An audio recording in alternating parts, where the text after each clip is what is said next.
Chapter 375. Diao Fei followed Wang Pushi to a square room in the corner of the floor. He saw that the room was empty.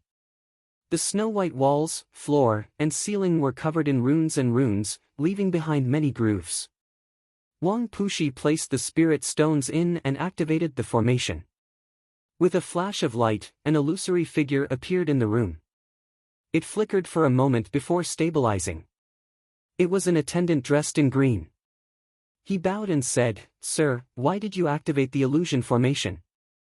"The commander of the Clear River Prefecture, Wang Pushi, has an extremely urgent matter, so I wish to meet with Ma Gu." Wang Pushi clasped his hands, placing emphasis on the word meet. "Sir, please wait a moment." When Gu Yenying heard that Wang Pushi had something urgent to discuss with her and had even activated the illusory formation, she could not help feeling curious. When she arrived at the room with the illusory formation, she saw Wang Pushi's image and asked with a smile, "Old Wang, what happened to make you so anxious?" Wang Pu bowed and pulled Diao Fei to his side. "Repeat what you said just now." "Subordinate Diao Fei greets Lord Gu." Diao Fei lowered his head, not daring to look directly at the white-clothed figure. He recounted everything from the beginning to the end. At first, Gu Yenying looked relaxed, but her smile gradually disappeared. In the end, she felt helpless. There was smoke everywhere, but why did it have to be here that caught fire in the end? "Do you know why that demon came? He did not kill anyone else and only killed the 3 elders." Not only did Wang Pushi find this strange, but Gu Yenying sank into her thoughts as well. The pitch-black arm that extended from the hall and the scarlet-red eyes made her think of something. However, he immediately dispelled this thought. How could this be possible? The leap from demon to demon general was like a chasm between heaven and earth. Even if it took 100 years, it would still be considered fast. This subordinate does not know. "Do you remember what that monster looked like?" "I can't remember." Diao Fei was afraid that his gaze would attract the demon general's attention, so he didn't dare to look any further. At that time, he clearly remembered many characteristics, but in the end, the only thing that remained in his heart was that pair of charcoal-like crimson eyes. "Isn't Chu Shidao in Clear River? Let him draw." Wang Pushi hurried to the 100 schools of thought. "Father, why have you come?" In the 100 schools of thought, Yu Zijin grabbed Yu Shuquang's hand in surprise and joy. Yu Shuquang knew this was an important matter, so he was afraid to speak carelessly about the Green Vine Mountain. All he said was, "I missed you, so I came to see you, all right?" Sigh. "You've really grown up. You're exactly the same as your mother. No, you're even more beautiful than your mother." Yu Zijin wore azure Taoist robes. Her hair was tied up into a bun, and she carried the 9-yang sword on her back. Her attire was simple. However, it seemed even more pure, beautiful, and spotless. In just 2 years, she had reached the 5th layer of the aura training realm, and this was because the slovenly Taoist wanted her to build a good foundation. Otherwise, he would have been able to cultivate even faster. His entire person was like a piece of unpolished jade that had its stone shell shaved off bit by bit. Only a trace of flawlessness was revealed, yet it was filled with boundless brilliance. Unknowingly, her figure had also become slender. "Why not? In the past, I let you come. Why haven't you come? Has something happened at home?" Yu Zijin asked in doubt. Yu Shuquang knew his daughter was not as easy to coax as before, so he suppressed his voice. "I can't tell you right now. I'll tell you later. You're acting so mysterious. Then, have you heard about Niu Juxia's whereabouts recently?" Worry immediately filled Yu Zijin's clear face. It was this question again. Yu Shuquang and Yu Lian exchanged glances. Yu Shuquang smiled bitterly. "Don't worry. He's doing better than you." "How do you know? Do you have news of him?" Yu Zijin grabbed Yu Shuquang's arm and asked urgently. "You're the one who told me." Yu Shuquang had only obtained news of Li Qingshan from Yu Zijin's letter when she mentioned the interesting matters of the 100 schools of thought. However, he could not say, father swears on his dignity. Alright. I do have news of him, but I can't tell you. That's what he wants. Is he really fine? He's really fine. Then why hasn't he come to find me? You've made me worry for him. Yu Zijian felt like a boulder had been lifted from her heart. She smiled and began to daydream again. However, Yu Shuquang was worried inside. Has this girl really fallen in love with Li Qingshan? It's been 2 years, but she still hasn't been able to forget about him. She's already grown into a woman. Sigh, it's time for men and women to get married.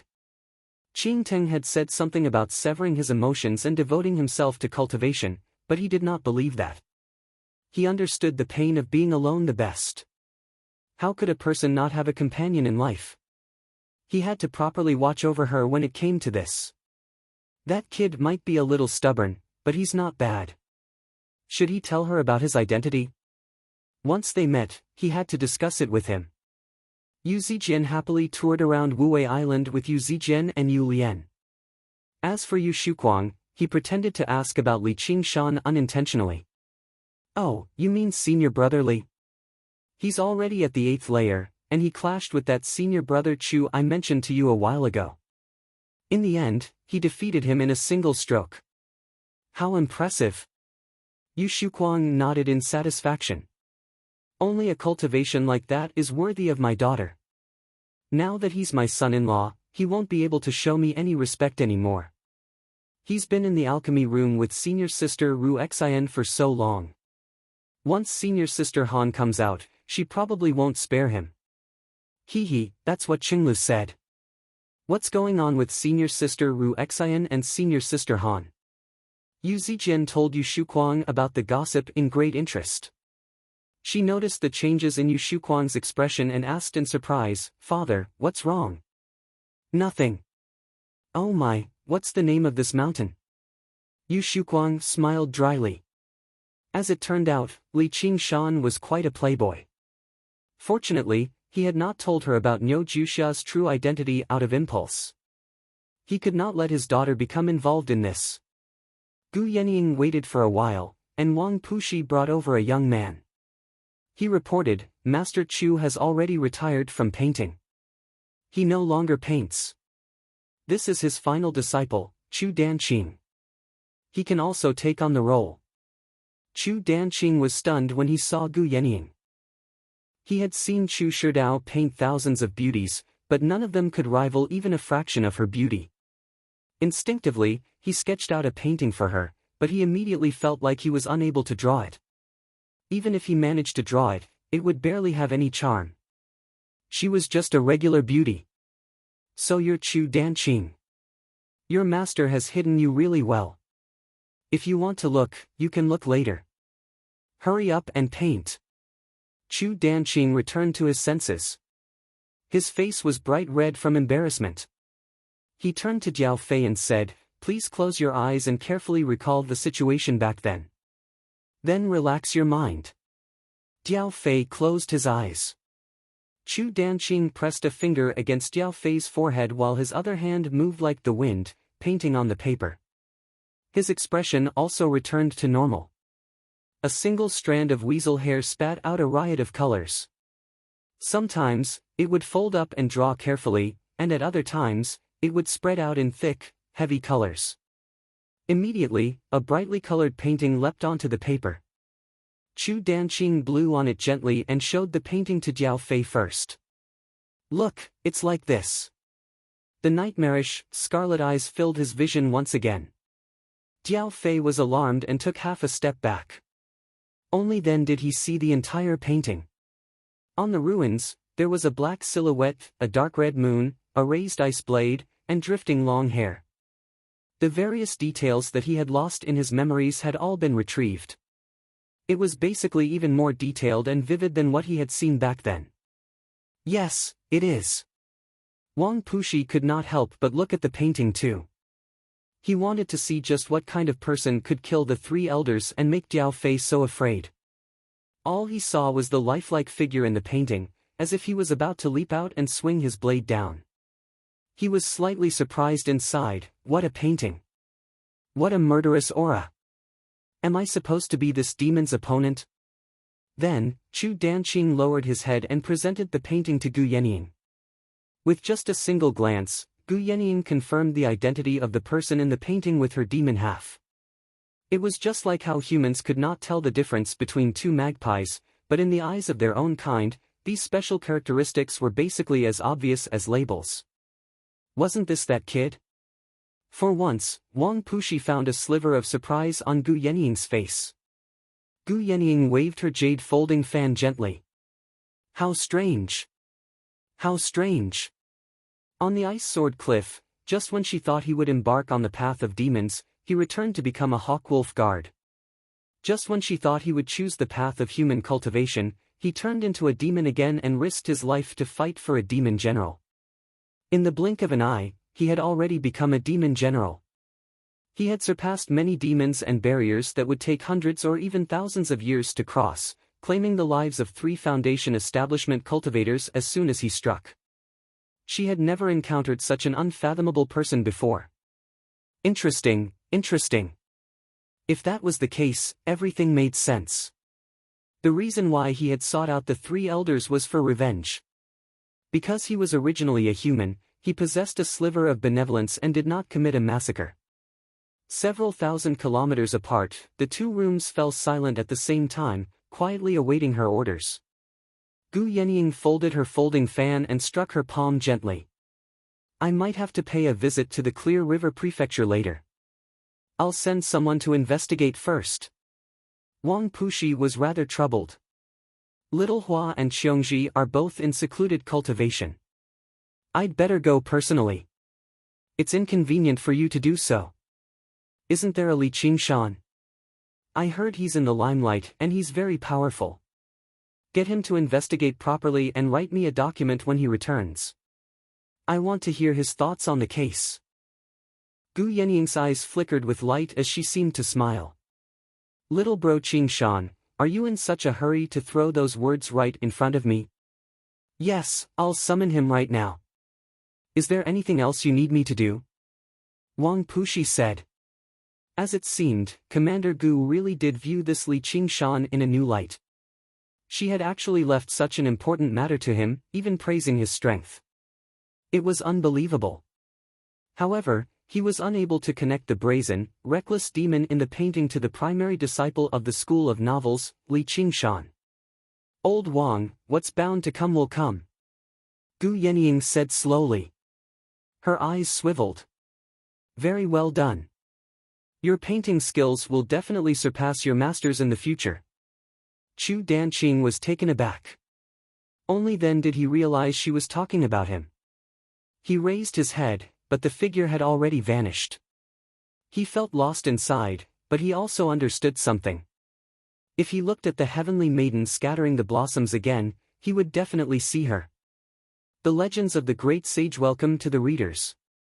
Read the full text. Chapter 376. Li Qingshan moved underground with the group. The twisting and turning paths seemed endless, sometimes to the east and sometimes to the west. The only thing that did not change was going down, diving even deeper underground. Having dealt with the issue of cultivation, he no longer had to spend so much effort on it, so he directed all of his attention back to the mirror image. Yi Liusu and Yi Liubua led the group at the very front, leading the way. They would choose the fork without the slightest hesitation. The cavern was quiet. Not a single person in the group said anything. There was not even the slightest sound of footsteps. It was like they had all become illusionary shadows. Night roamers are basically natural-born assassins. I wonder what kind of environment has trained them to be like this. Li Qingshan praised inside. In particular, Yi Liusu basically seemed like she was floating. Coupled with her terrifying innate ability, it was probably very likely for her to kill him if she tried to assassinate him when he was caught off guard, even if he was much stronger than her. They turned into a new cavern. Yi Liubua glanced at the emotionless Yi Liusu, who only cared about advancing. She frowned slightly and lowered her head. Her expression changed as she struggled with her thoughts. Suddenly, she slowed down and arrived at the back of the group, grabbing Li Qingshan's hand. I have something I want to say to you. Just as Li Qingshan was confused, Yi Liubo said something through the pulses of her aura. She knew a little about how demons communicated with each other. Ah! Yi Liubo cried out and was pulled into Li Qingshan's arms. The two of them stopped. Yi Liusu looked back with a frown. The group stopped. The night roamers all had different expressions. The men were obviously furious, while the women were rather envious. You can go first. We have some matters to attend to. Li Qingshan lowered his head and sniffed Yi Liubo's neck gently. Yi Liubo blushed slightly. Hurry up and catch up. Yi Liusu glanced past the two of them before continuing with the group. They're gone. What do you want to say? Before he finished speaking, Yi Liubo wrapped around Li Qingshan like a snake and kissed him on the lips. He stuck out his tongue. Li Qingshan was slightly surprised, but he was not to be outdone. The two of them actually kissed passionately in such a place. After a while, Yi Liubo has no intention of giving up. Li Qingshan is aroused and forcibly separates her. Pursing his lips, he said, "You can tell me now. Can I trust you?" The expression on Yi Liubo's round face was complicated, but it was definitely not the shyness of a woman. Looks like I'm the only one you can trust now. Of course, Li Qingshan didn't think that Yi Liubo was just a love-struck fool. Looking at her appearance, it was obvious that she really had something to say. I can tell you one thing, something very important to you, something related to life and death, but you have to promise me two things. That doesn't seem fair. Then just one thing, please don't hurt my sister. Why do you think I'll hurt her? If I tell you this, you'll do it. Then why do you want to tell me? If I don't say it, she'll hurt herself. I don't accept it. Li Qingshan shrugged. Why? What you want to say is that she came up with some stupid idea to harm me, but to be honest, I'm not afraid at all. Li Qingshan's mirror image. To a large extent, it was to test the waters. It was nothing to be killed once or twice. Once he understood the situation underground, what revenge couldn't he take? One more thing, you don't have the right to make a deal with me. Li Qingshan's expression was cold. Then I'll beg you, okay? I can be your servant and work for you. If I work for you, I can also tell you the situation underground. Yi Liubo felt powerless. She knew very well that he was right. Even Yi Liusu was unable to oppose him at all. With her strength, what right did she have? If it were not for the fact that his personality was not as vicious as regular demons, probably even King Yi Liusu would not be able to maintain her pride right now. Many times, the feeling he gave her was more like a human. It was exactly because of this that she was bold enough to negotiate with him. And, after the test just now, she had discovered that he had feelings for women. As a result, she felt like her chances of success had increased by quite a lot. This was not a joke. Many demon generals underground would not suddenly change their sense of beauty after assuming human form and take a liking to creatures that walked on 2 feet. They would still treat them as walking food. You've finally told me what I want to hear. Li Qingshan smiled. Right now, what he wanted to know the most was the situation with the night roamers and the situation with Helicoverpa Rosa.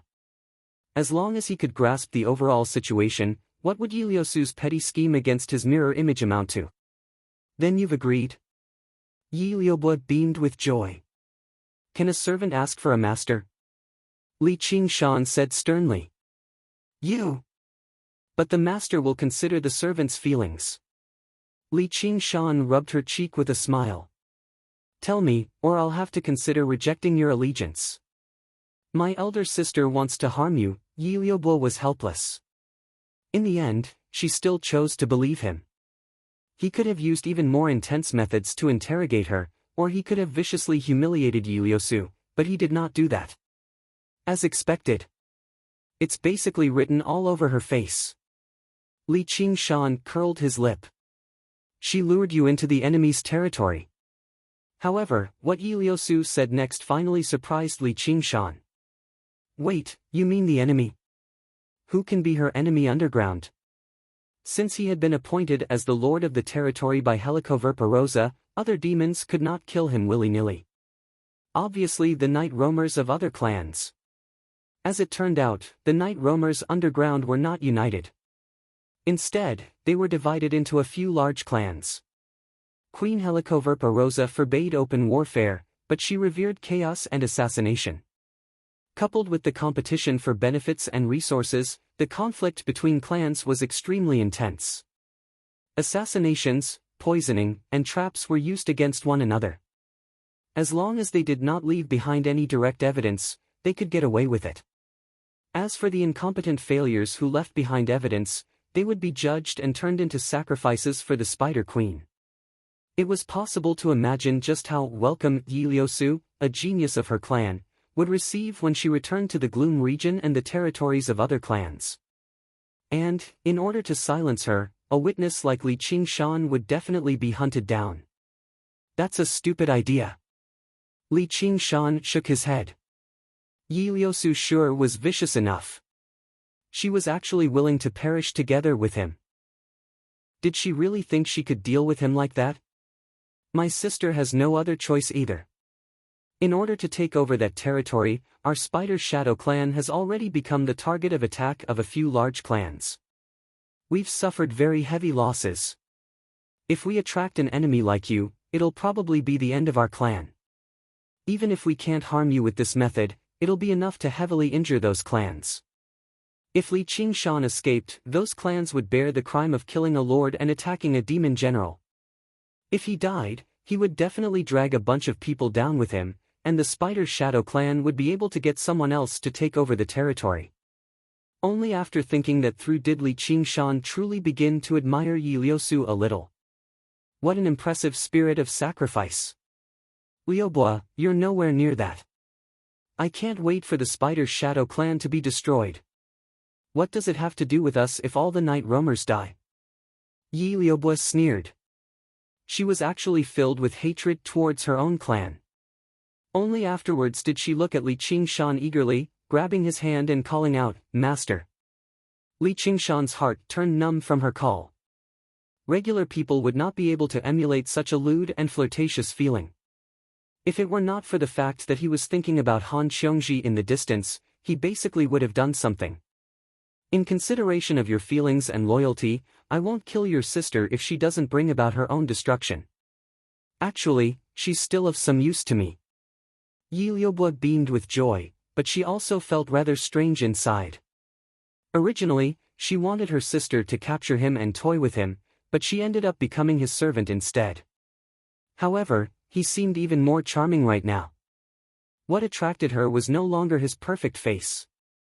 With his strength, he would definitely become a major figure who could run amok underground in the future. Being his servant would be much better than being ordered around by the clan. Thinking like that, she did feel like she had taken a good step forward. In the underground world, the strong preyed on the weak. No matter how handsome a person was, he was just a plaything. Only great strength could gather people's hearts and rule over everything. Strength was a form of charm in itself.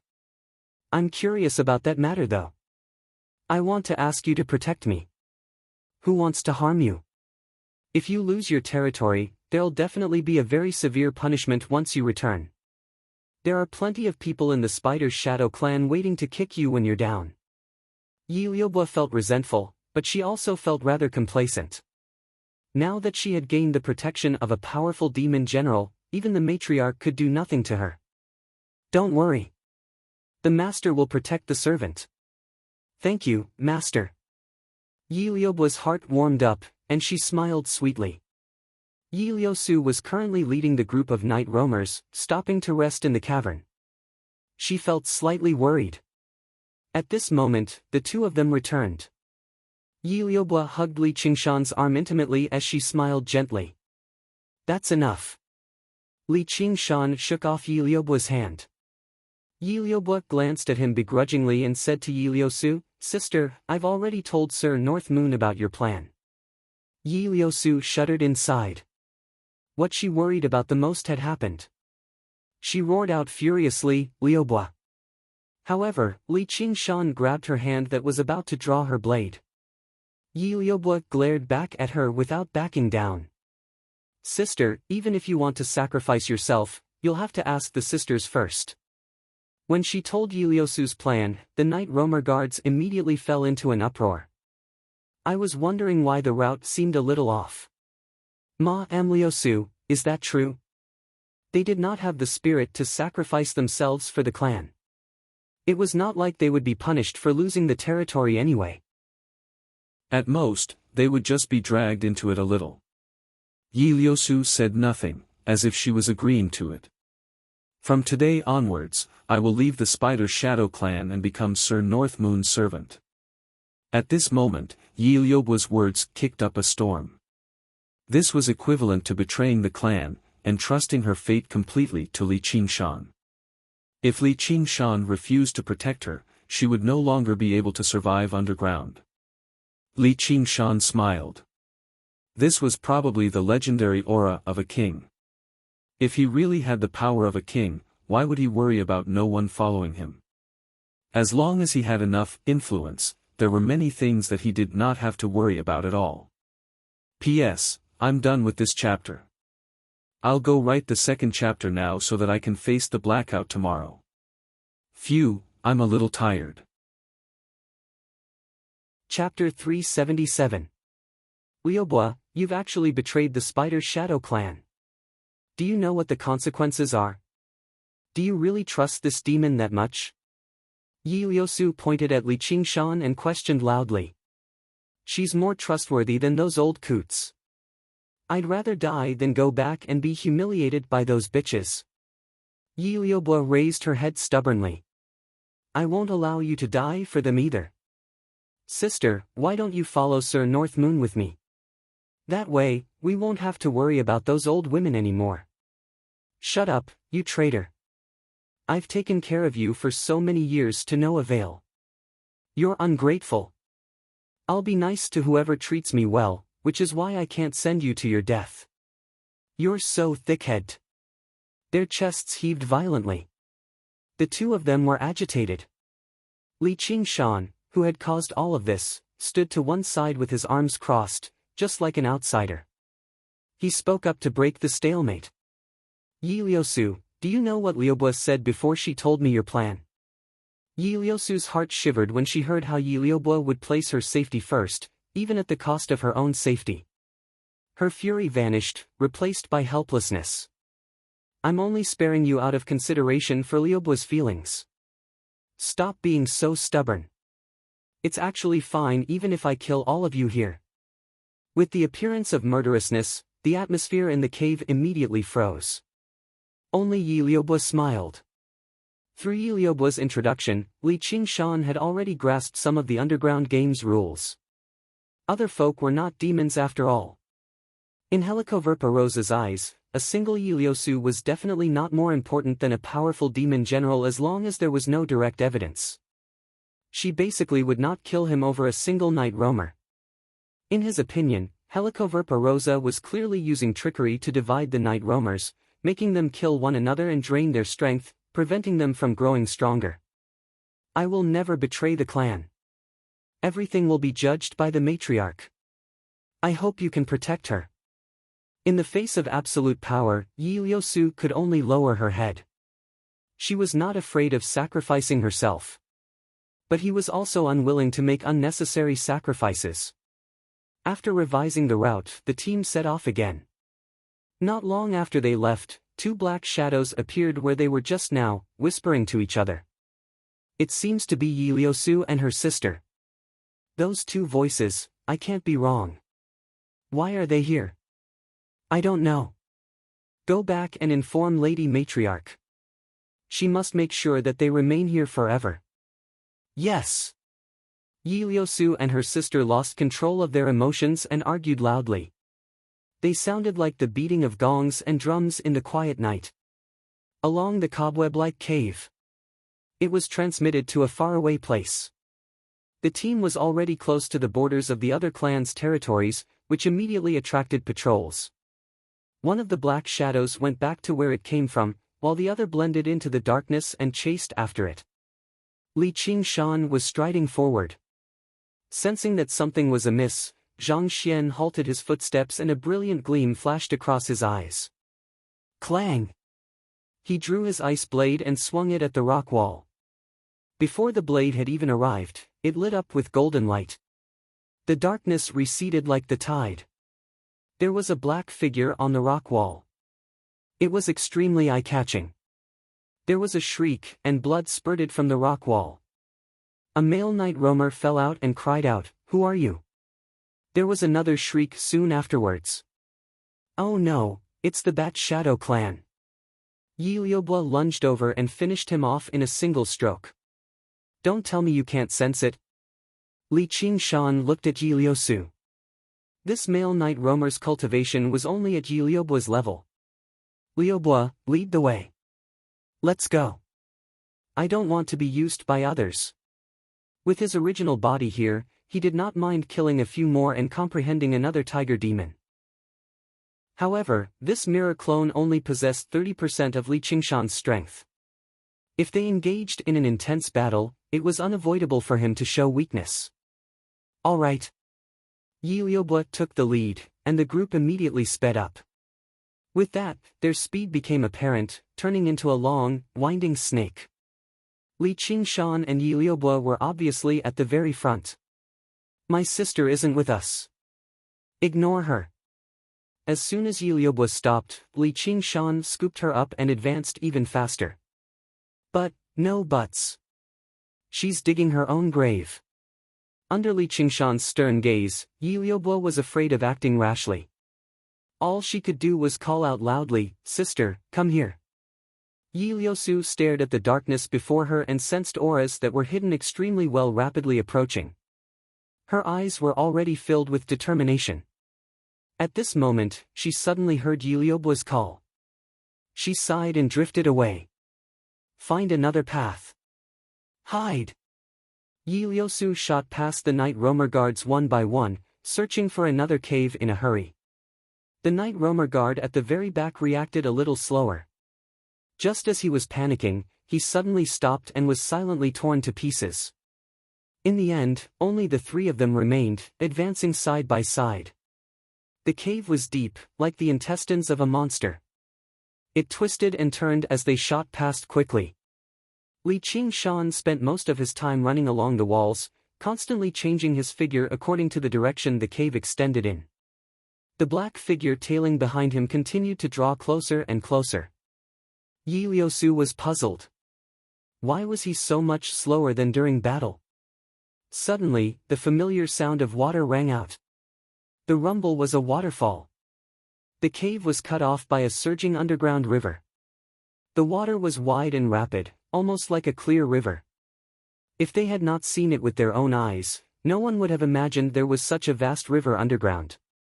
Then, the river was suddenly cut off by a huge hole, and the water flowed 1,000 feet straight down. Thunder roared furiously as it landed below before rolling forward again. If they had not seen it with their own eyes, no one would have imagined there was such a steep waterfall underground. Yi Liubo beamed with joy. "We're here. Past this waterfall is the territory of the Spider Shadow clan." Clang! With that, Li Qingshan swung his blade again, colliding with a dagger in the darkness. Sparks flew everywhere. What great power! What kind of light is this? It can actually pierce through my night roaming technique? The black figure drifted backwards. The webbing between his thumb and index finger split open. He was shocked. The dazzling sunlight left him even more doubtful. "Let's go." Li Qingshan leapt into the river. Just now, in the moment the sunlight appeared, he saw two more black figures approach him. He drifted with the flow, and in the blink of an eye, he had already distanced himself from the cave. He was tossed out by the river, falling towards the endless darkness with the waterfall. Li Qingshan extended his right hand. Demon chi pulsed, and the great waterfall that had existed for thousands of years was immediately severed. It was like a huge roaring dragon pouring into the cave. The black figures were about to give chase when the water surged over. They halted and executed night roaming, vanishing into the darkness. However, before the water arrived, the light arrived first. Their vanishing figures distorted for a moment before they were smashed back by the water. This was no ordinary flowing water. Instead, it was infused with Li Qingshan's demon qi. Its might was astonishing. Yi Liusu's eyes widened. In the underground world, the battles of the night roamers were mainly about danger. It was a showdown between assassins. She had never seen such a powerful attack before. Yi Liubo was in Li Qingshan's embrace.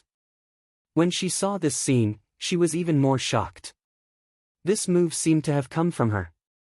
When she looked at that handsome face again, she was intoxicated. Here. Soon, they reached the bottom of the waterfall.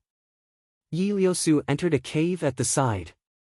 A stream of water gushed out from the underground river, carrying Li Qingshan and following closely behind. Boom! 10,000 tons of water slammed down viciously. It was like a clap of thunder, making the cave tremble slightly. The waterfall flowed with unprecedented might, but it returned to normal very soon. A few black figures appeared at the top of the waterfall. They watched them vanish into the cave before turning around and leaving. Was that a demon general earlier? That's strange. Why wasn't there any aura? Immediately go back and report to the matriarch. Yi Liusu has returned. We can't let her return to the territory. After traveling in the darkness for a while, a few specks of light suddenly appeared before Li Qingshan. A few auras that were very well hidden roamed around, but when they saw that it was Yi Liubo, they retreated silently. Welcome to Blackluster City. Yi Liubo kissed Li Qingshan on the cheek and left his embrace. As she extended her right arm, a black city appeared before Li Qingshan. This was a colossal cavern that was rarely seen. It was similar in size to Qingyang City, but it was 100 times more prosperous. Black stone buildings and stone pagodas, high and low, pointed to the dark dome. They covered the ground of the cave and extended to the steep slopes around the cave, merging with the rock walls. Even the rock walls were chiseled open, forming buildings that looked like caves. As a matter of fact, the huge stalagmites hanging down from the ceiling of the cavern all showed signs of being excavated. Every single structure had a smooth, intricate line, covered in patterns and totems. They were like black works of art. Specks of light flickered in the black ceiling, but it was a magnificent star map. Although it could not be compared to an actual starry sky, it gave off a sense of splendor from civilized creations. After traveling through the desolate, dark cavern for so long, Li Qingshan basically felt a sense of familiarity when he suddenly saw so many structures that belonged to civilization. He was rather surprised by the level of civilization that the night roamers possessed. In the center of the city was a black castle. It was built in a different style from humans. It was solemn and dignified, noble and elegant, demonstrating the ingenuity of the craftsmen of the night roamers. Let's go rest there and wait for the matriarch to receive us. Someone has already gone to report it. Yi Liubo slowed down and made her way towards the castle. Why don't we go straight to Cobweb City? Yi Liubo's suggestion was met with another glare from Yi Liusu. Isn't your matriarch here? Li Qingshan was confused. The matriarch is in Cobweb City. Yi Liubo grabbed Li Qingshan's arm and said softly. Every major clan had a main city, but every matriarch would stay in Cobweb City, which was also Helicoverpa Rosa's future headquarters. Figures flickered on the streets, trading and communicating like humans, but it was abnormally quiet. Even the footsteps of children were silent. Their faces carried a coldness and calmness that did not match their age. Your Highness. Seeing Yi Liusu and her sister walk over, they all lowered their heads and bowed extremely politely. Among the night roamers, there was a clear hierarchy. Yi Liusu and her sister were the matriarch's daughters. If regular night roamers dared to disrespect them, they would be severely punished. Only after they had passed by did the crowd discuss softly, why have Princess Liusu and Princess Liubo returned? Has something happened in the territory? That demon general is so handsome. If he can spend a night with me, I'd be willing even if I have to shorten my lifespan by a decade. Chapter 378. I didn't think you'd still be a princess. Li Qingshan smiled at Yiliobua beside him. I'm not anymore. I'm your servant now, master. Yiliobua's eyes were seductive as she hugged Li Qingshan's arm even tighter, sinking it into her abnormally plump chest to hide her fear and unease. Is the matriarch really that terrifying? Very terrifying. Yiliobua seemed to think of something and shuddered. Don't be afraid. Li Qingshan pulled his arm out and wrapped it around her shoulder. Yeah. Yiliobua's heart gradually settled down, and she leaned into his arms. Even Yiliosu would only assist her in times of danger. She had never relied on a single person completely like this before. Along the way, Yiliosu constantly paid attention to Li Qingshan's behavior, but all she saw was that he was like a tourist, studying the surrounding structures and scenery with great interest. Yiliobua played the role of a tour guide, introducing him to the history of Blackluster City. Influenced by his relaxed attitude, she relaxed too, teasing him from time to time. She did not seem like a defeated general who had just lost an important piece of territory. Yiliosu glanced back and let out an undetectable sigh. She instead became rather envious of her. This piece of territory held extremely great significance to the Spider's Shadow clan, or even the entire race of night roamers. It was a territory where she could see the stars and the bright moon. She could still remember the shock she felt when she saw the night sky for the first time. That was the hope for the night roamers to return to the surface, yet she had personally destroyed it. She clenched her fists, and her nails dug into her palms. It was impossible for her to not hate Li Qingshan, much less serve the demons. Become a servant. Yiliobua, why have you returned? How dare you bring outsiders to Blackluster City? An icy cold, sharp voice rang out. Li Qingshan looked over and saw a female night roamer standing on the spire of the castle, staring at him coldly. Her thin, straight nose demonstrated the coldness and determination of its owner. Compared to this distinct nose, the rest of the facial features seemed slightly faint. It was like a sketch. But when put together, coupled with her cold expression, it had a different kind of charm. Let me come all the way. Li Qingshan, who was used to seeing the various beauties of the night roamers, also felt his eyes light up.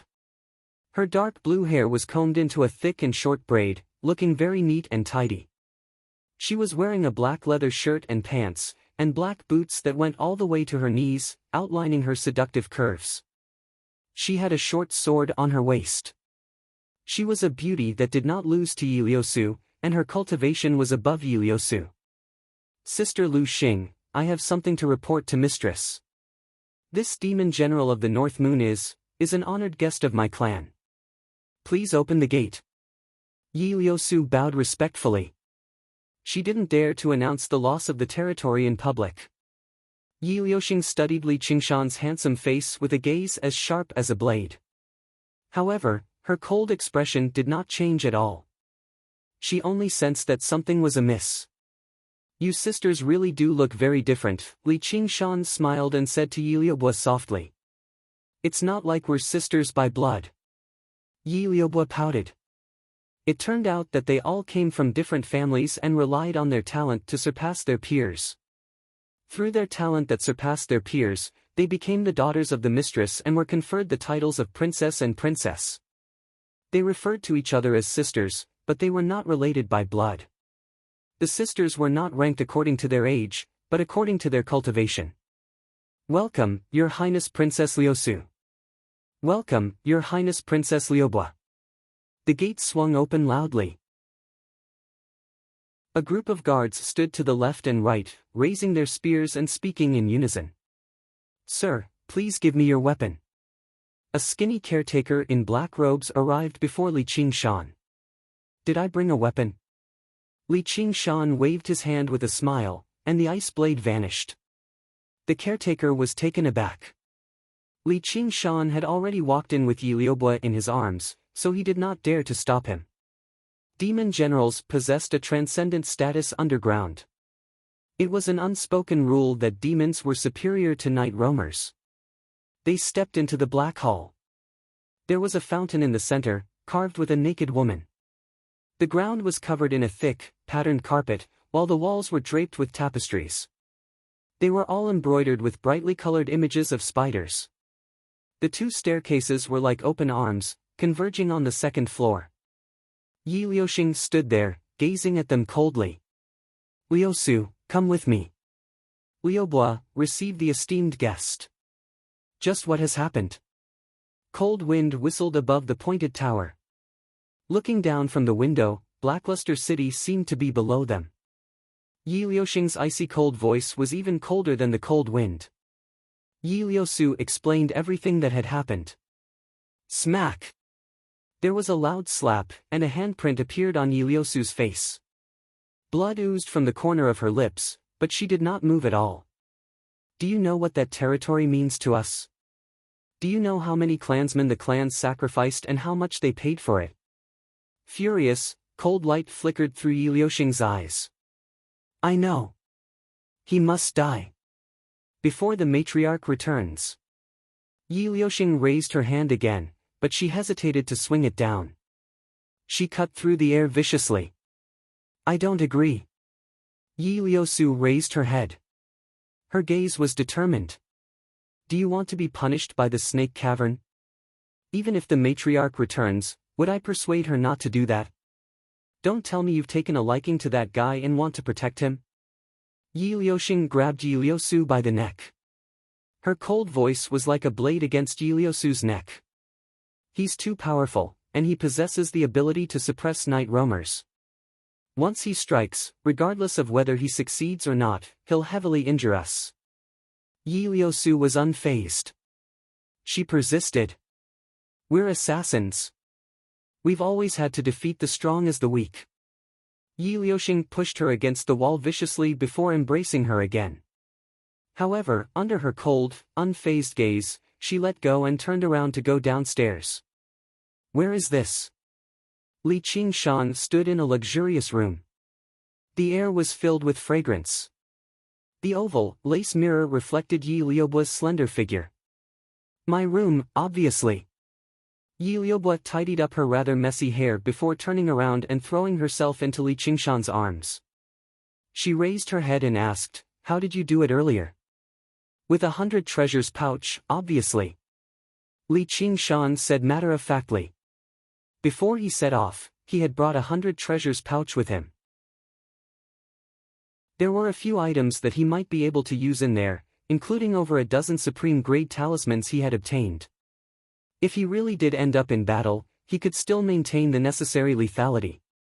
After undergoing the heavenly tribulation, the nature of his demon chi had changed.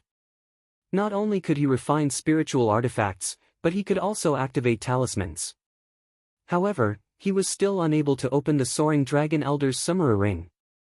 He had no idea what Oxen had left behind for him. 100 treasures pouch. Yi Liubo was rather surprised. Are 100 treasures pouches very rare?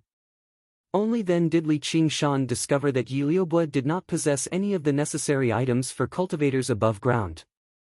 Of course. Only after undergoing the heavenly tribulation do you have the right to receive one from the clan. Night roamers could forge artifacts too, but they could not forge 100 treasures pouches. The 100 treasures pouches underground all came from cultivators who had come to explore above ground. They were left behind after they were killed, so there were relatively few of them. I even purposefully stood guard at a few caves for a very long time, but no cultivators above ground came down to explore. How strange. Yi Liubo mumbled to herself. Li Qingshan understood that when he massacred all the cultivators last time, no one would be bold enough to come down to die. Once we return to the territory, I'll give you one. What Li Qingshan lacked the least right now were 100 treasures pouches. He had no idea what to do with the piles of them. Really? Thank you, master. Yi Liubo kissed Li Qingshan in surprise and joy before pushing Li Qingshan onto the bed in the center of the room gently. Afterwards, she twisted her waist and removed her black armor, only leaving behind a silk undergarment that covered her private parts. She threw herself onto Li Qingshan. What are you doing? Li Qingshan placed his hand on Yi Liubu's shoulder and looked at Yi Liubu's chest. They really did live up to the "bo" in their names. The matriarch will be back a while later. Let me serve master properly. Yi Liubu undid Li Qingshan's belt eagerly. Her lustful behavior immediately made Li Qingshan think of himself. Her alluring body constantly rubbed against him, and he also felt the flames of lust rise up from his lower abdomen. He let out a sigh before pushing Yi Liubu away. What's wrong? Yi Liubu was stunned. I made an agreement with someone that I only belong to her. Li Qingshan laid out his hands helplessly. A woman? Yi Liubu gasped.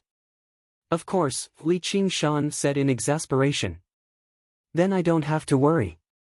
It's not like she's here. Yi Liubu smiled again. She lowered her body again and kissed Li Qingshan's lips. Agreements are exactly used at times like this. Li Qingshan grabbed her shoulder forcefully. He saw the pair of breasts jiggle gently. He was quite satisfied just by looking at them. All right, master, I beg you. I want it. Yi Liubu's eyes shone as she bit her knuckles. She twisted her slender legs and placed a hand between them. If you want it, then go find another man. Li Qingshan's breathing quickened.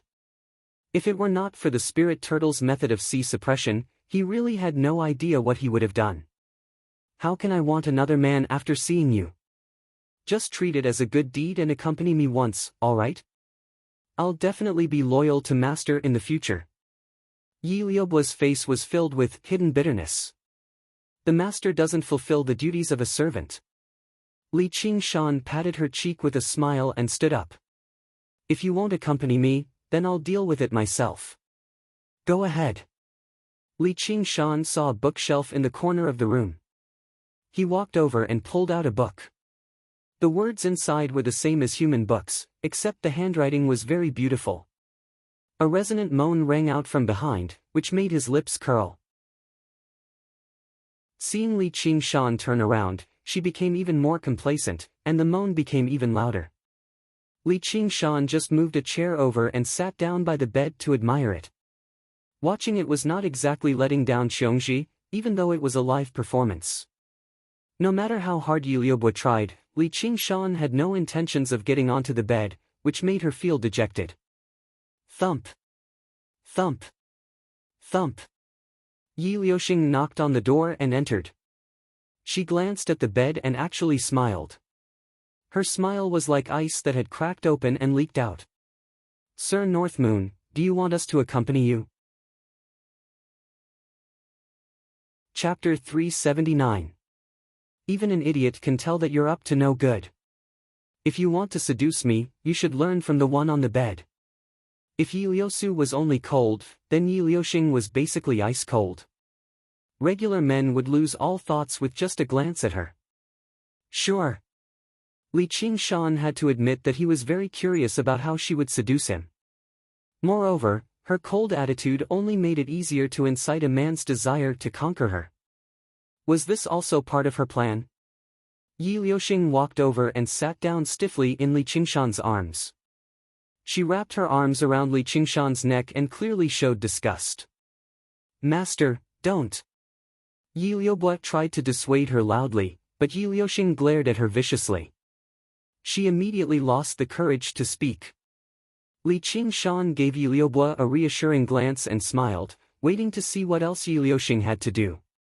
It would not be a loss if he could enjoy an erotic scene for free. Her cold lips kissed him, and her tongue slithered into his mouth like a slippery snake. Be careful. There's poison. Yi Liubu warned loudly without any regard, but it was already too late. Yi Liuxing pulled back the tip of her tongue and shot a poisonous pill into Li Qingshan's throat. Immediately, a sweet smell spread out, burning his stomach. Humph, foolish man. Even if you're a demon general, there's no difference. Yi Liuxing sneered inside. The poisonous pill had been extracted from the venom of the brightly colored underground spider and refined into a pill. Just a tiny pill like this could easily poison 100 people to death. Just when Yi Liuxing wanted to break free from Li Qingshan's embrace and draw her dagger to deal a fatal blow to Li Qingshan, Yi Liuxing sneered inside. Li Qingshan's arms tightened around her, growing tighter and tighter. Yi Liuxing immediately found it difficult to breathe as her body crackled. At this moment, the two of them were still passionately kissing. Li Qingshan raised an eyebrow. He spat out the melted venom. Humph. If you want to use this move, why don't you investigate what kind of demon you're facing first? Can't you see the pair of horns on my head? This was not a divine ability, but an innate talent. A cow could chew its cud. Oh! Yi Liuxing wanted to turn around. A big hand grabbed her from behind and continued to kiss her deeply. Although the mirror image only possessed 30% of its strength, it was enough to suppress a night roamer who did not specialize in strength. In the blink of an eye, the venom had entered Yi Liuxing's body, and only then did Li Qingshan stop. The remaining venom affected him slightly, but with his body, even if he really digested the poisonous pill, he would not be able to recover. It was just an upset stomach. Without any hesitation, Yi Liuxing broke free from night roaming and drew her dagger. It stabbed at Li Qingshan's heart. His movements were as fast as lightning. Master! Yi Liubo exclaimed. Li Qingshan chuckled. Sunlight shone in all directions and broke through night roaming. The power of tremors injured the body. With a clang, the dagger slipped out of his hand and fell to the ground. The hand that gripped the dagger drooped powerlessly. Even his little finger could not move. To be honest, with just 30% of Li Qingshan's current strength, he had no confidence in dealing with Yi Liuxing at all. However, she was actually trying to scheme and engage in close combat. She was really asking for trouble. Without the suppression of spiritual qi, the poison immediately spread to her face, changing colors. Her entire body began to numb in pain, and the shadow of death immediately enveloped her. Her fate was completely in his hands now. She felt rather regretful for not listening to Yi Liusu's advice. Li Qingshan stood up, opened the door, and casually tossed her into the corridor. Returning to the room, he straightened the chair and said to the dumbfounded Yi Liubo, "Let's continue." If it were not for other considerations, he would have killed Yi Liuxing right now. However, her poison had flared up now, and half of her bones had been crushed by Li Qingshan. She could forget about causing trouble in the near future. No! The master is unwilling to satisfy the servant, so why should the servant satisfy the master? Yi Liubo pouted and stood up to put on her armor.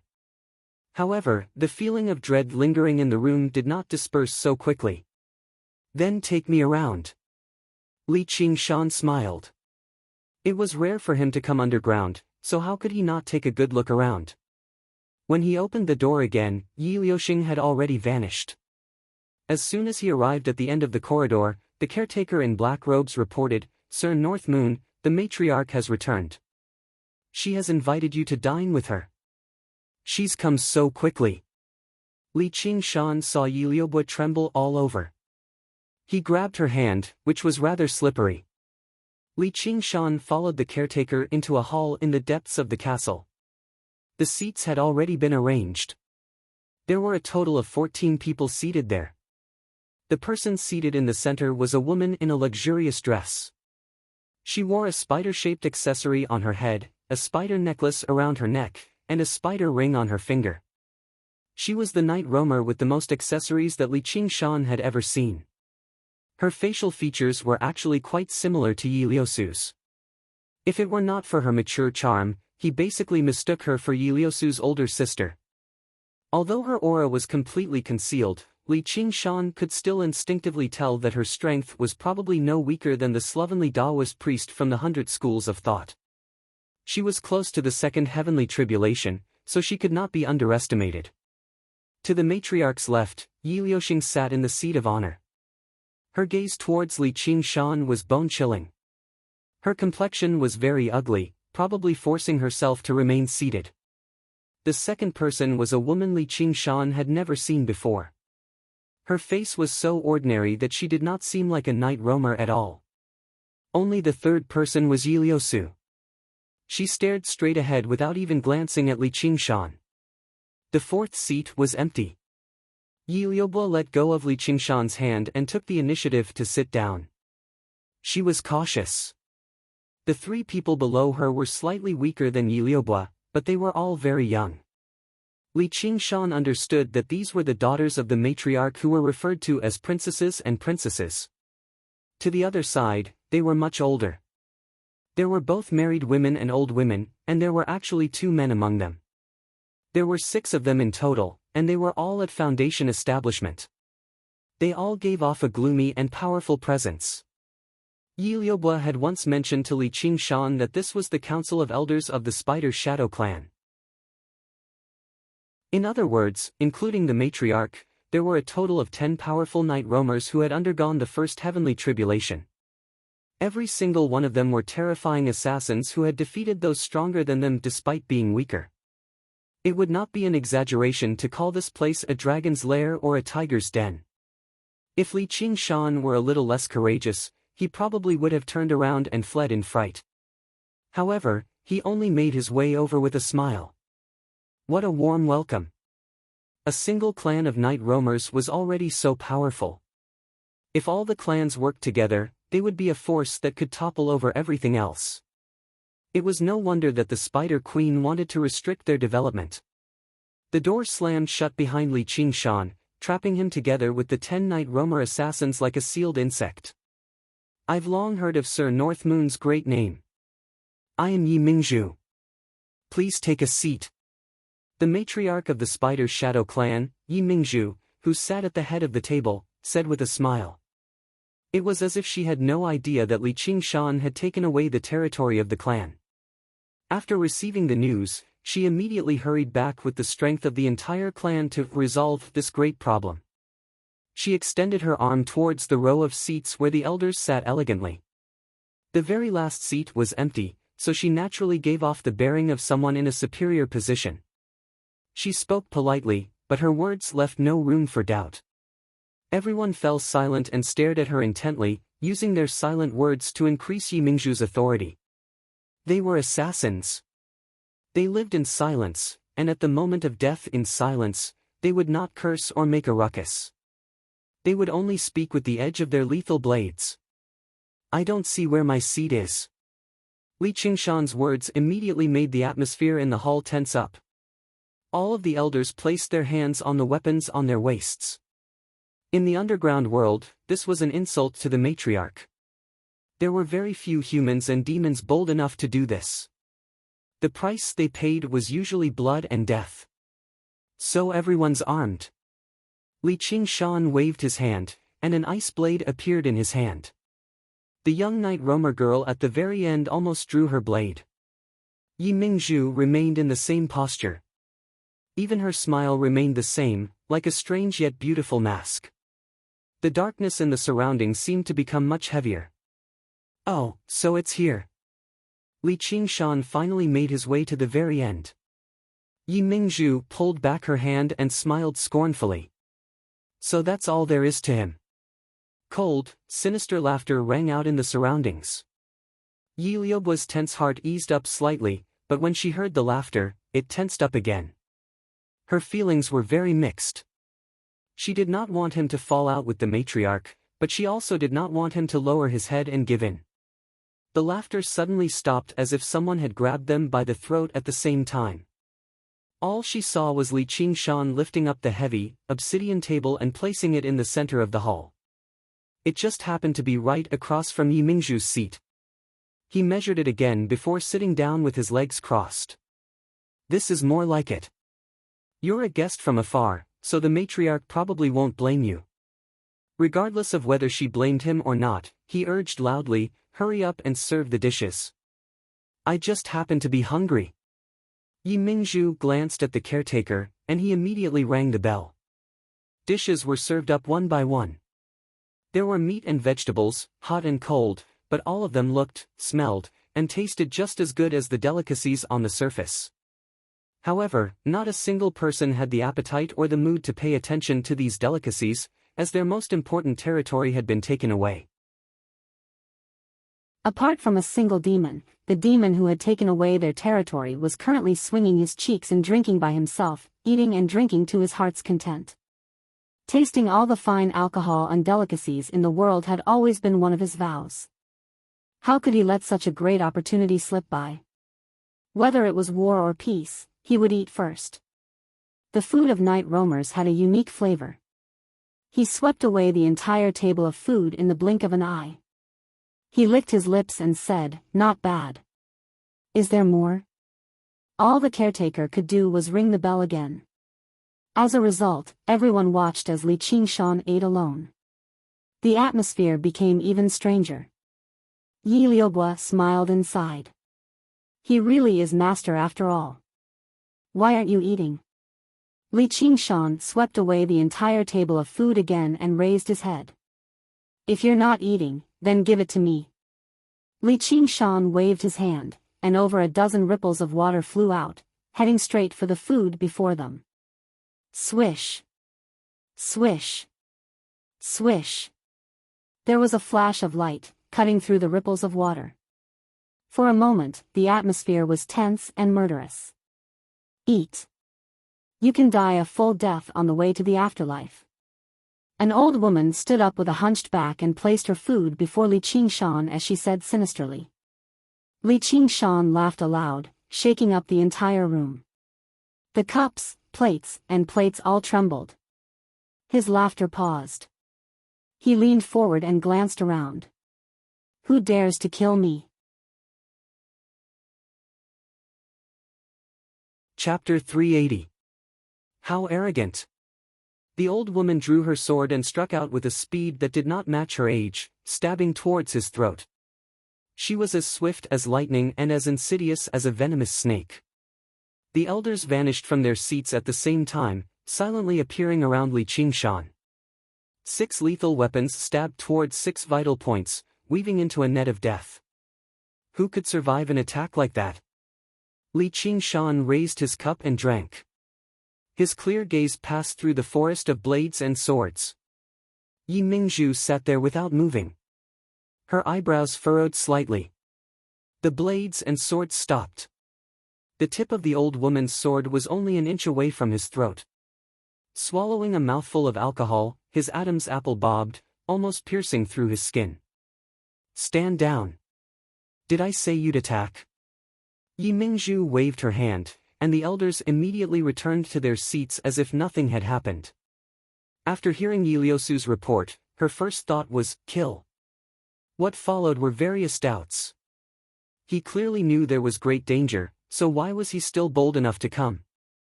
If he fought like a cornered beast, just what kind of losses would the clan suffer? That was why today's banquet was held.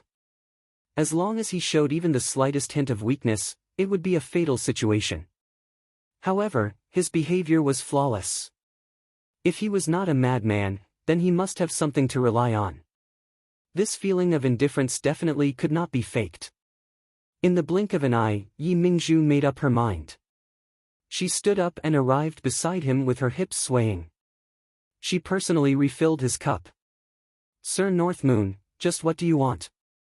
Respect. Li Qingshan shook his cup with a smile, causing the alcohol to ripple. This answer left everyone stunned. He was willing to take such a risk. It was nothing strange for him to ask for territory, treasure, or women at a banquet of night roamers, but what he wanted was a phrase that was very unfamiliar to regular demons. That's all. Yi Mingzhu frowned. Respect is the prerequisite for everything. By the way, do you want to become the strongest clan of night roamers? What if my answer is yes? I can help you. This time, it was Yi Mingzhu's turn to laugh. The Spider Shadow tribe was in a very difficult moment. Losing their territory only made matters worse. Right now, their greatest enemy was actually saying he could help them become the strongest night roamer clan. Everyone present. They all felt that it was unimaginable, and their gazes towards Li Qingshan became even more unfriendly. Until Li Qingshan took out a dozen spirit talismans. They were laid out on the table in a row. Do you think we can become the strongest clan with just this? Yi Mingzhu sneered, but she was secretly surprised. Night roamers did not possess the ability to craft talismans, but she understood the power of talismans very well. In a dangerous battle, a single talisman could turn the tides of life and death. It was fortunate that he did not fall out with them. Otherwise, he would have been able to drag a few of them down with him with just those top-grade talismans. Such a talisman. I have thousands of them. Of course, there are fewer top-grade and high-grade ones, and more middle-grade and low-grade ones. Li Qingshan stuck the ice blade on the table again. I have thousands of such spiritual tools. Of course, they're the same as talismans. Oh right, I don't have any on me. With that, Yi Mingzhu was unable to laugh anymore. Her perky chest heaved. The elders' faces were filled with shock. They knew very well that such a large amount of resources would not be enough. They understood what this meant to the entire clan. Mid or low-grade talismans and talismans were not useless. After all, most night roamers still possessed cultivation. In the battles they encountered in the wilderness, these talismans and spiritual artifacts would allow them to gain the upper hand and strengthen the foundation of the Spider's Shadow clan. This would completely change the situation underground. If it were not for what Li Qingshan had added at the end, they would have even considered killing and robbing them regardless of the consequences. Through Li Qingshan's observations and his conversation with Yi Liubo, he discovered that night roamers were extremely lacking when it came to forging artifacts and crafting talismans. They paled in comparison to humans on the surface. This went without saying. After living underground for thousands of years, under the oppressive rule of demons, the various clans still lacked communication. It would be unbelievable if their civilization was even greater than the surface. Afterwards, he immediately thought of the great pile of items he had accumulated in his 100 treasures pouch. There was no point in keeping them, nor was he bold enough to sell them. Even if he sold them through special channels, the price would definitely be pitifully low.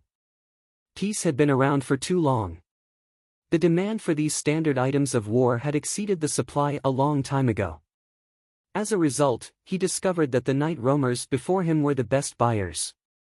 Oh right, I still have over 1,100 treasures pouches. One of the elders squeezed the wine cup in his hand flat. What do you want? Yi Mingzhu really lived up to her status as a matriarch. She calmed down very quickly and asked the most important question. Spiritual herbs, as long as they're old enough. This was also what Li Qingshan had considered. There were plenty of spiritual herbs that were hundreds or even thousands of years old underground.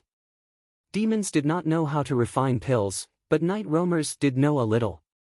However, what they used the most was the toxicity of these spiritual herbs. They would refine them, mix them in alcohol, and smear them on weapons. It was an absolute waste.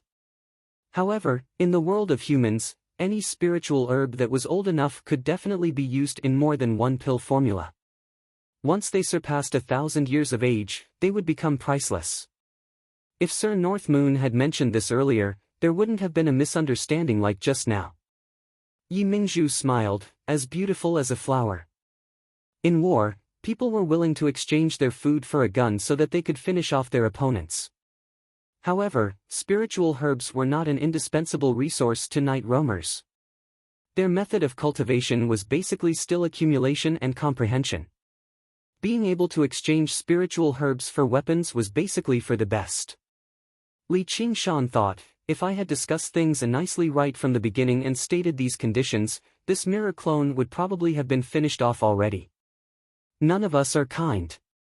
The weak are not worthy of working with the strong. With that, the atmosphere in the hall changed drastically. Yi Mingzhu saw that the food on Li Qingshan's table was empty. Get the kitchen to serve the food. Sir North Moon, if you're hungry, you can have my portion first. Where's the song and dance performance? The caretaker left in a hurry to make arrangements. A while later, a group of male night roamers actually came up to perform. Every single one of them was extremely handsome. They wore short shorts and performed a sharp sword dance. The elders took turns toasting him. They all smiled from ear to ear. Li Qingshan felt like he was an international arms dealer facing a group of African warlords. Yi Liuxing's face was still frigid, but she could not help but offer him a toast. Yi Liusu was slightly lost. She was rather uncertain whether meeting him was a good thing or a bad thing. Master sure is impressive. Yi Liubo stopped worrying. Her face was filled with joy. She looked at Li Qingshan so much that tears almost dripped from her eyes.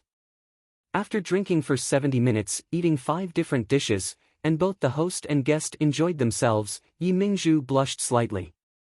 She smiled charmingly. Sir Northmoon, have you finished eating? You can discuss the deal in detail in my residence later. I'll deal with the matters in the clan first. His face immediately froze.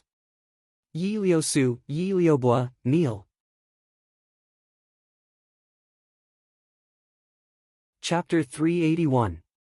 Yi Liusu was expressionless. Yi Liubo's expression changed, but she did not dare to disobey the matriarch's orders. She glanced at Li Qingshan and knelt down in the hall. Do you know your crimes? I know my crimes. Yi Liusu bowed. Yi Liubo could only lower her head. Elder Mingjing, how should they be punished for their crimes? They lost their territory. They should be punished by the snake cave. The old woman said sinisterly. Yes. Yi Liusu did not resist at all. Yi Liubo trembled all over and revealed a look of fear. She felt a hand land on her head, and heard Li Qingshan say, Liubo has already recognized me as her master. She is no longer bound by your laws. Only then did she calm down. Traitors of the clan should be punished by death by 1,000 cuts. Matriarchy. Yi Liubo looked at Li Qingshan like a drowning person desperately grasping at a life-saving straw.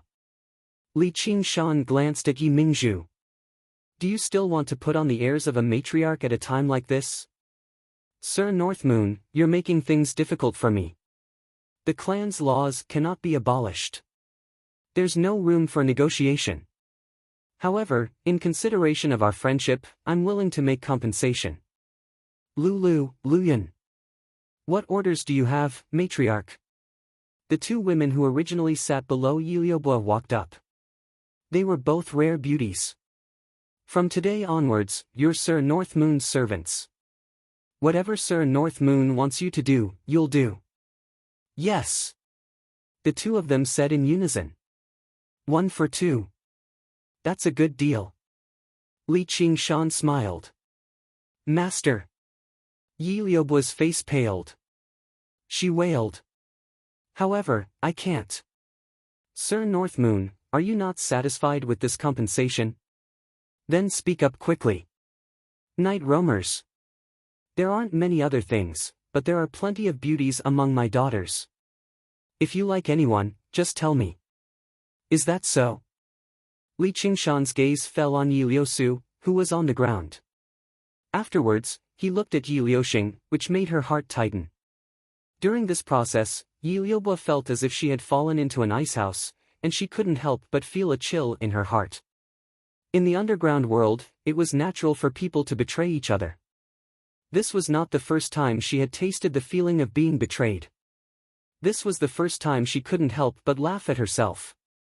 Did she really believe him? Believe that I can be protected? Li Qingshan's gaze swept across Yi Mingzhu's daughters one by one, and finally returned to Yi Mingzhu. He said slowly, respect, respect. What do you mean?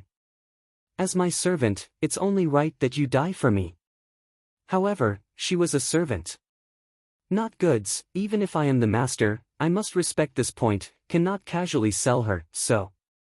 No matter how high the price you offer, it's useless. Master. Yi Liubo raised her head in disbelief, gazing at his face. Her heart felt like it had risen from hell to heaven, and her eyes could not help but moisten slightly. Yi Liusu was rather moved as well. She relaxed. It seemed like she had not followed the wrong person this time. Yi Mingzhu frowned. I find it very regrettable that you're like this. Don't you think it's not worth it to damage our long-term relationship for the sake of an insignificant bitch? To be honest, none of your daughters are more valuable than her. Liubois, it's not like I'm asking you to kneel. Yes, master. Yi Liubois glanced at Yi Mingzhu and slowly stood up. She puffed out her chest and looked down on those who had once needed her to bow and scrape. Her heart was filled with pride. If you find it unacceptable, I can work with the other matriarchs. I believe they'll be very willing. Li Qingshan's words immediately made the atmosphere tense up once more. Since you're so insistent, fine then. Yi Mingzhu sighed. She could only suppress her anger and her face turned cold. Yi Liubois, since you've already admitted to your crimes, we'll begin the punishment immediately. Take her away. Sister. Yi Liubois could not help but call out. The punishment of the snake cavern sealed up all of her strength, making her suffer the bites of thousands of snakes. The venom in the mouths of the snakes might not be fatal to her, but it was extremely painful. Hold on. Ma-am North Moon, what else do you have to say? Yi Mingzhu squinted her eyes, trying to find an opportunity she could use. I'm not your servant. Yi Liusu's eyes flickered, but her face remained cold. You will be very soon. Matriarch, I have another question. Do the night roamers still want to use that territory? Of course. Yi Mingzhu's eyes immediately lit up. The importance of the territory went without saying, but she had never been bold enough to mention sharing the territory with Li Qingshan. Demons were extremely territorial. Something like that was basically a naked provocation. It was like asking a man, can you lend me your wife? Demon generals with weaker tempers would immediately fall out with her. I've always hated these trivial matters. I want a servant to help me manage it. Li Qingshan was actually not interested in the territory. All he cared about were the resources underground. It was impossible for him to stay underground and watch over it. He was still longing for the pleasures of the mortal world. Under these circumstances, Millipede could not even subdue the demons below with his current strength, and the territory could easily be devoured by other demon generals. He needed a suitable person to manage the situation. Unfortunately, Yi Liubois had yet to undergo the heavenly tribulation, so he had to settle for the next best thing. Yi Liusu became the best choice. Of course, he would not accept any sharing. He could only accept her as a servant. Yi Liusu, from today onwards, you are Sir North Moon's servant. You will listen to all of his orders. You will no longer be restricted by the Spider Shadow clan, Yi Mingzhu said immediately, as if she was afraid Li Qingshan would go back on his word. She was a servant, but whether she obeyed him or not was just a single thought. Within the entire Spider Shadow clan, there was no one more loyal than Yi Liusu. Matriarch. Yi Liusu, who had always been meek and submissive, finally could not help but raise an objection. However, under Yi Mingzhu's gaze, she could only grit her teeth and lower her head. Yes, mother. Li Qingshan came to a realization. As it turned out, they really were mother and daughter, but he did not take it to heart. He did not care what the night roamers wanted to do with the territory at all. Moreover, loyalty could change. Servant Yi Liusu greets master. Yi Liusu arrived before Li Qingshan and bowed. She was hugged by Yi Liubois and smiled. Sister, from today onwards, we're all master's servants. Yi Liusu smiled bitterly inside. She had never seen someone so happy being a servant. However, as a mighty night roamer, her own mother actually did not even know how to respect demons. In the end, Yi Mingzhu discovered that she had not lost anything, and she had gained a powerful ally. By returning the territory to the demons, the Spider Shadow clan could let out a sigh of relief. They would no longer become a target for the other clans, which was instead a good thing. Once they had accumulated enough strength, it would be time for them to pay their debts of blood. She was extremely satisfied with this outcome, and she rejoiced that she had not chosen to fight to the death. This North Moon really is different, and he's extremely handsome. He's also extremely handsome. None of her concubines can compare to him. Yi Mingzhu pursed her lips and revealed a charming smile. As a result, the atmosphere became even more harmonious. Yi Liubo just knelt beside Li Qingshan, pouring wine and picking food for him. She could not help but rub against him. There was nothing Yi Liusu could do. She pressed her hand against the hilt of her blade and stood to one side, acting as a guard. Yi Mingzhu even expressed enthusiastically that she wanted Li Qingshan to talk to her in detail. Li Qingshan glanced at the frosty Yi Liusu before glancing at the mature and charming Yi Mingzhu. In the end, he hardened his heart and turned her down. It was difficult to endure watching but not being able to eat. However, he believed that all of his patience would be worth it for her sake. He wondered if she had come out of seclusion yet. After the banquet, under Yi Mingzhu's personal guidance, they once again returned to the raging underground river. They followed the current and hurried to Cobweb City to meet Helicoverpa Rosa. Li Qingshan once again displayed his ability to control water. Yi Mingzhu was secretly amazed. Even a water elemental demon general would not be able to do this if he did not have the bloodline of a spirit beast. Everything made sense now. It was not without reason that a demon general who had just passed the heavenly tribulation could easily defeat Liusu. She valued Li Qingshan even more. As long as these demons with supernatural bloodlines continued to cultivate, they would all become incredible figures. In time, they might even be able to stand shoulder to shoulder with the three by Lady Lotha's side. Li Qingshan rode the river like a heavenly horse. In less than 15 minutes, he arrived at Cobweb City. The river broke and fell once again. However, the roar of the waterfall was extremely soft and came from far below. Li Qingshan's face was filled with shock. Before him was an inconceivably huge space. The raging river flowed on a vast piece of land with countless tributaries. A cold and majestic black castle rose from the ground, standing hundreds of meters tall. It was actually carved from an entire mountain. There were countless towers, straight and sharp, like countless giant swords of different lengths. They gathered together and pointed to the sky. Li Qingshan had never imagined that there would actually be such a magnificent structure underground. For a moment, he was actually unable to think of a single structure he had seen in both his lives that could rival it. This was Cobweb City. This was where the Spider Queen ruled over this web-like underground world. It was raining. Only now did Li Qingshan notice that the air was very moist and filled with the smell of sulfur. On the other side of Cobweb City, a fire-red river of lava surged over, also splitting into tributaries. Water and fire interweaved to form a strange net that gave rise to clouds of mist. It rose to the top of the cave and turned into a black cloud that never dispersed, enveloping the sky above Cobweb City and raining down rain constantly. It made Cobweb City seem even colder and taller. It actually gave off the illusion that it was impossible to tell just how tall it was. He could clearly see that Cobweb City was connected to the top of the cave, supporting this unbelievably large cavern. We night roamers spent several centuries building this for Ma Spider Queen. It's a perfect piece of art. Yi Mingzhu was filled with pride. To be continued.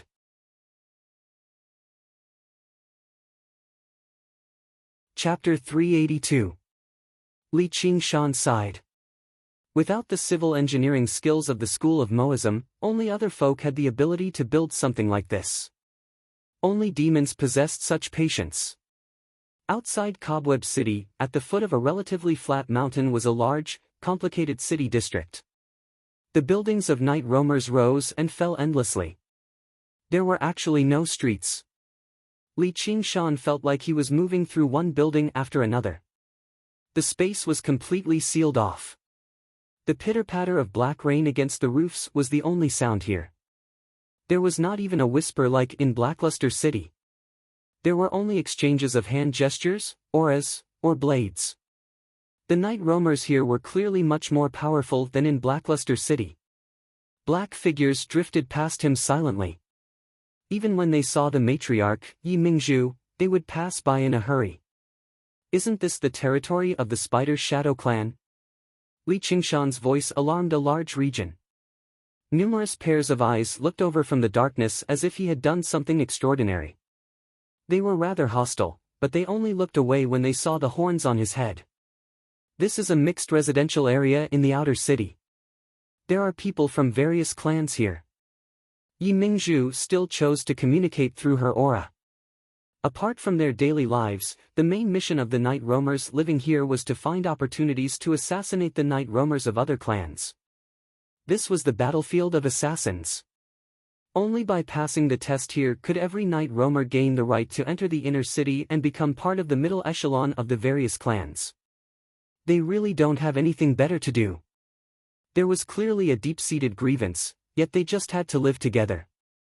It was conceivable. Scenes from books really would appear here: people selling dumplings, people sharpening scissors, peddlers, and children would all suddenly pull out their weapons and charge at you. Being born as night roamers sure was pitiful, but he also found it rather funny. This was probably not just because of Helicoverpa-Rosa's political schemes, but also because of the dark nature of the night roamers themselves. Only after entering the inner city did the situation take a turn for the better. The clans had been divided into a few large regions. Of course, it was in every single corridor. Every hall was filled with killing intent and unease. As he walked through Cobweb City, Li Qingshan couldn't help but sigh at the grandeur and delicacy of the building. It was as if every stone had been meticulously polished by a craftsman, and after a long period of time, it had become even smoother and heavier. Spider totems could be seen everywhere, like some kind of primitive worship. He even saw the existence of a sacrificial offering. In the eyes of ordinary people, a demon commander's strength was akin to that of a god. Li Qingshan was very curious. What would Helicoverpa-Rosa look like after ruling this place? Could she see through his mirror image avatar? Should he tell her about the three elders? All kinds of doubts were waiting to be answered. The only fortunate thing was that monsters still couldn't learn the complicated etiquette of humans. After Yi Mingzhu reported, Lin Mingya's expression changed. Soon, he received the news. Walking up the spiral staircase, Li Qingshan ascended to a higher level in Cobweb City and passed through a long, winding corridor. The stone door opened silently, revealing Li Qingshan. It was a large, trapezoidal platform that stood like a cliff. Or perhaps it should be said that it had always been a cliff. A woman in a long, red dress stood on the side of the cliff with her back to them. When Li Qingshan approached, she turned around just now, revealing a stunning face. However, what Li Qingshan felt first was not stunning, but undisguised cruelty and viciousness. Her lips were scarlet as if she had just drunk human blood. Her eyes seemed to ripple with venom. Humans, even if they were evil, would do everything they could to hide it. They would find various excuses to accuse the darkness of society and the depravity of the human heart, or they would propose some sort of philosophical viewpoint to justify their actions. Whether it was a genius or a madman, all of their actions and thoughts would always be restricted by the ideals of human society. There were no exceptions. She was different. She had no morals, no humanity. She did whatever she wanted. Apart from power, she was unrestrained by anything. She was truly evil without any disguise. Even though she had taken on a human form and lived in a human building, she was still a colorful spider. It was just that she was smarter, more powerful, and more vicious. She occupied the center of the spider web, waiting for her prey to come knocking. All of this did not damage her majestic, queen-like bearing.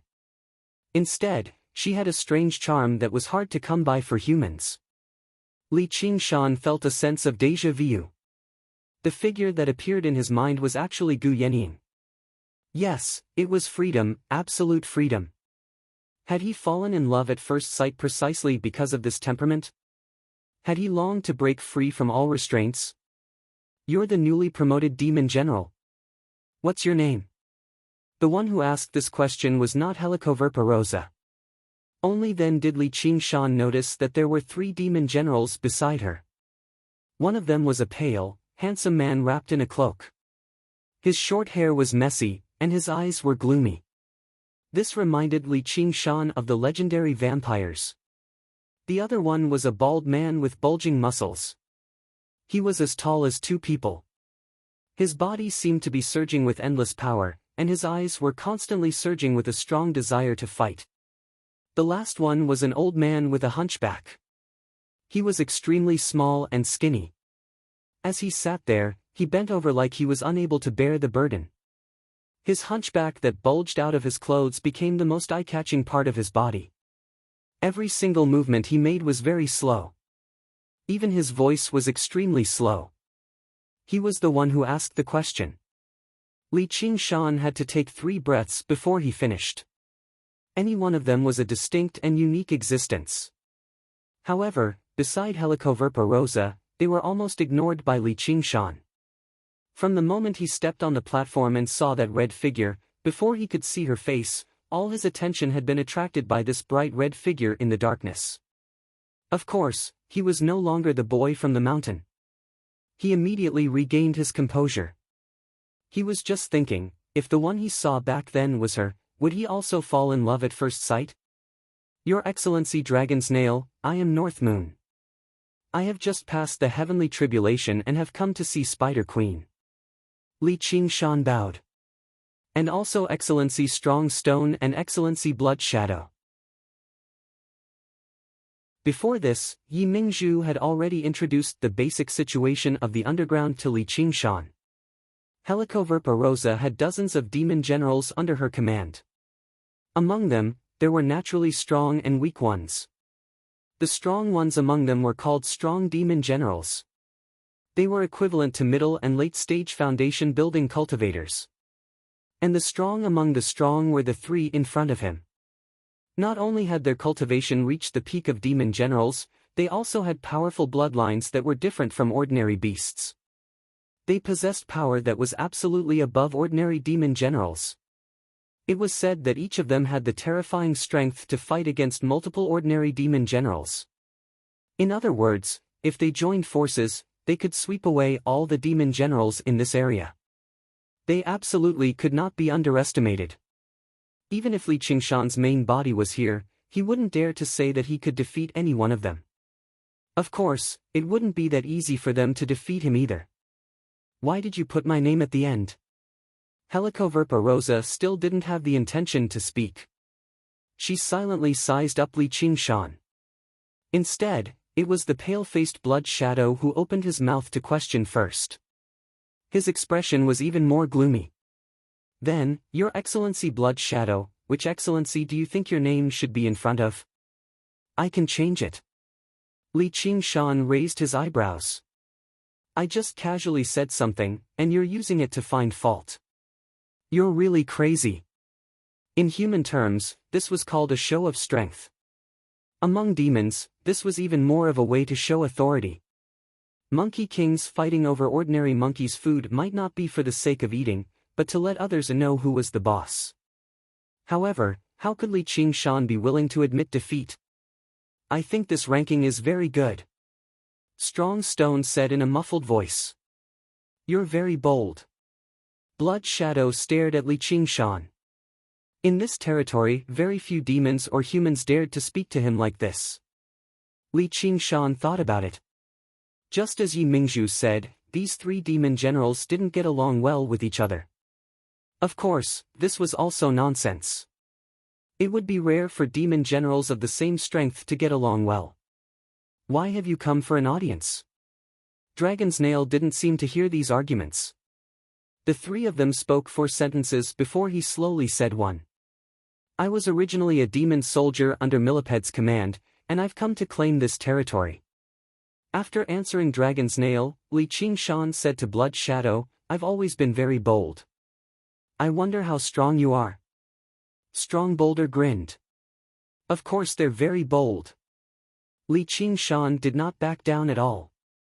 Only the weak would show weakness, submitting to the strong so that they could avoid disaster. Human modesty was not popular among demons.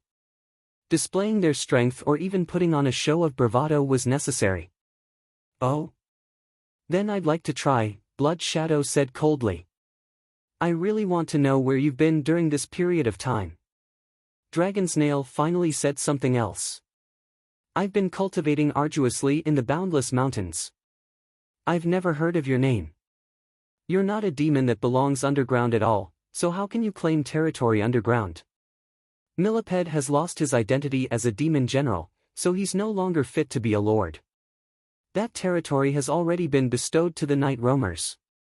The night roamers have already agreed to give me their territory. Whether I can possess territory underground probably isn't something you can decide, right? Blood Shadow. Li Qingshan directly referred to him by his name. Very good. Blood Shadow's figure vanished, appearing behind Li Qingshan. His pale white fingertips turned into sharp claws, reaching over with lightning speed. He actually struck out as soon as he said he would, without any hesitation at all. He moved with startling speed. In that moment, even Li Qingshan failed to grasp his movements. He reacted, and his back throbbed with pain. Strong Stone only grinned viciously. Since he dared to provoke the strong, he had to bear the corresponding consequences. Only by enduring it could he earn respect. If he could not, then he was an idiot. He deserved to be taught a vicious lesson. Dragon's Nail was still organizing his words leisurely, ignoring everything that was happening before him. Helicoverpa Rosa finally became interested. With a clang, the spirit turtle's profound shell rose up. It was azure and slightly transparent. Countless hexagons formed a perfect, stable structure, blocking the claws. Blood Shadow's face became even colder. His cloak fluttered as he turned into a black shadow and surrounded Li Qingshan. In that moment, who knew how many attacks the spirit turtle's profound shell had endured? A black tornado whistled and spun, connecting the heavens and the earth. It rushed straight to the dome and scattered the thick clouds. However, it wasn't a divine ability or Dharma spell. It was merely caused by Blood Shadow's figure. Li Qingshan stood in the eye of the storm with his arms crossed. He did not move at all and looked extremely relaxed. Even after thousands of trials and tribulations, it is still strong, no matter what winds blow on it. To be continued, RQ.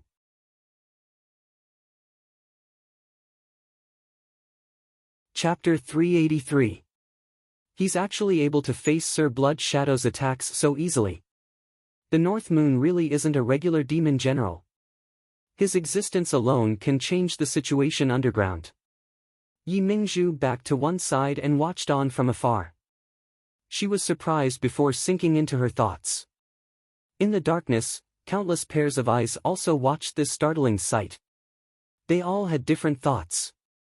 When Li Qingshan was still a demon, even when the three elders worked together, they were unable to smash through his spirit turtle's profound shell so easily, let alone now that he was a demon general.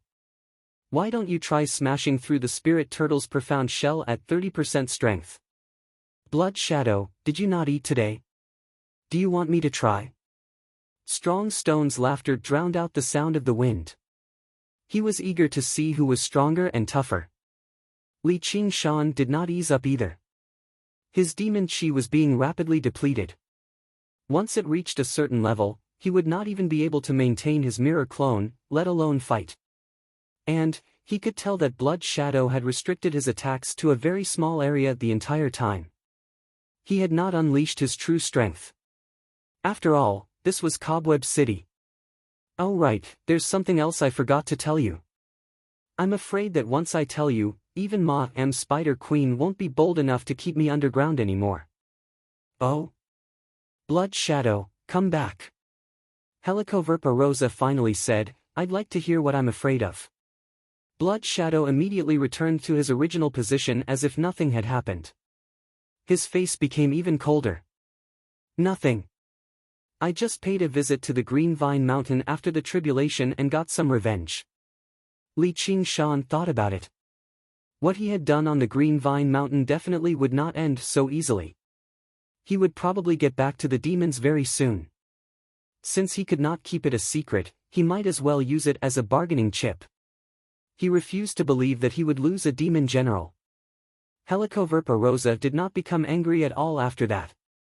She refused to believe that the demons would use him as a scapegoat so easily. You killed the Green Vine Elder. Helicoverpa Rosa was stunned too. No, he got away. Are you toying with us? Blood Shadow said coldly. Helicoverpa-Rosa's face turned cold. I never thought the old man Green Vine would be able to escape after being cut in half. Fortunately, though, the three of them happened to be together, so I killed the other two. The Lone Grave Elder and the Golden Pheasant Elder? Dragon's Nail asked slowly. There was some surprise in her eyes as well. Not bad. What proof do you have? Blood Shadow asked. Evidence?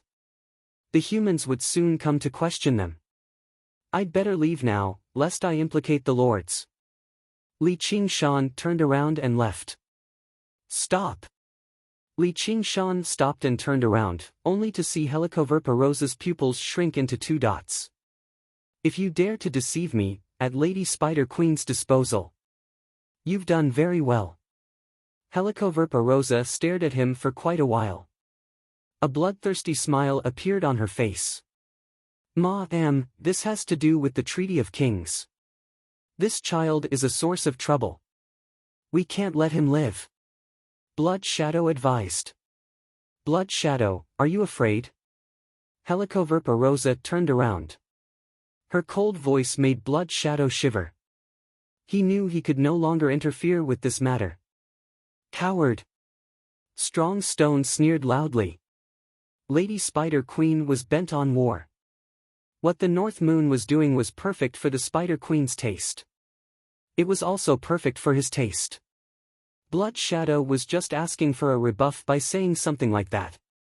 However, this kid had killed a human Foundation establishment cultivator before, while he did not have the opportunity.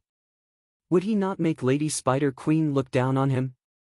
It was the humans who invaded the underground world en masse and killed demons.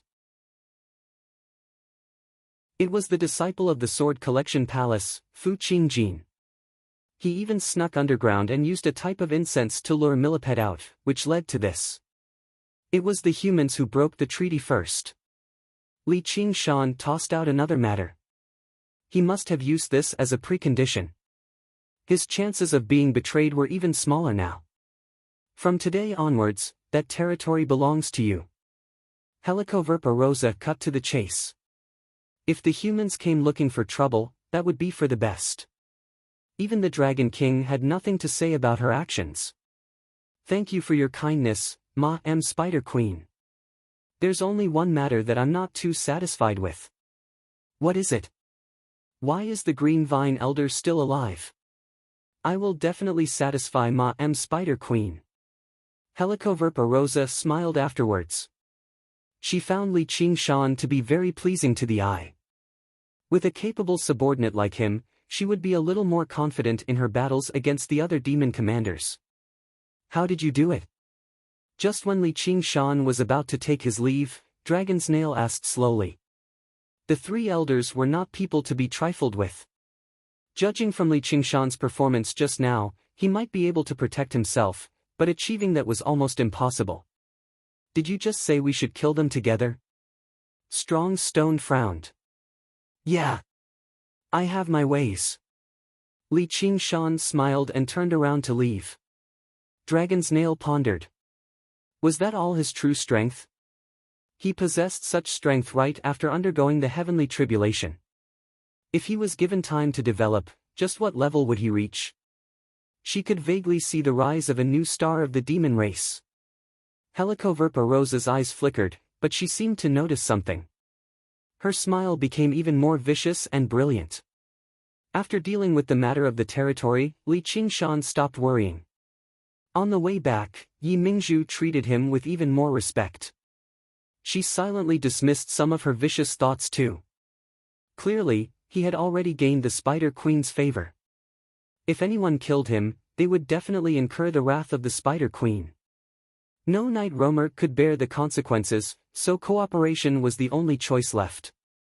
Returning to Blackluster City, Yi Mingzhu immediately went to prepare the spiritual herbs for the first transaction.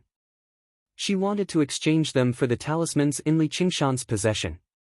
At this moment, Yi Liubo played a crucial role. Li Qingshan did not understand the exact value of spiritual herbs and talismans underground, but Yi Liubo knew very well. That was not all. She understood the importance of this resource to the clan, as well as the clan's ability to endure it all. She was sharp-tongued, constantly pushing the bottom line of the Spider's Shadow clan, or even pushing it a little further. It made the elders who negotiated with her glare at her furiously. They were almost tempted to draw their blades and stab this traitor to death. Yi Liubo was fearless, as Li Qingshan sat nearby behind her. She was filled with confidence, desperately demonstrating her value as a servant. She also treated this as an opportunity for revenge. She even drew an arcane treasure that said, "If you don't want to negotiate, I'll find another clan to work with," forcing the Night Roamer elders to turn purple. Such a large number of talismans and spiritual artifacts had indeed surpassed their own value. It was of great strategic significance. If it were not for the fact that Yi Mingzhu had returned from Cobweb City and told them that Li Qingshan had already caught the eye of the Spider Queen, they really would have considered falling out with him. In the end, it was Li Qingshan who could not stand it any longer. A high-grade talisman was going to be exchanged for a 1,000-year snake gall flower. Even if it was an open robbery, it would not be so vicious. He cleared his throat. Liubo, respect, respect. He did not care too much about a high-grade talisman or two. The Spider Shadow clan would have other uses in the future. Pressuring them too much was not a good thing. Yi Liubo glanced at Li Qingshan grumpily. All she could do was lower the price, and only then did the elders ease up. In the end, they came to an agreement. That was, they exchanged for it with a minimum price. Li Qingshan obtained 11 spiritual herbs, and none of them were younger than 500 years old. Above ground, even 100 talismans would not be enough to exchange for a single one. That was truly a huge profit. After becoming a demon general, he had higher requirements for the quality and quantity of elixirs. Although elixirs such as chi-gathering pills and chi-amassing pills were still being produced, the efficiency was still not as good as when he absorbed the spiritual energy of heaven and earth. From demon general to demon commander, he had to cross a millennium. Just the pills he obtained were simply a cup of water on a burning cart of firewood. Now that he had finally found a new way, his heart was filled with indescribable joy. I can live for 1,000 years. Li Qingshan suddenly came back to his senses. Unknowingly, he already had a lifespan of 1,000 years. This kind of feeling was very strange. The lyrics went, borrow another 500 years from the heavens, but he had already reached twice this number, far exceeding the extravagant hopes of mortals. What was he going to do with these 1,000 years? Once he thought about this question, he was somewhat at a loss. However, he quickly came to his senses. Of course, he would do what he wanted to do. In his previous life, he had read many books about how painful it was to live a long life. His evaluation of it was only 4 words, moaning without illness. What he wanted to do, even 1,000 years wouldn't be enough to do. My dear daughter, don't feel unhappy. This is just a temporary measure. You know that I have always doted on you the most. Otherwise, I would not have given the territory to you. You need to do everything you can to win his favor. It's best if you can make him fall in love with you. I can tell that he likes women too. This will bring great benefits to our entire Spider Shadow clan. In this region, he'll definitely become a powerful figure that won't lose to the 3 sirs in the future. Yi Mingzhu called Yi Liusu to one side and said earnestly while taking advantage of the negotiation. I've never known how to win the favor of others. Are we supposed to rely on demons and not fight for it with our own cultivation? As long as we still live in this region, the status of other folk will never be higher than demons. You need to understand this. The Bat Shadow clan is only bold enough to act so arrogantly because of Sir Blood Shadow. As long as you do this well, the position of matriarch will be yours in the future. What right does a servant have to inherit the position of matriarch? I haven't worked so hard for the sake of becoming matriarch, but for the sake of allowing all night roamers to see the stars and moon again. Yi Liusu's gaze was determined, filled with unshakable conviction. Her identity as a servant had not changed at all. You want to go above ground? Perhaps there'll be an opportunity very soon. The war between the humans and demons is not far away, but don't take this as a good thing. If the war really does come, we'll definitely be fighting on the front lines. We can throw ourselves into the humans. Shut up. Before Yi Liusu could even finish, Yi Mingzhu had already grabbed her by the neck. Why do you think we've been forced underground? It's all because of humans. In the eyes of demons, we're only treated as a special race that needs to be restrained and restricted. However, in the eyes of humans, we're aliens through and through. We have to be slaughtered, or we have to be enslaved. Do you understand? If you dare to say those words again, I will kill you with my own hands. To be continued.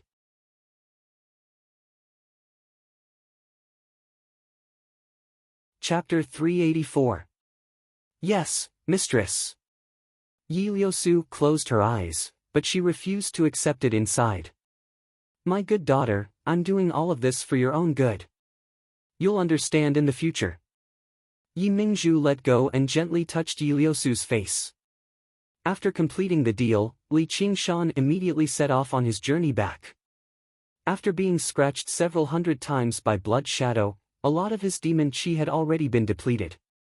If this dragged on, he would probably not be able to maintain his mirror clone for much longer. Blackluster City completely vanished into the darkness behind them, and the sound of the waterfall grew closer and closer. The three of them traveled against the flow, and after an hour, Li Qingshan suddenly stopped. What's wrong, master? Yi Liubo asked. Yi Liusu frowned, as if she had sensed something as well. Humph, you're just haunting me. Let's go. Li Qingshan picked up Yi Liubo and sped up. Blood Shadow unfurled his cloak and whistled up the waterfall. He was like a huge, black bat. His teeth protruded from his mouth, making his handsome face seem very vicious. He said, North Moon, are you bold enough to fight me? Let me see just what you're capable of killing the elders of the three mountains. His voice was not loud, but it pierced through the cavern like an invisible sword, reaching Li Qingshan's ears and producing an ear-piercing hum. You're bold enough to hunt me down? Aren't you afraid of Ma Spider Queen's punishment? Li Qingshan called out. Wild gusts of wind wrapped in wind blades shot out with his voice. I won't kill you. I'll just suck every single drop of blood from you so that you understand the consequences of offending me. Blood Shadow unfurled his cloak and shattered the wind blades. He did not slow down at all. I don't have time to play tricks like that with you. As they spoke, the distance between them shrank by half. Compared to Blood Shadow, the three of them moved at a speed that was nothing. They were horrendously slow. You guys go first. I'll deal with him. Li Qingshan stopped and turned around. He handed the 100 treasures pouch and saber to Yi Liubo, then tossed Yi Liubo to Yi Liusu. Master, I can help you. Yi Liusu held a curved sword in her hand. It's rare for you to have such loyalty, but his target is me. Protect Liubo and yourself. This is an order. Yi Liusu didn't say anything and left immediately. Li Qingshan turned around and flew towards a nearby cave. Blood Shadow arrived in a flash, almost without any hesitation. He immediately chased after Li Qingshan. At this moment, Li Qingshan's aura suddenly disappeared. Child's play. Blood Shadow sneered. The sound waves spread like a fine filter, leaving no gaps. Immediately, Li Qingshan's figure appeared.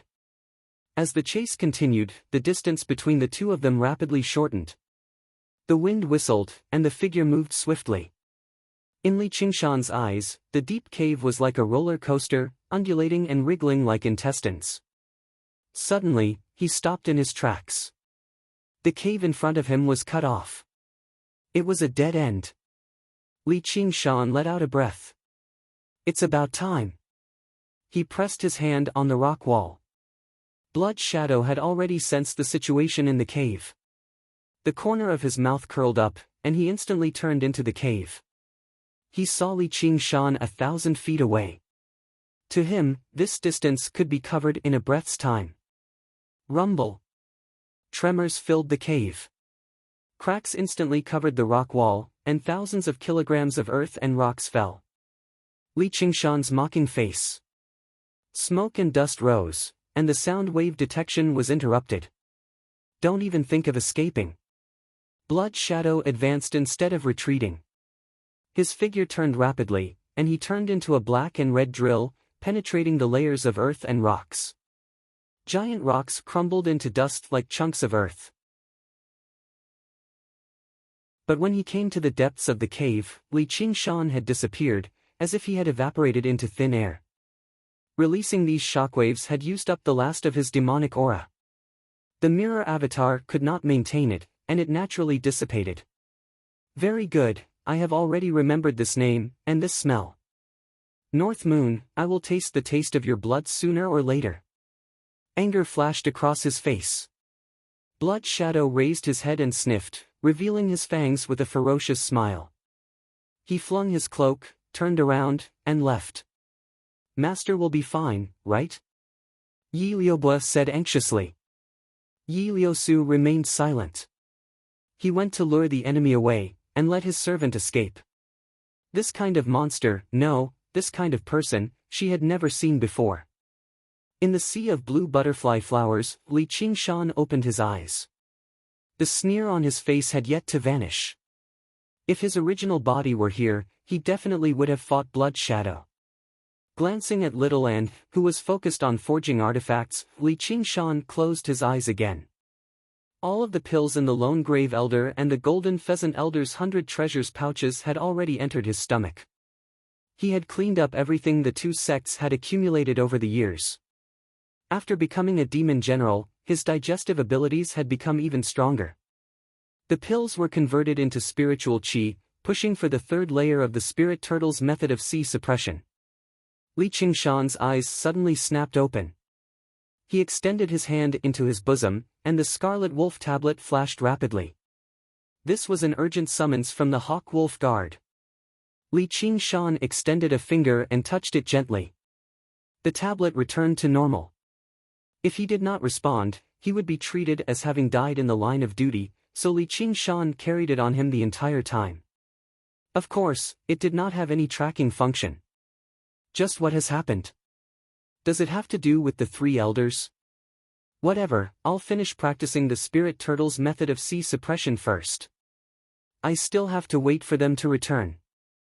He sank into his thoughts once more. After who knew how long, all of the pills had been consumed. A strand of spiritual qi rampaged through Li Qingshan's body. If it were not for the fact that his body was tough enough, this power alone would have been enough to blow him to pieces. The spirit turtle's demon core revolved rapidly, forming a huge swirl above his sea of qi. It sucked in the spiritual qi strand by strand.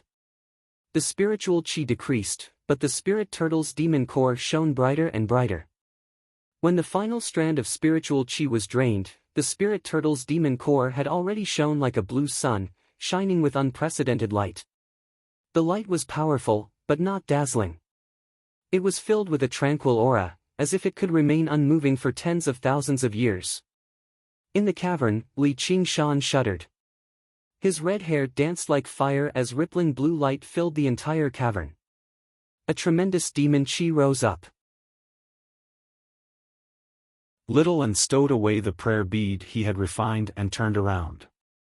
The slumbering millipede was startled awake as well. In human terms, the tiger demon and ox demon were body practitioners, while the spirit turtle was qi practitioners.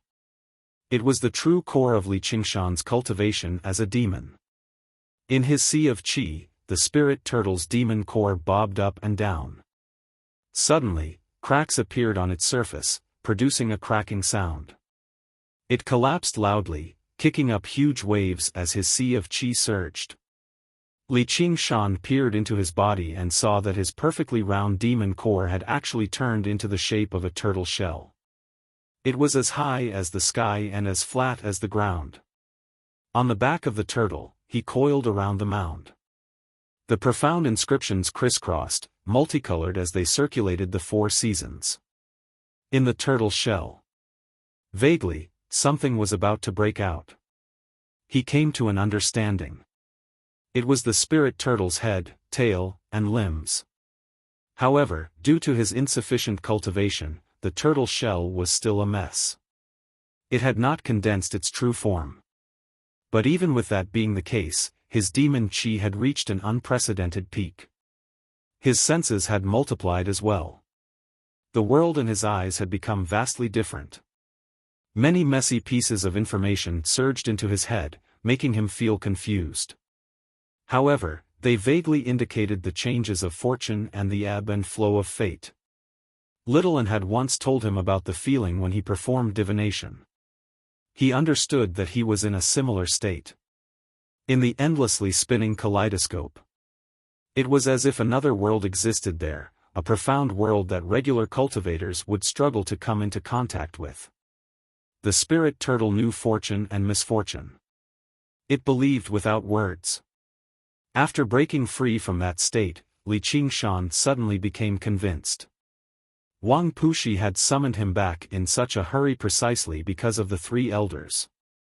This conviction was groundless, but it was firm and unwavering. Li Qingshan smiled. Finally, he took another step forward. Its master's demon chi, Yi Liubo said in surprise and joy. Yi Liusu found this slightly strange. Why was he ahead of them instead? However, when she thought about his various abilities, she did not take it to heart. She felt at ease for some reason and quickened her pace. Master! Yi Liubo flew into Li Qingshan's arms. Li Qingshan patted her back. You've returned. Yi Liubo originally wanted to give him another French kiss, but when she met his clear, unfazed eyes, she was afraid to act up for some reason. She lay in his arms obediently. Yi Liusu was even more sensitive. All she felt was that Li Qingshan had lost some of his violence and impetuousness. Instead, he had gained a sense of maturity and wisdom. The pressure she felt from him seemed to have lessened significantly, but he was even more unfathomable. She dared not tarry, and there was also a sense of unparalleled strength. She also called out. Master! Blood Shadow, I've shaken him off. I don't have time to waste with him. Right, I need to go out and complete the mission given to me by Madam Spider Queen. The underground world will still be managed by you, King Yi Liusu. Don't let anyone disturb Milliped's cultivation. What? No, it's too dangerous above ground. Yi Liubo turned pale with fright. The world above ground was filled with human cultivators.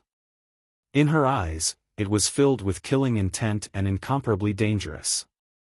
This was the same as how the cultivators above ground viewed the underground world. I have my own plans. Right, the 100 treasures pouch that we agreed on.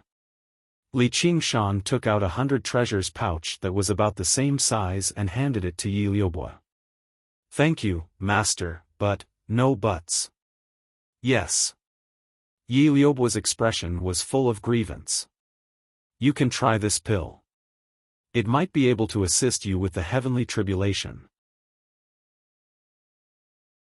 Li Qingshan took out a true spirit pill from his 100 treasures pouch and placed it in Yi Liubo's hand. Although he had no idea how effective a pill refined for human cultivators would be on night roamers, since it had the word human in it, it should still be of some use. Apart from increasing his own cultivation, a few capable subordinates were crucial too. Mirror clones were good, but they were unable to take care of everything. If Yi Liubo could undergo the heavenly tribulation, then the underground trade could be left to her. She would not have to take care of everything herself. Yi Liusu's gaze was drawn away by the true spirit pill. She sighed in amazement inside, there's actually such a wondrous pill in this world. Yi Liubo had already become so touched that she was speechless. She understood the value of the pill even without saying. What's wrong? Li Qingshan saw how Yi Liubo's eyes had reddened and was rather surprised. Ever since I was young, no one has ever treated me so well. I definitely won't let you down, master. Li Qingshan was rather embarrassed. Most of the time, what he considered first were benefits and returns. However, there was no such thing as a pure relationship that could completely disregard benefits in the world. Even if it did exist, it would be fragile and fragile. People needed each other, so they would form bonds. Because they no longer needed each other, they would remove the alliance. That had always been the logic of the world. What he wanted to be was not a master who wholeheartedly thought for his servant, but a master who was trusted and needed by his servant, so he accepted this loyalty calmly. To be continued.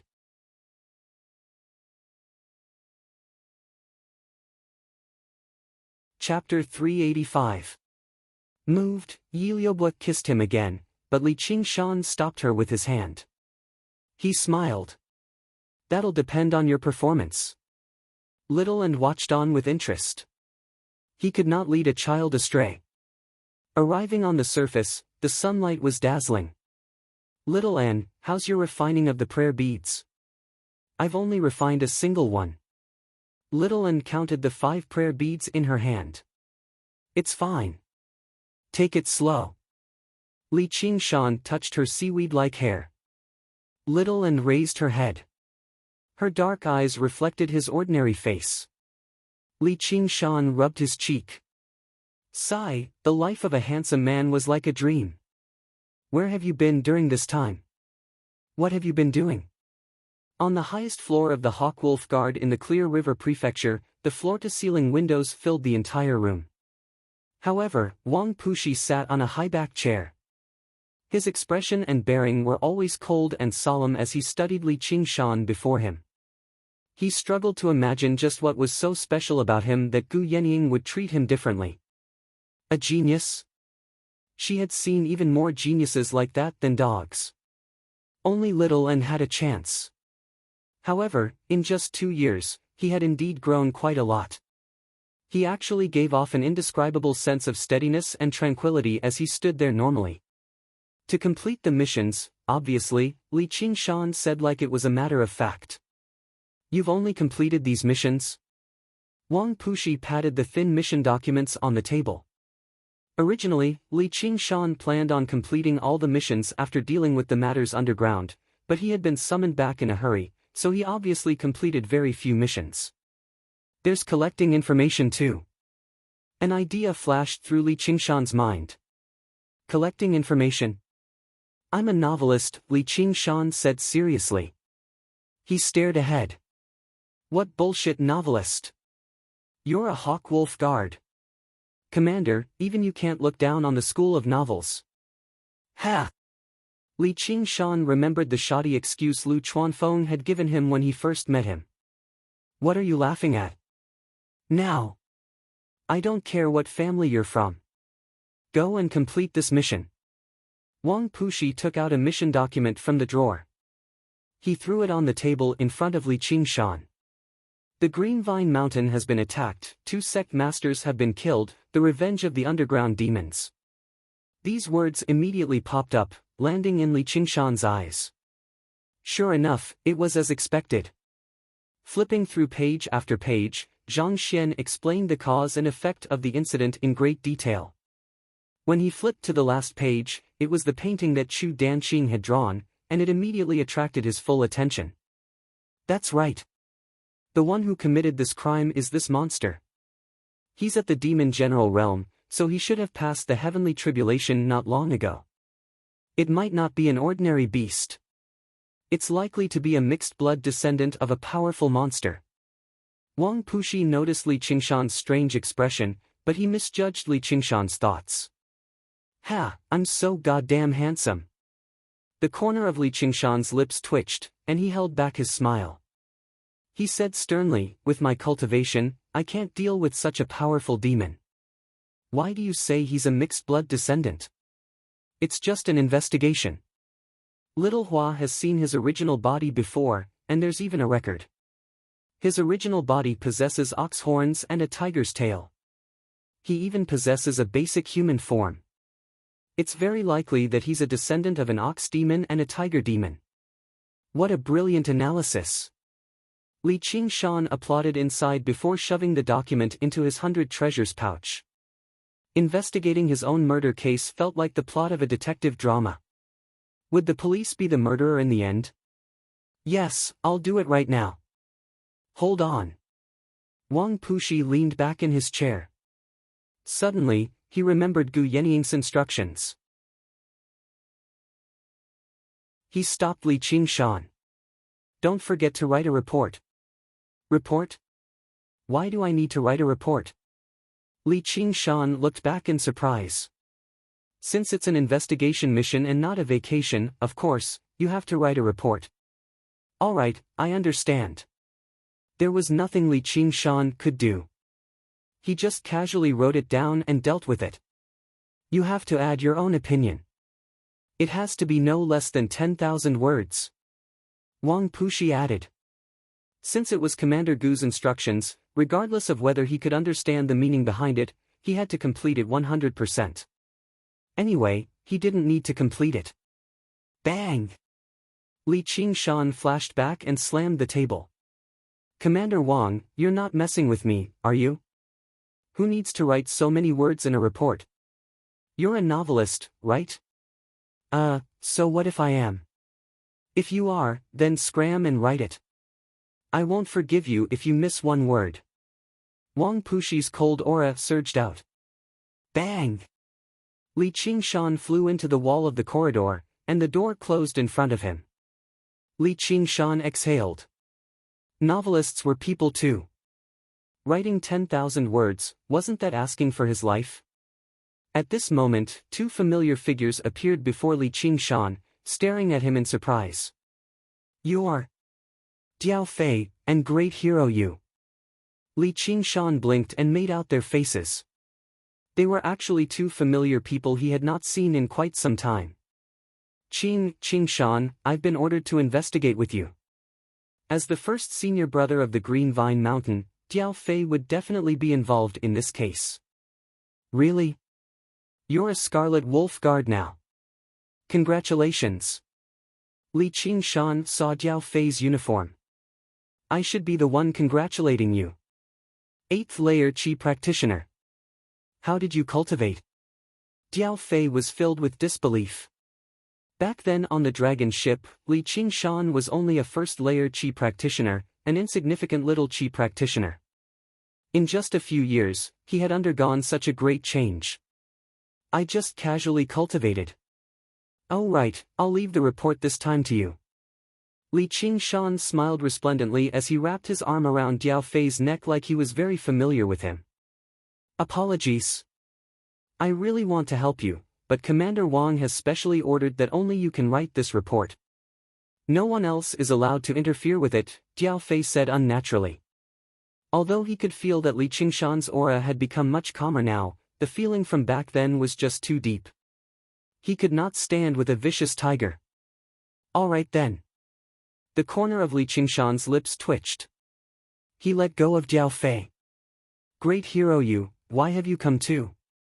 Oh right, were you injured on the Green Vine Mountain? Fortunately, I wasn't injured. It's been 2 years, and you've become an adult. I've come to seek refuge with Zijian. Do you still remember that girl? Yu Shuquang glanced at Diao Fei from the corner of his eye. Of course. She's a genius of our 100 schools of thought. It's a pity that you're too old, so you can't join the 100 schools of thought. That's fine. You can still cultivate in the Clear River Prefecture. If you need my help, just let me know. Thank you, but I have to return to the Green Vine Mountain. Yu Shuquang beamed. Sure enough, he still had not forgotten about his old friend. Afterwards, he became helpless. It'll be dangerous. The sect master has already issued a summons, recalling all the disciples. If you don't return, you'll be treated as a traitor. You mean the Green Vine Elder has returned to the Green Vine Mountain again? Li Qingshan's eyes flickered slightly as he asked slowly. Yeah. Yu Shuquang lowered his head and sighed. Diao Fei suddenly shivered. In that moment, he felt like he was under the claws of a tiger, shivering. However, this feeling only lasted for a moment. When he returned to his senses, all he heard was Li Qingshan smile. Looks like I have a report to write. Was it a false impression? Let's go. Li Qingshan yawned and stretched. That old man really doesn't take my words seriously. But that's fine too. In the hall below, Little An sat on a bench for resting, leaning on her hands as she waited for Li Qingshan. She swung her legs around. Suddenly, her ears twitched. She heard a voice that she found to be slightly familiar. Afterwards, she immediately recalled the person's name and appearance. Zijian, you better stay here. The Green Vine Mountain is far too dangerous. Perhaps that demon will return. You haven't seen it, so you don't know how terrifying demons are, Yu Lian persuaded painstakingly. How do I not know how terrifying demons are? It's exactly because there's danger that I want to go take a look. I've already made up my mind. You don't have to persuade me anymore. Yu Zijian frowned slightly. She was determined. It had been 2 years. She also wanted to go back and take a look. Yu Lian failed to persuade her, so all he could do was sigh. His gaze drifted through the hall aimlessly, quickly sweeping past a tiny figure. Yu Lian looked away again, looking at Little An's face in the end. Although he did not possess Little An's impressive memory, Little An had left a deep enough impression on him. He could not help but make his way over. You're, that, first senior sister, you're here too. Do you know each other, senior brother? Although they had never met before, they were no strangers. Yu Zijian had heard of Little An, the greatest genius of the 100 schools of thought. The primary disciple of the school of Buddhism obviously had the right to be referred to as first senior sister. First senior sister. 10th layer Qi practitioner. Yu Lian was surprised at first before becoming surprised again. The aura she gave off had clearly reached the peak of Qi practitioners, the 10th layer. If it were not for the fact that she was so special, he basically would have suspected that he had mistaken her for someone else. Yu Lian crouched down. Do you still remember me? I'm Yu Lian. Where's Niu Juxia? Isn't he with you? I do. You're the delivery man. You can talk. That was great. Oh my, Zijian, what are you doing? Yu Lian was overjoyed, but he felt his wrist tighten. Looking back, he saw that Yu Zijian's expression had changed. She had become extremely serious. Senior brother, are you talking about Niu Juxia? She's the child I told you about, the one who was with Niu Juxia. She's very pretty, but she can't talk. She can talk now. Oh right, why are you here? Are you really at the 10th layer? Yu Zijian let go of Yu Lian's hand. At first, her head was a mess. Various thoughts flashed through her head, as if she had a fleeting flash of inspiration. It was extremely important, but she was unable to grasp it no matter what. Little An, let's go. At this moment, the three of them made their way down. Li Qingshan called out from afar, and Little An leapt off the bench and ran over to grab Li Qingshan's hand. Li Qingshan glanced at Yu Zijian before waving his hand and summoning a cloud. After becoming a demon general and reaching the 3rd layer of the spirit turtle, using water techniques felt as simple as blinking an eye. The cloud he summoned was both large and fine, so he even had to control it a little. Yu Shuquang saw how Yu Zijian stood there without moving, so he thought Yu Lian had already convinced her. He called Yu Lian over, but Yu Lian was rather confused as well, but he had no time to think too deeply about it. They boarded the cloud and were about to fly off. A flash of inspiration appeared in her head, connecting everything together. Yu Zijian suddenly turned around and called out to Li Qingshan's back. Niu Juxia. P.S. There's only a single chapter today, so please forgive me. I need to think about the plot carefully. To be continued.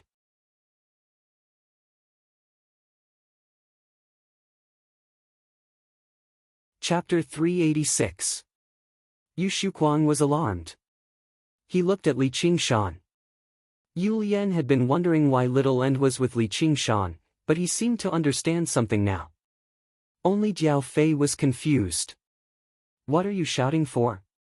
Do you want to come with me? Li Qingshan slowly turned around. His voice was steady, and his expression was natural. Having undergone the baptism of two identities, he could be regarded as an actor at the very least.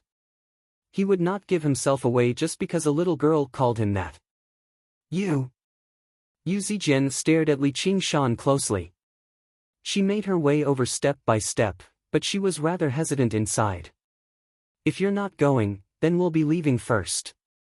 Li Qingshan let out a sigh of relief inside. As it seemed, she was not very certain either. I'll go. Yu Zijian leapt up.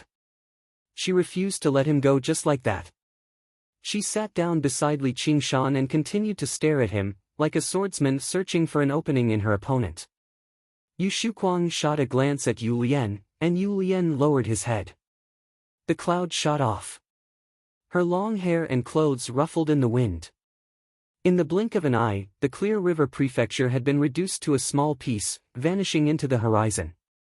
Great hero you, don't tell me your daughter has taken a fancy to me. Li Qingshan felt uneasy under Yu Zijian's stare. Zijian, don't be rude. Yu Shuquang scolded. Father, tell me. Yu Zijian pointed at Li Qingshan. Tell you what? Yu Shuquang frowned very seriously. On the Green Vine Mountain, the main hall stood majestically. Through some unknown method, it had actually returned to its original state.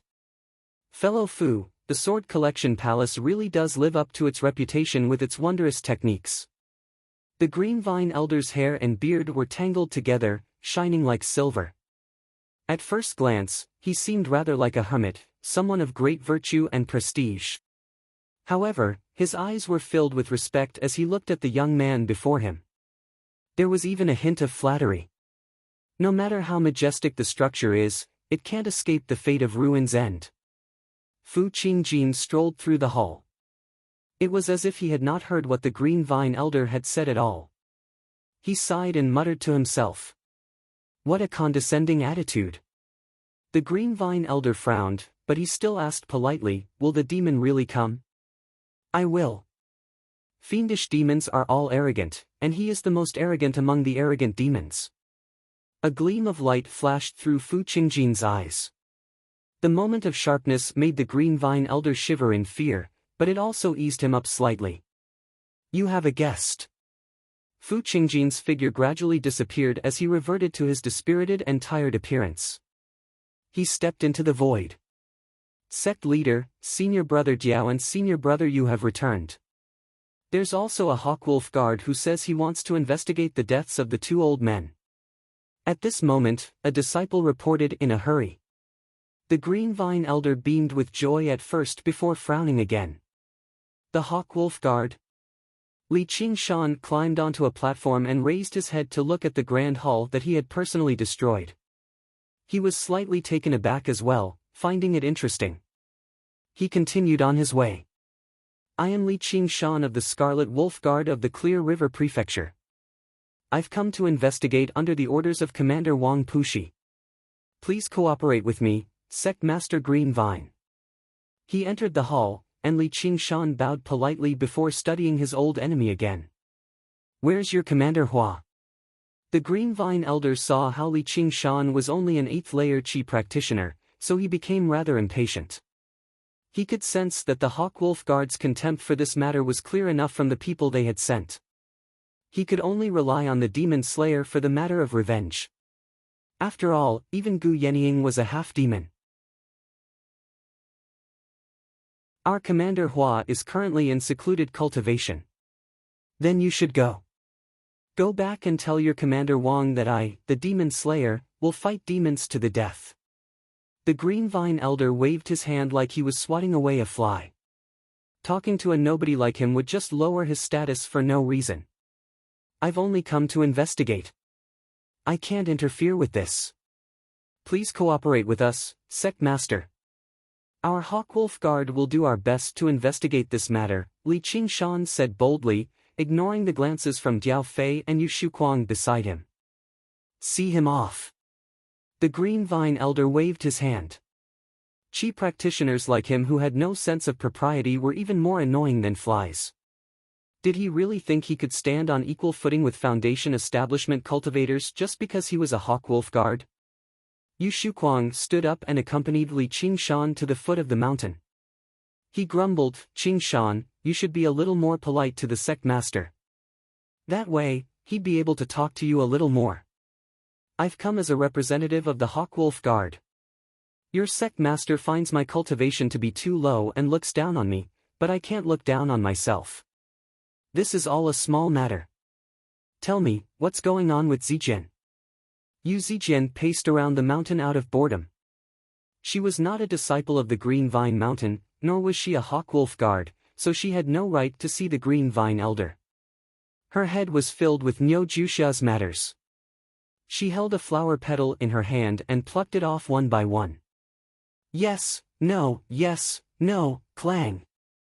The thrum of a sword interrupted her thoughts. Yu Zijin suddenly looked back and followed the small path into the forest. In the ruins, Fu Qingjin fished with his sword.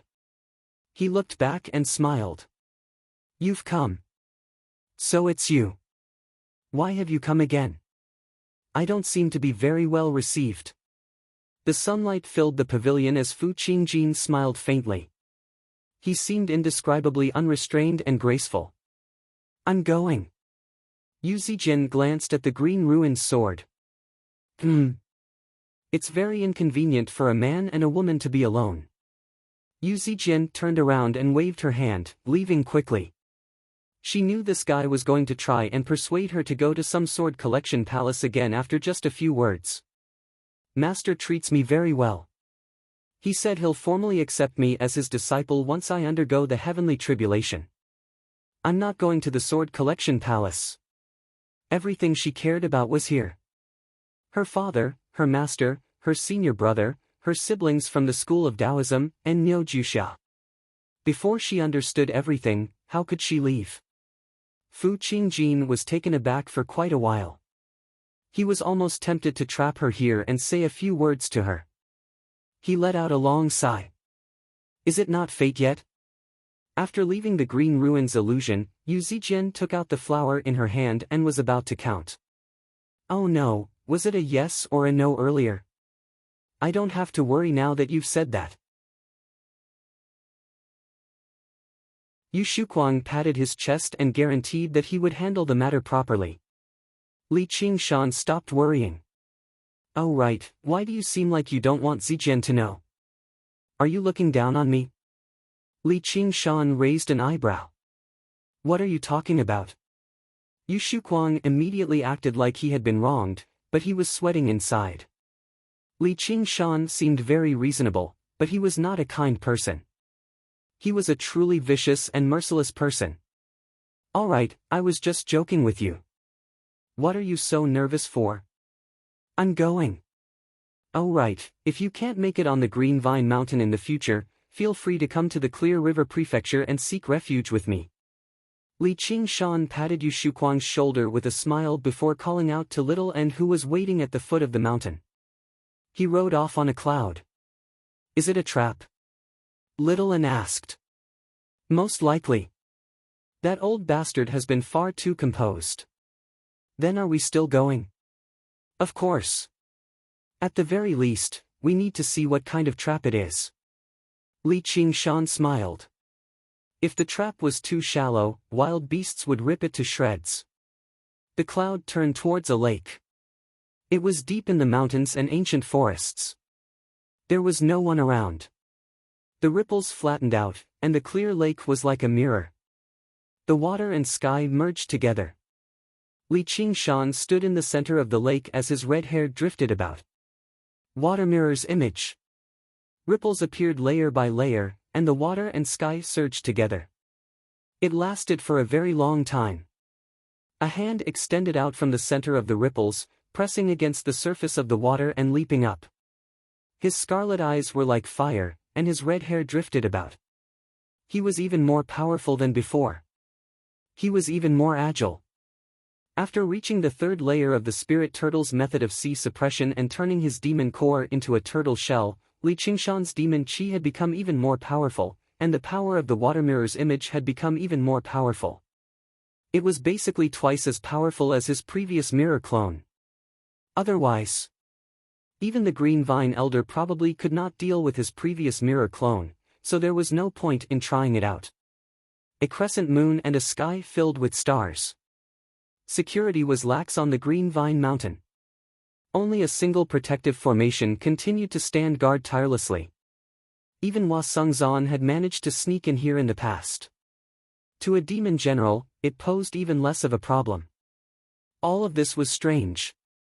Two patrolling disciples discussed softly. Senior brother, have third senior brother and the others returned? No, but they're probably going to be punished. That demon is far too terrifying. Afraid that you'll return?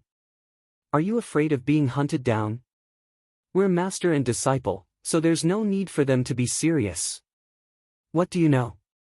I'm not afraid of being hunted down. Being an independent cultivator is far too difficult. Even Master is bold enough to return, so why wouldn't I be? At this moment, a figure made his way around a large tree and appeared on the mountain path. Who's there? Senior brother, it seems like Demon Chi. Oh no, it's a demon. Using the moonlight, they finally made out the newcomer's appearance. They did not look at the horn on his head, nor did they look at the ice blade in his hand. They forgot about all of these characteristics. Only his scarlet eyes flickered in the darkness, even more profound than the moon and stars. Li Qingshan did not hide his demon chi or figure at all, making his way up the mountain step by step. The two patrolling disciples stood on the mountain path, staring blankly at the figure walking towards them. Even their courage to flee or call for help had collapsed. It was like a mountain was crushing down on them. Excuse me, Li Qingshan arrived before them and said softly. Only then did the two of them return to their senses. They scrambled out of the way and watched as Li Qingshan continued up the mountain. They glanced at one another before rushing down the mountain at the same time. The Green Vine Mountain was far too dangerous. They would never return this time. In the hall at the top of the mountain, the Green Vine Elder suddenly snapped open his eyes. They shone with green light and flickered with uneasiness. He looked around before settling down. As soon as Li Qingshan reached the waist of the mountain, all the Green Vine disciples were alarmed. Diao Fei wiped away his cold sweat and forced himself to remain composed. He managed to gather the remaining Green Vine disciples together. Since the sect master had not fled, he could not flee either. However, all he could do was watch as Li Qingshan made his way to the top of the mountain from afar.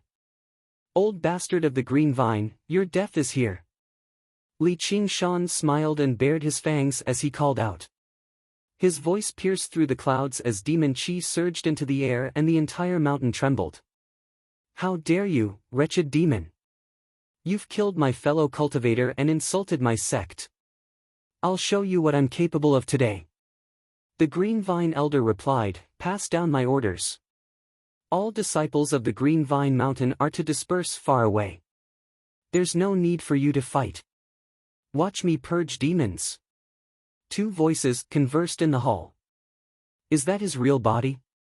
This demon chi should be real. With a swing of the ice blade, Li Qingshan crossed several hundred steps in a single step, leaving behind a long trail of light. He arrived at the top of the mountain in a flash, crushing the ground. He raised his blade and pointed it at the sky. The blade whistled through the air, illuminating the gloomy hall and the Green Vine Elder's sunken face. P.S. His mental illness has improved. To be continued. If you like this work, you're welcome to vote for me. Your support is my greatest motivation.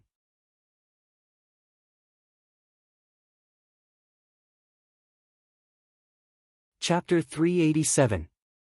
Evildoer, today is the day you die. Xiao Chen swung his green vine staff down and shattered the saber light. Greenwood transforms into a dragon, dragon battles in the wild. The Green Vine Elder slapped himself, and green light erupted, expanding and turning into an azure dragon with scales and horns. It roared as it soared through the air, flying out of the hall. A clap of thunder tore through the sky. At some point in time, the moon and stars in the night sky were covered by a black curtain. Heavy rain poured down and strong winds blew. The dragon roamed the world, accompanying him. The green dragon looked down from above, its green light shining brightly. It bared its fangs and brandished its claws, scattering Li Qingshan's demonic aura.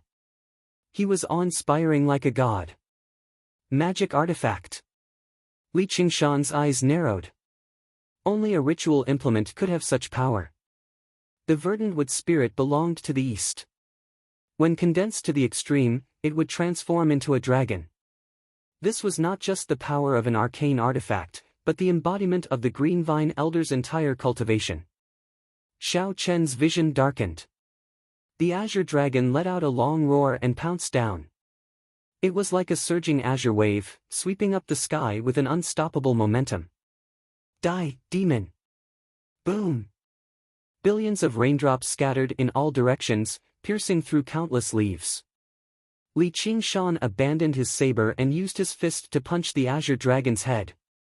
Waves of energy flowed through Xiao Chen's legs and spread throughout his entire body. Unexpectedly, he was somewhat unable to block it. He was pushed down the mountain by the azure dragon, his feet leaving 2 deep grooves in the ground. Li Qingshan dismissed his underestimation.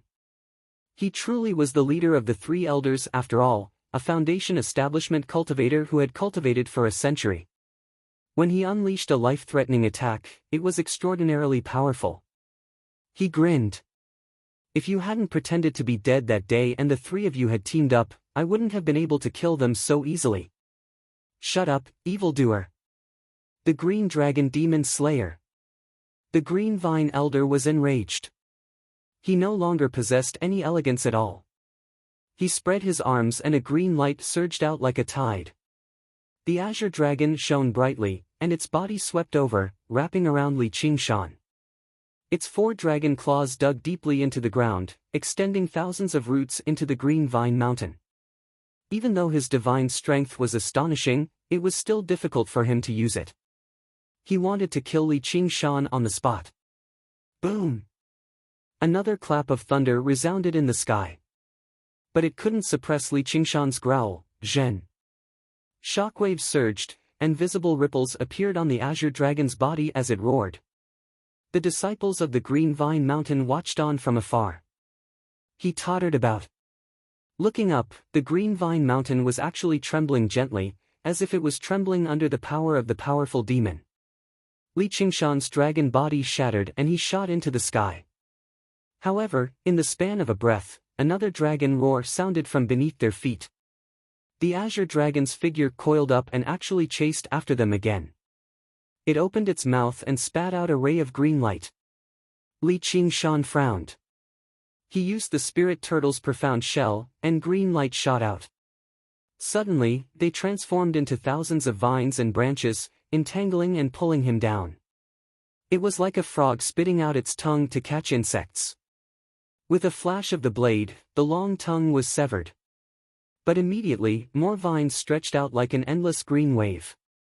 The ice blades danced wildly, like sharp wheels spinning rapidly. They tore apart the wave, but there was no end to it. He wants to exhaust my strength. Take out the leader first. Li Qingshan guessed the Green Vine Elder's plan. He sucked in a deep breath and let out a great roar at the azure dragon. The tiger demon's slaughter roar. Fierce winds surged, and thunder rumbled faintly. A black pillar of wind spun and rushed into the azure dragon's mouth. It immediately swelled up, and thousands of wind blades shot out, shattering the azure dragon. At the same time, a pair of half-transparent wings of wind unfurled on Li Qingshan's back. With a flap, he vanished into the sky. In the next moment, he appeared in the main hall, above the Green Vine Elder's head. He wielded his blade with both hands and swung down. The second innate ability of the tiger demon, giving wings to a tiger. With the fierce winds as his wings, he controlled the divine wind and soared through the sky. Li Qingshan's scarlet hair was like fire, and his eyes narrowed to the size of needles. Killing intent surged out and poured into the blade. No matter what your trap is, as long as I kill you, it's all for nothing. Die. Defense Talisman Formation. The Green Vine Elder was surprised, but he did not panic. With a wave of his hand, 7 talismans lined up in a row. They shone brightly and turned into 7 layers of light. The first layer, the second layer, the third layer. The ice blade pierced through the third layer of light without any sluggishness. Its sharpness diminished, and its momentum was thwarted. You wretched demon! The Green Vine Elder stared at Li Qingshan in hatred and fear. He formed a series of seals with his hands, and the shattered azure dragon outside the hall actually reassembled, flying back into the hall. There's no end to this. Li Qingshan made up his mind. He ignored the raging azure dragon behind him, abandoned the power of the spirit turtle's profound shell, abandoned the wings of wind, and poured all of his demon chi, power, and killing intent into the blade as he roared out. The 4th layer, the 5th layer, the 6th layer. The layers of light were ripped apart one by one. Only a thin layer remained. The Green Vine Elder immediately remembered the icy cold feeling of being cut in half by the blade last time. He did not want to experience it a second time. He powered the azure dragon desperately, slamming it heavily into Li Qingshan's back. Bang!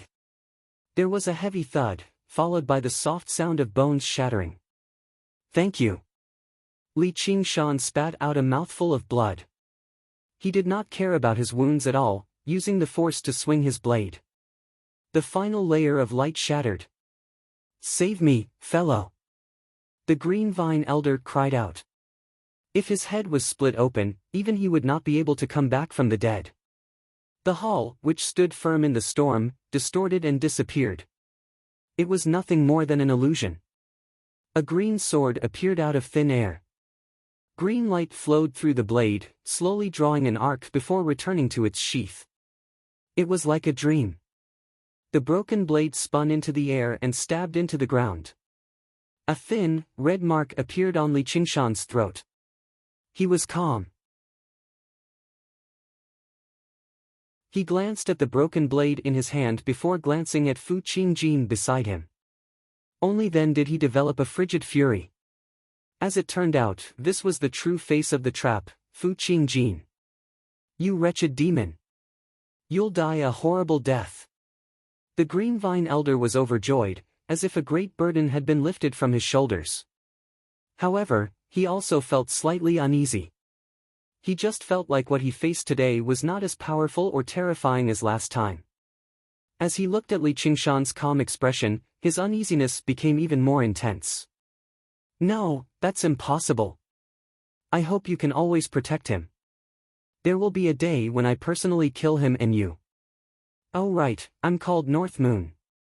Li Qingshan straightened himself, and his figure gradually faded. Just a clone. The light in Fu Qingjin's eyes flickered. Just a clone possessed such strength. It was truly shocking. He could vaguely sense that failing to kill him back then might have been a very great mistake. In the lake in the distant mountains, Li Qingshan opened his eyes and sat up on the surface of the water. He rubbed his neck instinctively. How was it? Little An asked. I almost killed that old bastard, but someone stopped me and killed my clone. It's also an old friend. He's called Fu Qingjin. Cold light flickered through Li Qingshan's eyes. He was the one who lured out Millipede and forced him to blow up his demon core. His grievances ran even deeper than the 3 elders. If he worked with Little An and went up the Green Vine Mountain, would he be able to kill him? Should we do it? The flames in Little An's eyes flickered. No. That sword is just too sharp.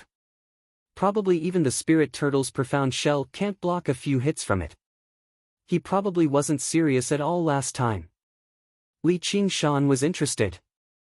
After a moment of thought, he shook his head in the end.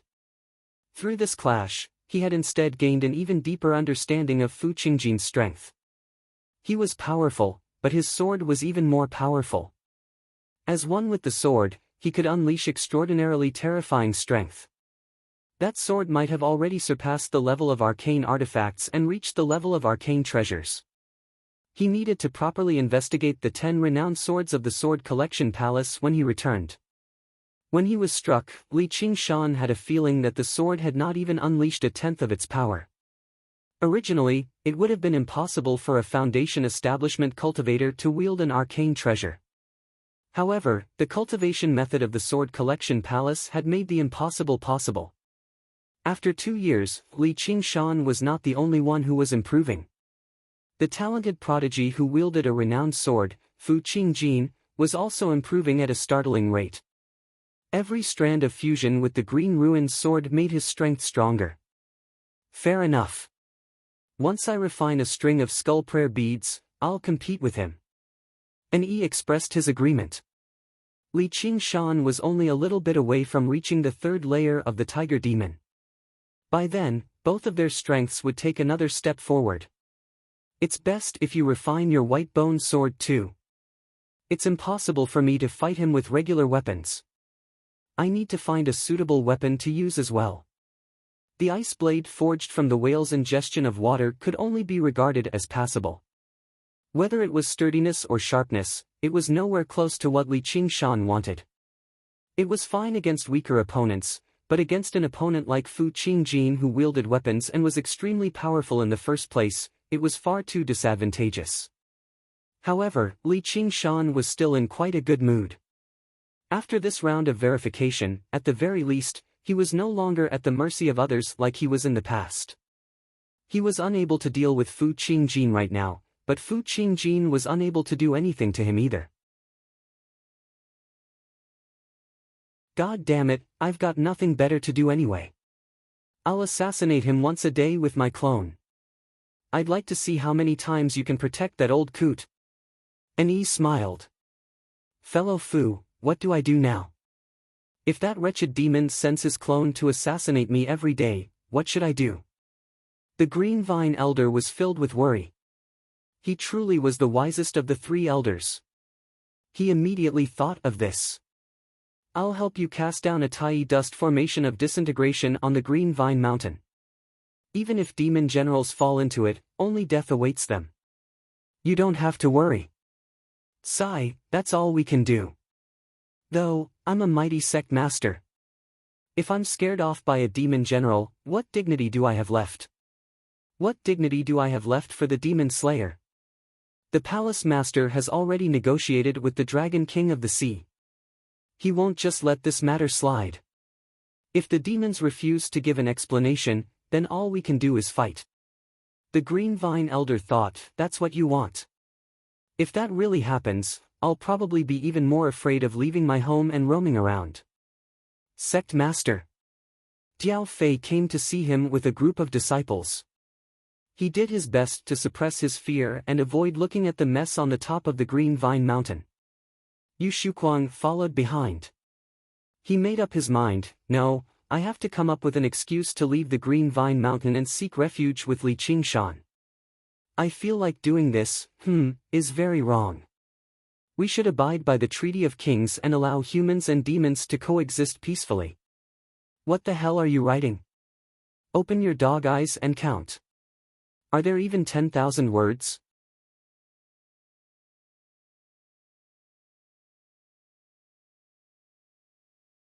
Chapter 388.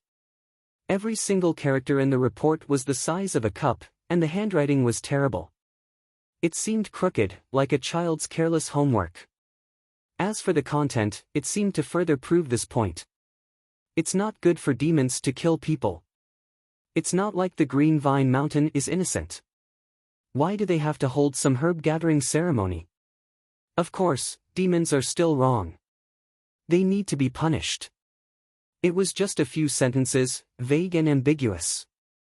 Commander, it's not that I don't want to write it, but the sect master of the Green Vine Mountain refuses to cooperate. I don't know what to write either. I can't just make it up. Li Qingshan laid out his hands and said helplessly. I don't care. You'll make it up whether you want to or not. You're the commander, and I'm the commander. Wang Pushi used his authority as the commander to force Li Qingshan to submit. You're far too unreasonable. That's what you get for being arrogant. Now do you understand what it means to be one rank higher than you? Wang Pushi sneered. Li Qingshan became slightly infuriated. He slammed the table and said, "At the end of the day, this mission is just nonsense. Whether they die or not has nothing to do with me. It's not like I'm familiar with them. The Green Vine Elder doesn't take a measly chi practitioner like me seriously at all, so why would I have so many thoughts for them?" The two men glared at one another furiously. A gentle breeze ruffled their hair. They looked back at the same time. Before they knew it, Gu Yenying was sitting on a bench in the corner of the room with her legs crossed. "Commander Gu." The two of them called out at the same time. Wang Pushi made his way out from behind the table in a hurry and bowed towards Gu Yenying. "One rank higher than you really do." Li Qingshan sighed gently, earning a vicious glare from Wang Pushi. "Little bro Qingshan. Are you dissatisfied with my mission?" With a flash, Gu Yenying arrived before the table and picked up the thin report. "Yours?" "No. I just feel like 10,000 words is too much." Li Qingshan was completely unable to grasp her movements. Compared to her speed, Blood Shadow seemed like he was crawling on the ground. Even if he transformed into a demon general, he was definitely not a match for her, and with this strange speed, it was likely that he would not even be able to escape 10,000 words. Gu Yenying laughed. "Old Wang. You're abusing your position to avenge a personal grudge. This subordinate doesn't dare. The mission given by the commander must be completed 100%. Doing so half-heartedly is a disgrace to commander's love for him." Wang Pushi paid no attention to Li Qingshan's angry glare. "Did you return after seeing the Green Vine Elder?" Gu Yenying suddenly asked. Her gaze became as sharp as a hawk's, as if she could see through him. "Yes." Li Qingshan lowered his head, not daring to look at her in the eye, for fear of exposing himself. "Then we've missed out on a great show." The demon went to the Green Vine Mountain again. If it weren't for Fu Qingjin, he almost killed the Green Vine Elder again. Gu Yenying leaned against the table. "Cross your arms." "Commander, was the demon slain?" pressed Wang Pushi. "No, it's just a clone. Just a clone possesses such strength. If the main body had taken action, probably not even Fu Qingjin would have been able to handle it." Gu Yenying glanced at Li Qingshan with a smile. Li Qingshan listened quietly, but he felt like Gu Yenying's gaze. She had never left him. Once upon a time, this was the attention he hoped for, but right now, he only felt very pressured. Gu Yenying changed the topic again. "Little bro Qingshan, tell me, just what is the demon thinking?" Li Qingshan said, "He wants to die." "Really? He's seeking his own death by doing that. He's defied the Treaty of Kings and destroyed the current peace. Even demons won't spare him." Li Qingshan raised his head and stared into Gu Yenying's eyes. He vaguely felt that Gu Yenying already knew something. She had specially arranged for the report to beat him up. If it's a blessing, it's not a curse. If it's a curse, it can't be avoided. Wang Pushi interrupted, "It's not as simple as you think. If the Dragon King of the Sea would hand over his clansmen so easily, he wouldn't deserve to be called the 10 Demon Kings. But if it's not handled properly, I'm afraid it might lead to a war. I'm here to handle this matter. No matter what that demon is thinking, I hope he can calm down during this time." Gu Yenying said as she walked out the door. Li Qingshan's heart tightened, but then he let out a sigh of relief. She stopped and looked back. "That's right. Rewrite it. 10,000 words, not a single word less." Wang Pushi laughed and patted the stunned Li Qingshan's shoulder. "What does Gu Yenying know? How much does she know?" He wondered if he should just leave in a hurry. But she doesn't seem to have any intention of investigating. If I just leave like this, wouldn't I be too cowardly? She'll laugh at me. Speaking of which, she's also a half-demon. Although she's not quite the same as a half-demon like me, she might feel close to me when she sees me. Not only will she not harm me, but she'll also love me greatly. If I didn't already have a woman, this might be a good opportunity to get close to her. Don't be silly. That woman isn't some dream goddess. Who are you to include the deaths of tens of thousands of people into your plan without a care? On Cloudwisp Island in the academy, Li Qingshan stared at the verdant bamboo outside the window as his thoughts ran wild. Then he lowered his head and looked at the white paper on the table. He racked his brains and lamented, 10,000 words. In the end, Li Qingshan did not choose to leave the 100 schools of thought. No matter what Gu Yenying knew, she did not seem to have any ill intentions. He had a feeling that if she really did make up her mind to deal with him, he would still be doomed even if he fled to the world of demons. His identity as a human brought him far too many benefits. If he gave up on this, his cultivation speed would plummet. This was intolerable. Even if he had to take on some risks, he would not hesitate. My dear disciple, are you writing a novel? Lu Chuanfeng made his way over and poured him a cup of tea. He was extremely eager. No. Then what are you doing? It's a report from the Hawk Wolf Guard. Li Qingshan explained the entire story. Isn't that simple? I'll write it for you. This is what I'm best at, Lu Chuanfeng said as he patted his chest. All right then. Li Qingshan was taken aback. Lu Chuanfeng immediately sat down and began to write rapidly. In just 2 hours, a report of 10,000 words was completed. Here, just take it and copy it. Thank you. Li Qingshan accepted it and took a look. The content was extensive, deep, and flowery. It discussed the meaning of the Treaty of Kings in depth and the conflicting relationship between humans and demons. Even Li Qingshan found it very enlightening. He developed some admiration for Lu Chuanfeng. My dear disciple, I have something to discuss with you, Lu Chuanfeng rubbed his hands and said in embarrassment. What is it? Can you lend me some spiritual stones? Lu Chuanfeng poured another cup of tea for Li Qingshan. What do you need spiritual stones for? Don't tell me you're going to the brothel again. No, I want to buy a true spirit pill for establishing a foundation.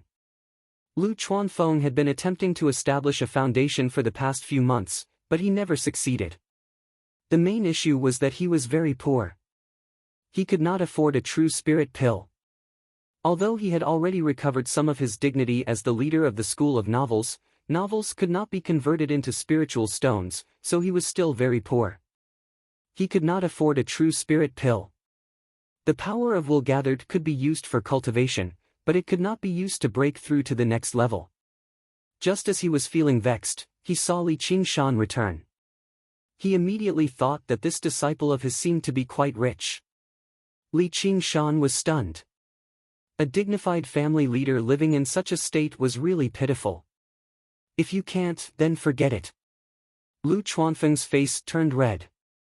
What kind of family leader would borrow spiritual stones from a disciple? He did not even know when he would be able to return them. I can't borrow spiritual stones, but I'll lend you 2 true spirit pills. Li Qingshan said after some thought. You? Are you serious? Lu Chuanfeng was greatly disappointed after hearing the first half of the sentence. But when he heard the second half, he could not believe his ears. What kind of chi practitioner would be willing to lend out true spirit pills? Of course. As he spoke, Li Qingshan took out 2 brocade boxes and placed them on the table. Is this really for me? Lu Chuanfeng swallowed his saliva and opened the brocade box.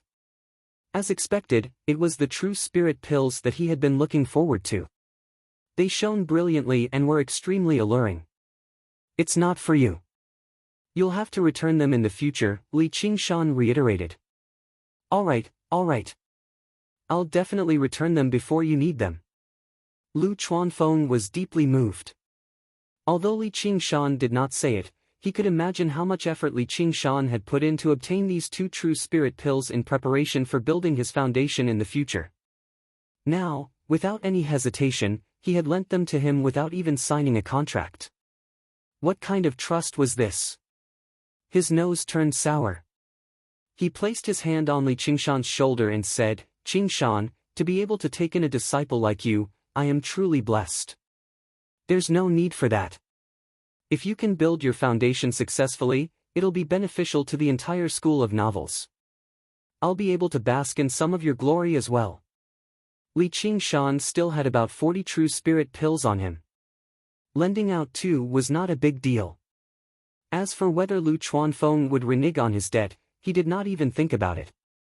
It was not because he trusted Lu Chuanfeng's character, but because he trusted his own strength.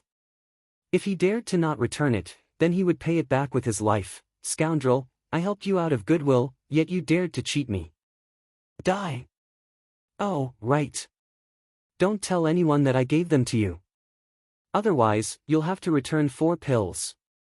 It was best if fewer people knew that he possessed the true spirit pills.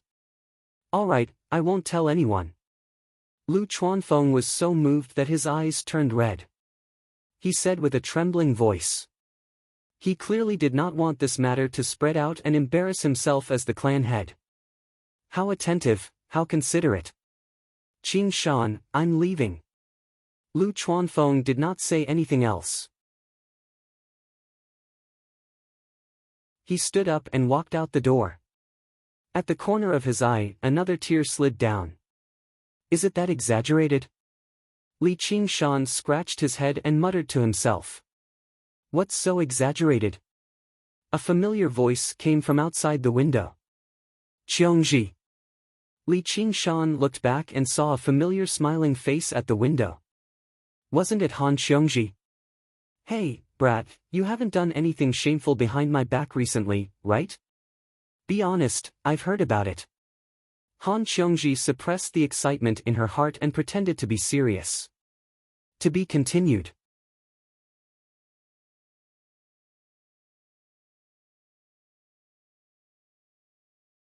Chapter 389. Li Qingshan went directly to the window, hugged her delicate body, and carried her into the room. "What are you, oh?" Before Han Qiongji could finish her words, her lips were sealed by him. She could no longer be reserved, tightly hugged his broad back, and passionately responded.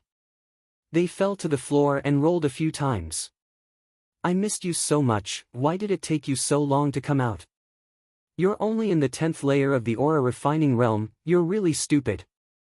Li Qingshan pressed her under his body, his face full of smiles, and after saying this, he kissed her again. "You still dare to talk about me, if it wasn't for you, why would I waste so much time? Why did you take off your clothes?" Han Qiongji flipped over and fiercely pinched his waist. "It's all my fault, I'll now bear a bramble and ask for forgiveness." While speaking, Li Qingshan took off his shirt, revealing his strong physique, and backhandedly went to untie her belt. "Then why did you take off my clothes?" Han Qiongji grabbed his hand and stared at him. "You made me alone in this room for so long, shouldn't you bear a bramble and ask for forgiveness?" Li Qingshan turned her over and rode on her, grabbed her hands, and pressed them on both sides. "I almost let you get away with it, tell me clearly, what have you been doing all this time, what's going on with you and Ru Exine? Otherwise, don't even think of touching a single hair on my body." Han Qiongji struggled, but she couldn't break free. What a great strength, and still so unreasonable. "Do you believe me or not?" Li Qingshan leaned down and stared into her eyes. He had gone through a lot of trials and endured a lot, but as long as he could calmly embrace her, it was worth it. Han Qiongji looked up at his bright and fiery eyes, already believing him in her heart. She smiled and gently shook her head. "I don't believe you." "Good, Han Qiongji, you dare not believe your husband, let me punish you." Li Qingshan pretended to be angry, tickling her while looking at her sensitive parts, moving his hands up and down. Good, I believe you. I believe you." Han Qiongji struggled but was no match for his strength. She giggled and panted. "As long as you believe me. I kept myself chaste for you. If you don't believe me, you can verify it yourself." Li Qingshan raised his hand and closed all the windows. With another wave of his hand, a faint blue light screen enveloped the room. How do we verify this? Hey, stop!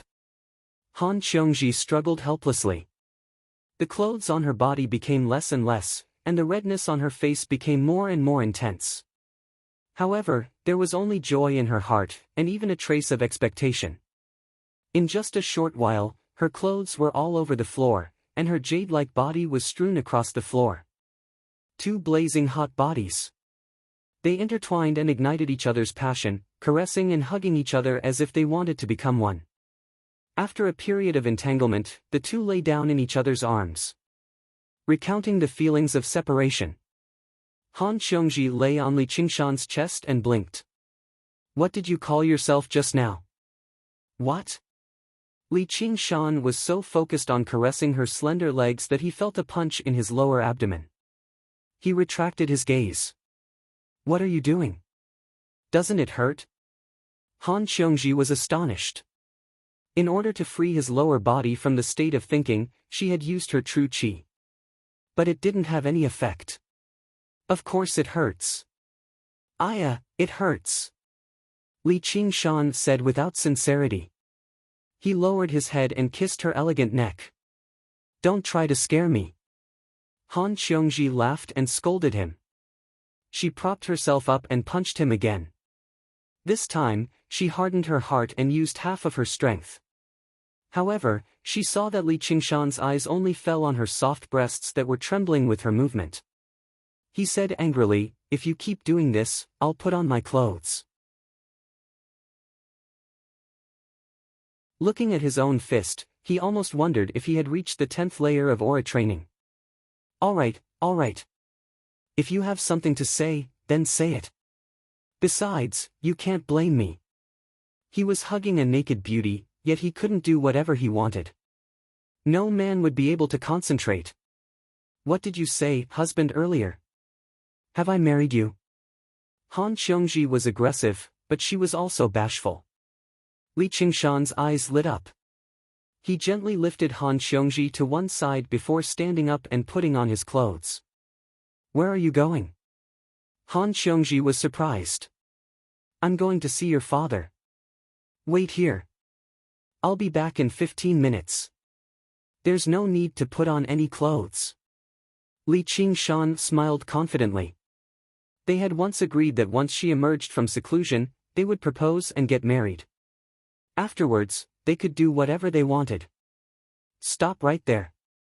Did you marry me just to do something like this? Han Xiongji found it both exasperating and funny. I'm just joking. Though, I really am a little impatient. It's not just for that. Li Qingshan grabbed her hand and smiled. She was not the most beautiful woman he had ever seen, nor was she the most gentle or powerful, but she treated him the best. If he only wanted to satisfy her, then it would be far too easy. Whether it be the buildings above ground or the night roamers below ground, he could do whatever he wanted. However, no woman could replace her position in his heart. Not even Gu Yenying could. He was not someone who did not know how to be satisfied. He was willing to win someone's heart and never part with them. At this moment, he had no hesitation at all if he wanted to marry her. Han Xiongji was entranced. She hugged him gently. My father will be in the estate tonight to celebrate for me. Just who's the one in such a hurry? Li Qingshan smiled and took another punch from her. This time, Li Qingshan refused to back down. With a smack, he landed a slap on her perky, snow-white bottom, immediately leaving behind a red mark.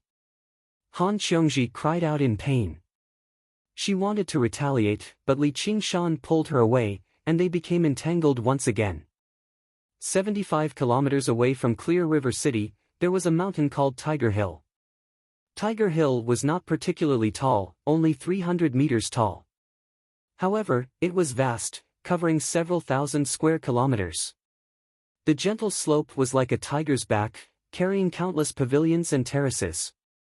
This was where the Han estate was located. 30-meter-tall walls separated the inner and outer city. Turrets stood in great numbers, and it was heavily guarded. It was like a fortress. Even in the dark, it was brightly lit. At the top of the 100 steps, there was a majestic gate tower with a tall horizontal board that had the words, General's Mansion, written on it. What was placed at the entrance were not stone lions, but a pair of tigers made of white jade. They lay on a stone pedestal and seemed lifelike, like they were alive. They studied the strangers nearby covetously. The tiger was the symbol of the school of the military. Most of the talismans used to command armies were forged into the shape of tigers, so they were called tiger talismans. The white tiger was of the metal attribute, making it a god of war and slaughter. So this is your home. Li Qingshan raised his head and sighed in amazement at the Han family's scale and wealth. What do you think? You've profited from following me. It's enough that I've profited from you. I don't care about anything else. Humph, you talk big. If I didn't know better, I'd think you've already reached foundation establishment. Han Xiongji narrowed her eyes and scoffed. She liked his arrogance and confidence the most. Compared to those who wanted to marry into the Han family's power, this kind of heroic man was what she liked. I'm suddenly a little nervous. Li Qingshan took out a present from his 100 treasures pouch and exhaled. The present was also prepared by Han Xiongji. It was suitable for father-in-law Han's taste, neither too light nor too heavy. Li Qingshan could not help but tease, you really can't wait. However, his heart was filled with gratitude. You can also be nervous. Han Xiongji was a little curious. It's all because of you. Xiongji, what if your father doesn't agree? This was not a random thought. Li Qingshan had a vague premonition. The complicated information in the tortoiseshell indicated that this trip would not be as smooth as expected. He won't say no. Han Xiongji was full of confidence. Han Anjuan had no reason to be dissatisfied. All these years, she had never seen her father so satisfied with someone. Even if it was for the Han family's sake, he would still agree. What if he really doesn't agree? Li Qingshan teased. If he doesn't agree, I'll elope with you. Han Xiongji looked at Li Qingshan with a burning gaze. This feeling was as hot as fire. Be careful that I don't abandon you. Li Qingshan's heart was as gentle as water. Who could abandon such a woman? Then I'll die with you. Han Xiongji glared at him. Clang clang clang. Clang clang clang clang clang. Dong dong dong dong dong. At this moment, alarm bells rang and gongs sounded. The entire Han family was alarmed and mobilized. Li Qingshan was surprised. What's going on? There's an enemy invasion. Han Xiongji was not surprised at all. She was angry and helpless. In the Han family, this kind of drill was common. The Han family's disciples would defend while the Han family's army under Han Anjuan would attack. She was no stranger to this scene, but she did not expect it to happen tonight. That enemy, don't tell me it's me. Li Qingshan pointed at his own nose. He already knew that his future father-in-law, Han Anjuan, was a standard battle maniac. Was this a test for his future son-in-law by putting on such a show? In the Han family's inner mansion, Han Anjuan was wearing armor and holding his sword. He sat in front of the main hall as if he was facing a great enemy. This time was different from the usual drill. The stalwart tiger guards stood solemnly on both sides. Their faces were hidden in their armor, and their eyes were fixed on the front. They were not ordinary disciples of the Han family, but a real army known as the Han family's army. Under the leadership of Han Anjuan, they had fought against demons, mutants, and evil cultivator sections. Every one of them had been through hundreds of battles. Even though they stood still, there was a murderous aura that soared into the sky. This time, for Li Qingshan, Han Anjuan had gathered both the Han family's disciples and the Han family's army. Han Tie held a long spear in his hand and wore a shiny silver armor. He looked even more handsome and heroic. Pass down my order. Block him, regardless of life or death. Han Anjuan said indifferently as if the person who was about to enter was not his son-in-law, but a real enemy. Yes. Han Tie accepted the order and led the army away. The sounds of iron boots stepping on the ground and armors colliding rang out in unison, forming a torrent of iron and steel as it surged forward. "No, it's us." Han Xiongji grabbed his hand. Li Qingshan's heart moved. He held her hand tightly. From today onwards, there was another person who could fight side by side with him. The door suddenly opened. Li Qingshan and Han Xiongji looked at each other and walked forward side by side. On top of the gate, a group of archers pulled their longbows to the fullest. Inside the gate, a group of soldiers with spears in their hands were ready for battle. For specks of white light shone from the eyes of the two white jade tigers. They shook their bodies and stood up from the stone seats. Their bodies, which were 2 meters tall, looked extremely mighty. They faced the sky and let out a wild roar before pouncing down. "Can I throw away my gift?" Li Qingshan looked at the tigers that were pouncing at him. He tilted his head slightly and whispered to Han Xiongji. This kind of bastard father-in-law was not worthy of his gift. "No." "All right then. To be continued."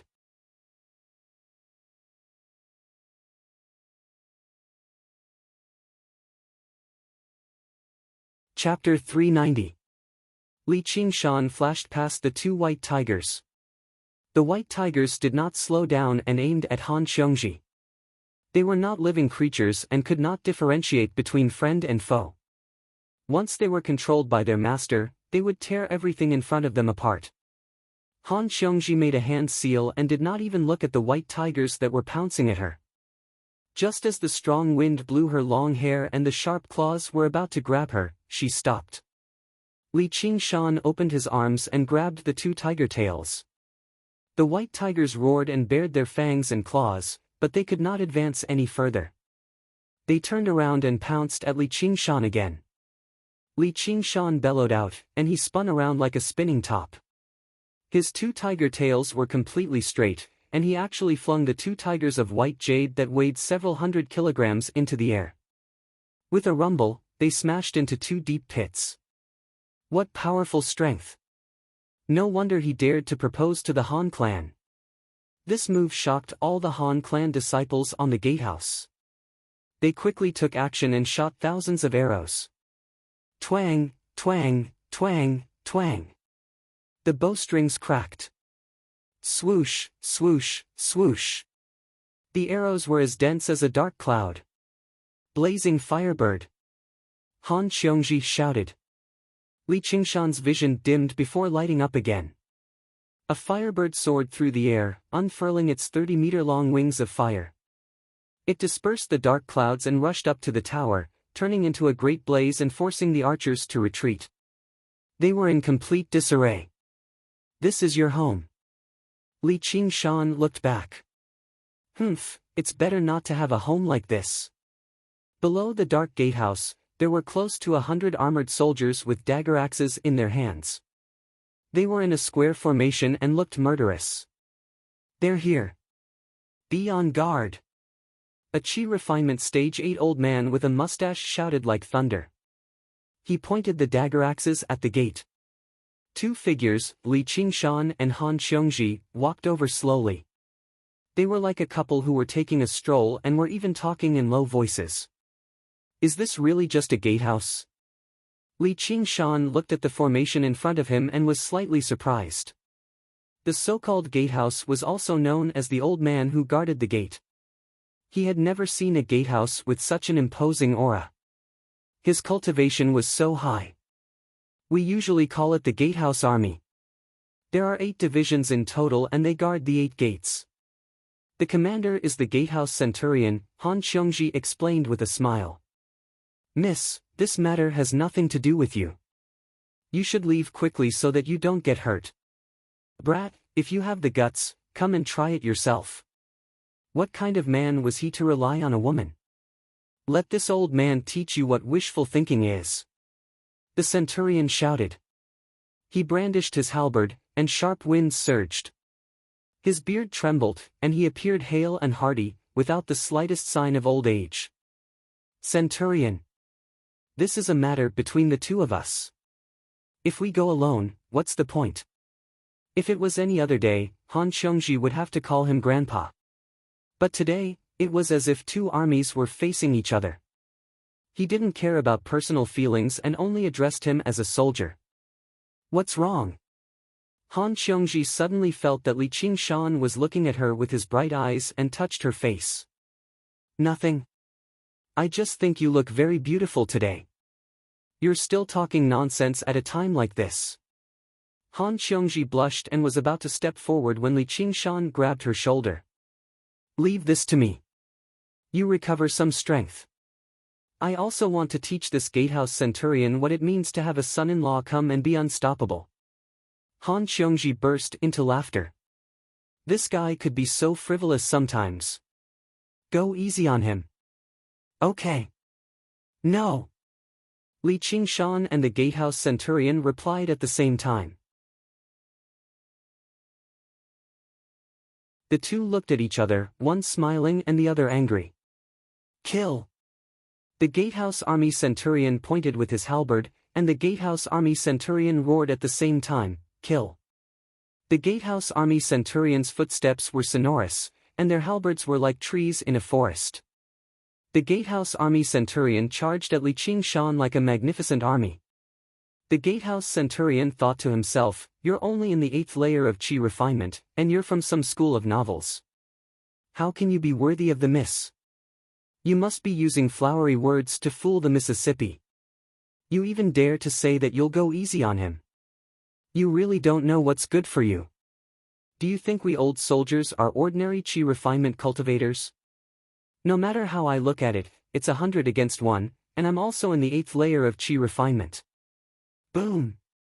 A loud noise interrupted the gatehouse centurion's thoughts. In front of him, the soldiers screamed and flew into the air, slamming into the wall of the gatehouse army gate. From afar, they were like a monster charging at them. Wave-treading style. The waves under Li Qingshan's feet surged, and he charged forward like an arrow released from a bow, straight into the army formation. Vortex style. The waves in Li Qingshan's right hand spun rapidly, and his whole body was like a giant drill as he charged forward. When he touched the soldiers, he bounced off and was sucked into the halberd, breaking into pieces. Wherever he went, people and horses fell.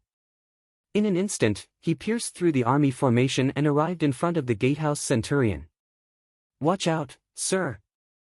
The centurion was taken aback. He had never imagined that his gatehouse army would be so vulnerable. How could he possibly back down? With a loud roar, his halberd shone brilliantly, shattering the tiles beneath his feet. Wielding the halberd with both hands, he thrust it toward Li Qingshan with all his might. The dagger axe and the drill bit collided fiercely. The sound was like an electric saw cutting through metal, but it only lasted for a moment before the dagger axe was sent flying. The centurion retreated in shock. The webbing between his thumb and index finger was torn apart. The water ripple drill drilled into his body in an unstoppable manner. His protective jinchi was as fragile as paper, and his shining armor was torn into pieces. My life is over. The centurion let out a long sigh in his heart. He had never thought that he would die here after spending his entire life fighting. The terrifying might of this battle technique was something that he understood clearly the instant they clashed. Flesh and blood would not be able to block it. He did not feel any pain either. When he lowered his head, he saw that he was completely naked, but he was not injured at all. When he looked up, he saw Li Qingshan standing in front of him, smiling at him. He could not help but be stunned. All of this took a long time to describe. From the moment Li Qingshan used the vortex technique to defeating the centurion, it took less than a breath's time. Han Xiongji was rather surprised as well. She had already known that Li Qingshan's abilities were impressive. Even Chu Tian, who had a higher cultivation as a chi practitioner, was not his opponent. He definitely could not be stopped by the gatekeeper army, which was why she told him to hold back a little, just to avoid harming this old man who had watched her grow up. However, she did not expect him to win so quickly and cleanly. Moreover, he did not hurt the centurion at all. Her heart was filled with pride. This was the man she valued. He could always surprise people. Anyone who looked down on him would be blind. I've lost. You do have some skill, but it won't be so easy from now on. I advise you to retreat as soon as possible. If you're not careful, you might lose your life. The centurion said solemnly. There was no longer any contempt in his eyes. Being able to break through the wild goose formation was not particularly impressive. He could just about do it. However, being able to tear apart his clothes without hurting him at all proved that he still had a lot of strength left in him. His control over his combat skills had also reached the realm of minute subtlety. If it was a real life or death battle, these 100 people would probably be killed by this brat with one hand. Where did the young miss find such a monster? She did have a good eye. Elder, you'd better block him. Han Xiongji walked to Li Qingshan's side and pointed at the centurion's lower body. This old man deserves to die for dirtying Mrs. eyes. The centurion's face turned red and he hurriedly covered his lower body. Anyway, I've been dirted many times recently. I'm used to it, Han Xiongji thought. She hooked her arm around Li Qingshan's. Let's go. How's your recovery? Li Qingshan asked. You're so fast. How would I have time to recover? Yes, as a man, how can I be too fast? Don't worry, madam. I'll try to slow down in the future. Li Qingshan chuckled. Han Xiongji kicked him. Don't think I don't understand. This is my home. I've never seen a home that knows how to build a barbican. After saying that, the two of them passed through the gate. Li Qingshan stopped in his tracks. In front of him was a large open space. There were high walls on all sides and watchtowers and battlements. It was a barbican. The only way to pass through the barbican was through a huge black iron gate about 1,000 feet in front of them. An elegant man with a long beard and a tall hat was playing the guqin on top of the tower. Uncle Chao's zither is still as pleasant as ever, Han Xiongji said as she introduced him to Li Qingshan softly. This Uncle Chao is Chao Gan. He's my father's military advisor. Not only is he a 10th layer Qi practitioner, but he's also known for his resourcefulness and schemes. He's no trifling matter. Looks like my father intends to stop us in this barbican. Li Qingshan grinned. Wasn't it natural for a man to marry a woman? Why was this old man acting like he was guarding against a thief? Could it be that he had a father who was obsessed with his daughter? Qiongji, this is the end. It seems like your father doesn't like the brat beside you. It's useless even if he sees you. It's not too late to leave now, Chao Gan said as he played the guqin. I don't care if he likes me or not. It's enough that I like him. Who's going to get married? Me or him? Han Xiongji was also angered. She said rudely. Well said. Li Qingshan rode a cloud and charged toward Chao Gan. Capture the leader first.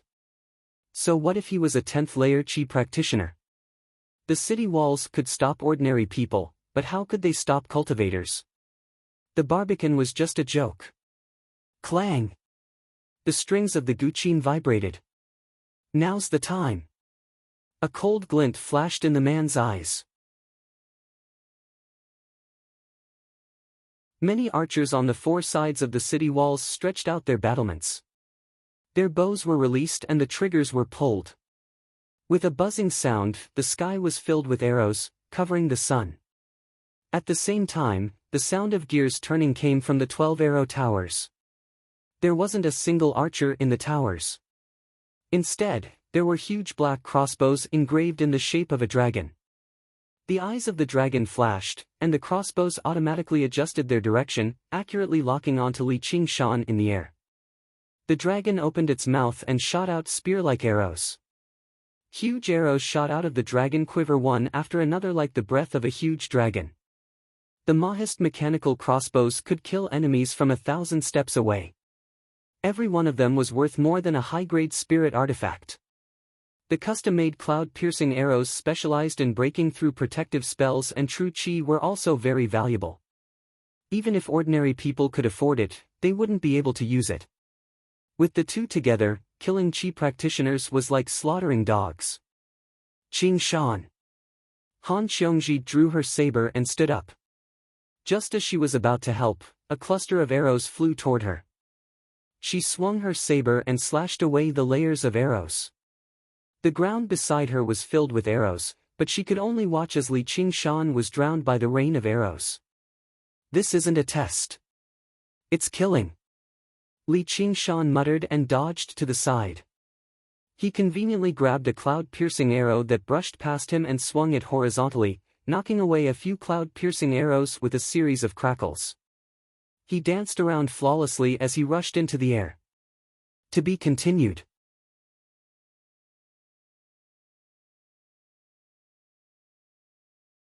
Chapter 391.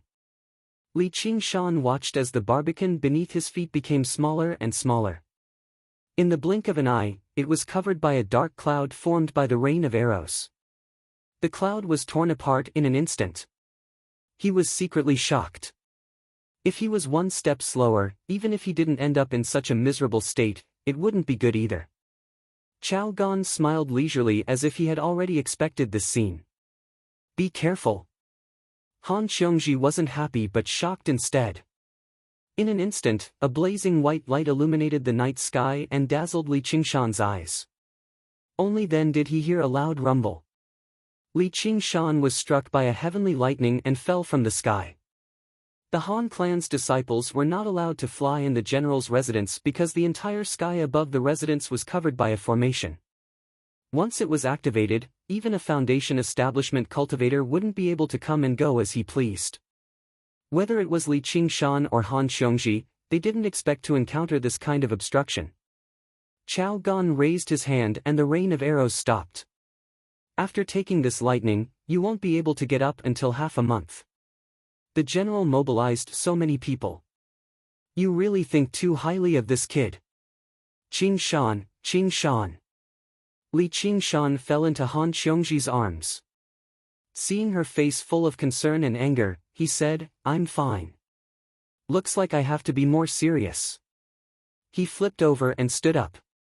Compared to the lightning tribulation, this kind of lightning was like a tickle. Are you still going to be stubborn? You won't be able to pass the barbican. You don't even have a 1/10 of a chance. If you continue, you'll only increase your injuries. Chao Gan frowned. He didn't expect this kid's body to be so strong that he could even withstand the heavenly lightning triggered by the formation. Let's go. We don't need my father's permission. I'm a man. I don't need a woman to teach me what to do. Li Qingshan said proudly. Leaving Han Xiongji with a tall and broad back, he turned around and smiled. This isn't for you. It's for us. His smile was as bright as the sun. Han Xiongji was momentarily speechless. She stood up and gritted her teeth.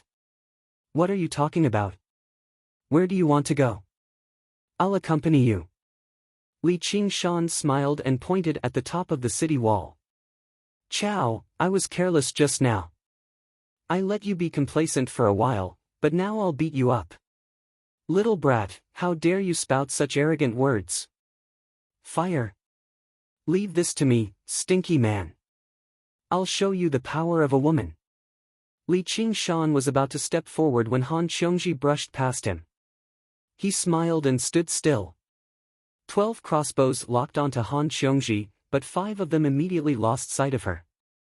It turned out that she didn't go straight for Chao Gan, but instead flew towards the city wall by following the crossbow's blind spot. Whoosh! Whoosh! Whoosh! Whoosh! The giant arrows shot over, but Han Xiongji didn't even turn her head. They turned and jumped on the city walls as if they were walking on flat ground. The giant arrow brushed past and nailed itself deeply into the city wall. As the young mistress of the Han family, she was very familiar with the accuracy and attack of these crossbows. She jumped onto the city wall and rushed into an arrow tower. She looked up and saw a crossbow in front of her. The gem dragon eye flashed, and she was like a weak willow facing the wind. She leaned back, and the giant arrow whistled past the tip of her nose. She turned around and came to the side of the crossbow. She patted it, and the dragon eyes suddenly dimmed and stopped working. On both sides of the arrow tower, the armored soldiers rushed forward. The door of the tower suddenly opened, and the heat wave hit her face. She saw Han Xiongji's whole body was covered with raging fire. She shouted, "Get out of my way!" Like a leaping stream of fire, it dragged a long fiery tail behind it as it whizzed towards another arrow tower, leaving a trail of fire on top of the city wall. In the blink of an eye, she invaded like fire, circled the city, turned off all the crossbows, and landed in front of Chao Gan. She gasped slightly, and the fire on her body weakened. Although the third fire True Qi was very destructive, it was consumed very quickly. "Young mistress, you've grown up." Chao Gan sighed. His fingers moved quickly, and the music became chaotic. The sound waves turned into sharp blades. With a clang, Han Xiongji took a step back. Her saber swam around her to block the sound waves, but a thin cut appeared on her cheek. She knew that Chao Gan's cultivation was deep, far above hers. Moreover, he was waiting at ease and had the initiative. If this dragged on, it would be difficult for her to win. She made up her mind, and the flames on her body burned brightly. Just as she was about to swing her saber, a figure blocked her. Chao Gan was slightly surprised. Seeing that Li Qingshan was covered in a thin layer of water, he felt disdain. "You want to block my music with a mere water screen?" He played the zither even more urgently, like a basin full of pearls falling into a jade plate. However, the water screen on Li Qingshan was unexpectedly tough. The sound waves created countless ripples, but they could not penetrate it. After reaching the third layer of the spirit turtle, the effects of various water spells cast by Li Qingshan had become extremely powerful. Facing the sound waves, he strode forward.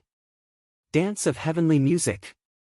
Chao Gan pressed and clasped, and the 7 zither strings were stretched to the limit. They released extremely violent sound waves, piercing and tearing the water screen. Before Chao Gan could rejoice, a black shadow enveloped him. Li Qingshan looked down, and 2 red dots flickered. Bang! Li Qingshan said nothing. He grabbed the zither and swung it around, slamming it against Chao Gan. "Are you done?" Chao Gan spun and crashed into a group of soldiers rushing over to help, crushing them. His eyes were filled with disbelief. How could a mere 8th-layer Qi practitioner block his dance of heavenly music at such a close distance? Li Qingshan's clothes were tattered. He grabbed and pulled, revealing his bronze skin, which was completely unharmed. The zither in his hand trembled as if it wanted to return to its master's side, but how could it rival Li Qingshan's strength? He frowned and twisted it with both hands. Although it was a rare high-grade spiritual artifact zither, it was much more fragile than weapons like blades, so how could it endure Li Qingshan's strength? It immediately let out a painful groan. "My zither!" Chao Gan exclaimed. Qingshan, Han Xiongji pressed down on Li Qingshan's arm and studied his expression. "Are you angry? Didn't I tell you not to fight? I can't just watch him hurt you." Han Xiongji touched her cheek. She had gotten used to this kind of small injury since she was young. Even she did not think much of it. She smiled. The feeling of being cared for was really nice. "Uncle Chao, do we win this round?" You win, you win. Give me back my zither." Chao Gan said. "Okay, I'll give it back to you." Han Xiongji nudged Li Qingshan with her elbow. Li Qingshan leaned back and raised his arm, making a perfect throwing gesture.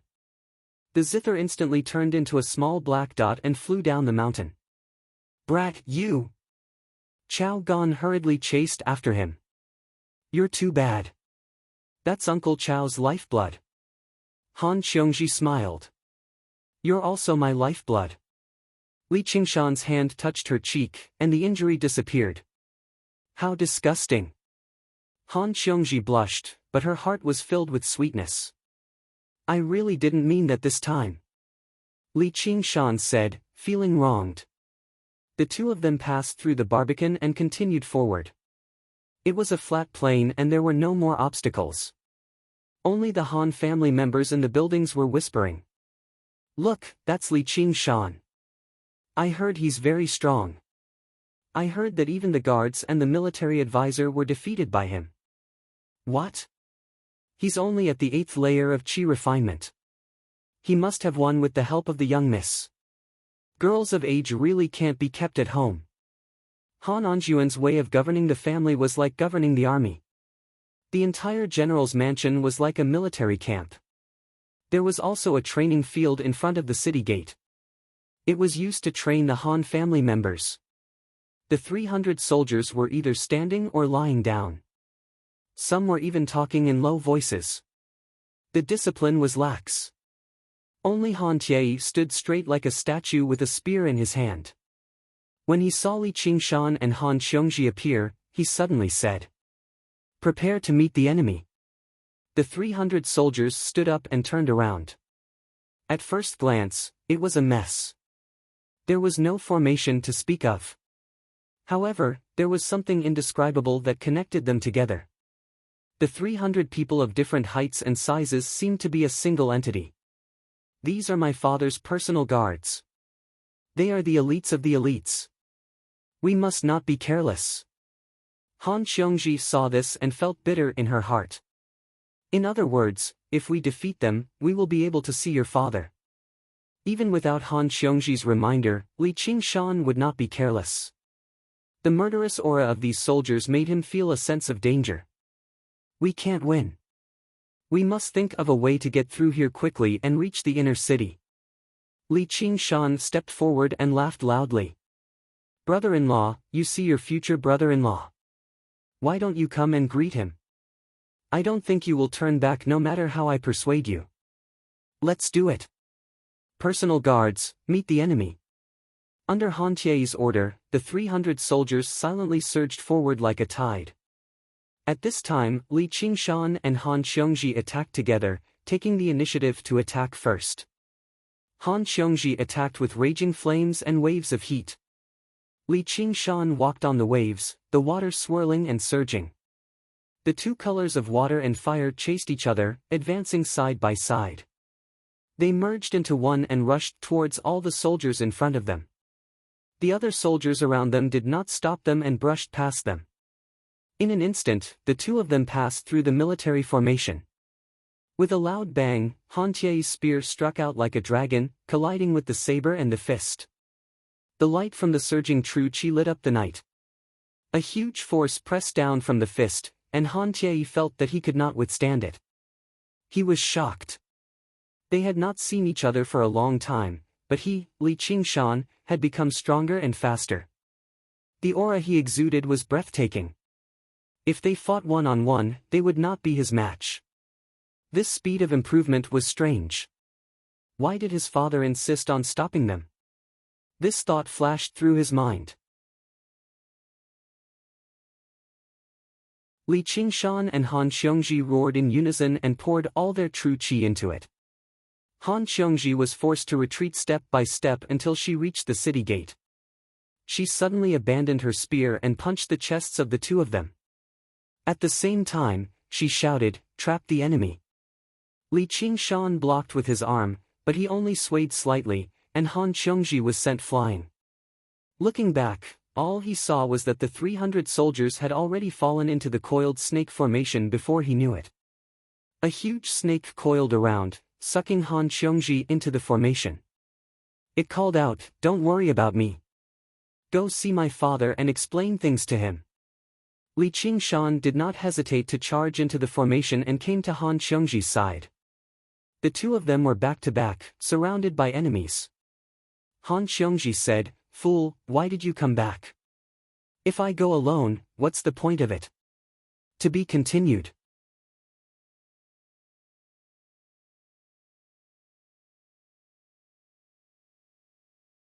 Chapter 392. During the bitter battle, the formation kept changing.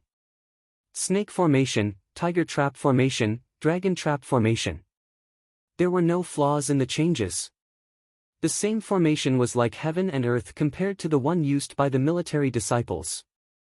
300 people silently waved their spears. Li Qingshan roared and charged, but he couldn't break out of the encirclement. There was also Han Tie constantly commanding the formation.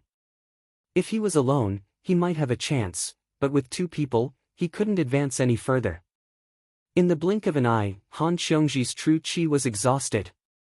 She was sweating profusely. Fighting against a military formation alone wasn't something a normal qi practitioner could do. Seeing a row of spears stabbing towards her, she couldn't stop them. Her waist tightened, and she was pulled back by Li Qingshan. "Hold me tight." Li Qingshan carried her on his back. The situation was even more critical. Han Xiongji leaned on his back. Suddenly, she felt a gust of wind coming from behind. As he turned around, 3 spears stabbed into his body. "Qingshan." Li Qingshan broke the spear and pulled it out.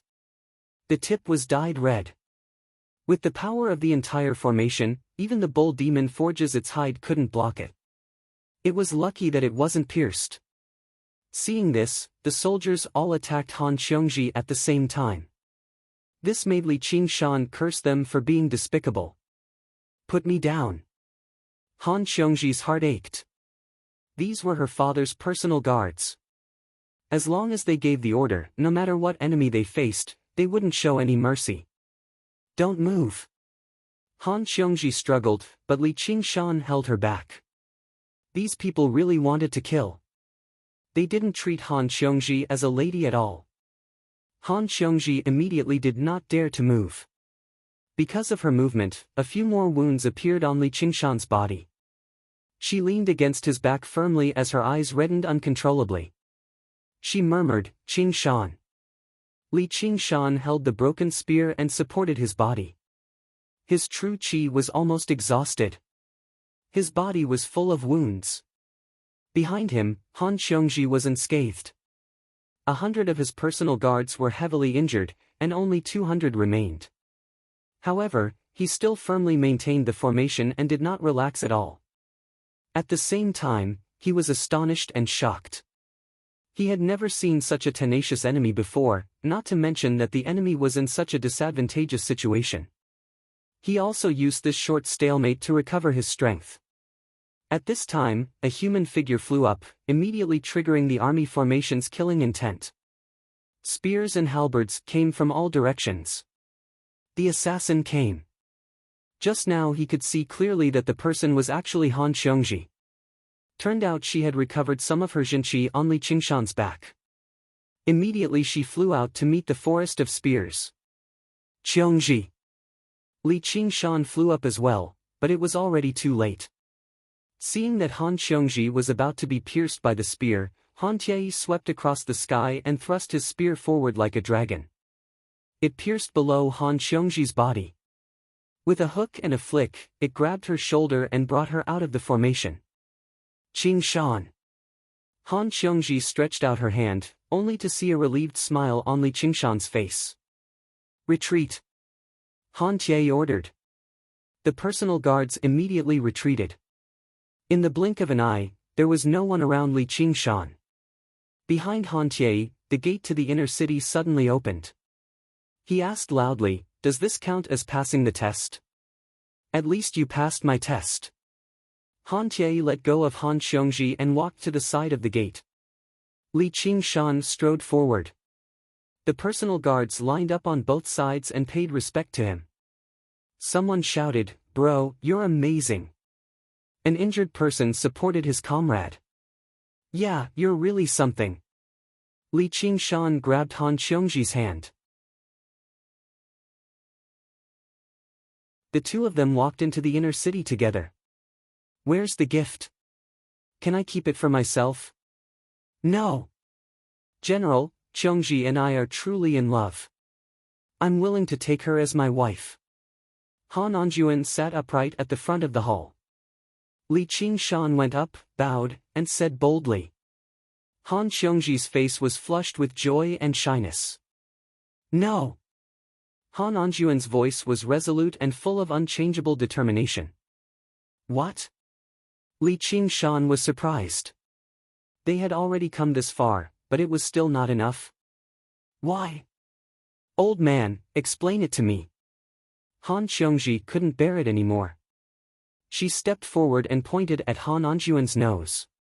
There's no why. No means no. It's getting late. If there's nothing else, let's go.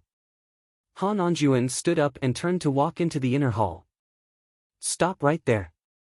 We didn't come here to listen to your opinion after suffering untold hardships. Han Xiongji snatched the gift from Li Qingshan's hand and threw it in front of Han Anjuan. She felt so wronged that she wanted to cry. She had never seen such an unreasonable father.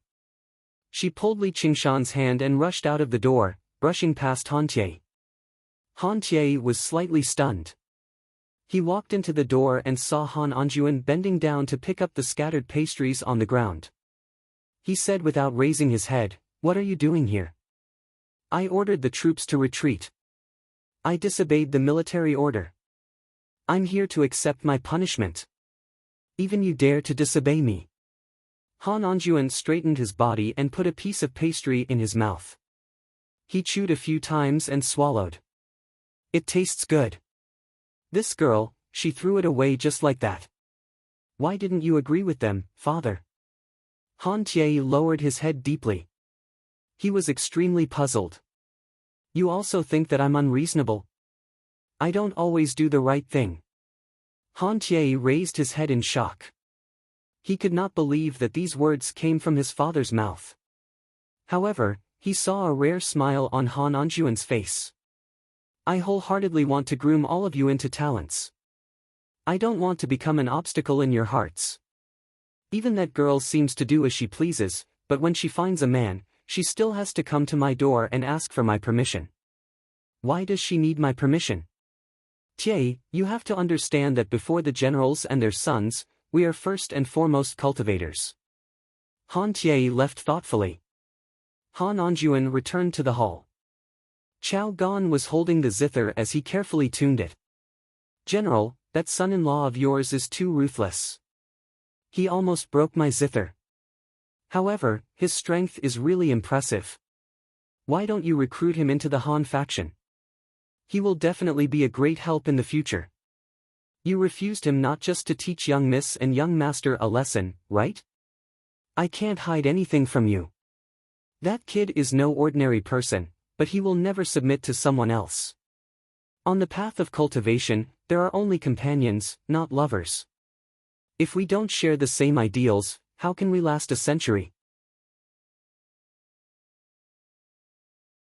We're united because of love today, but we'll definitely part because of love in the future. The title of husband and wife only adds to the shackles. That's fair enough.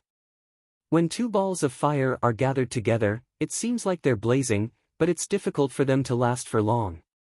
In my opinion, it'll be difficult for them to last a few years. Young Miss will definitely understand your thoughts in the future. The two of them left the general's estate, but they did not return to the 100 schools of thought. Instead, they arrived in Clear River City, in one of Han Xiongji's courtyards. Han Xiongji remained silent the entire time. Li Qingshan had no idea how to persuade her. I think it's still because my cultivation is insufficient. Once I cultivate for a few more days, I'll destroy your father's personal army. He won't have anything to say then. Are your wounds fine? Han Xiongji finally asked. I'm fine. Li Qingshan's body had always been tough. After using a few more water healing techniques, he had already made a full recovery. Then let's get married right now.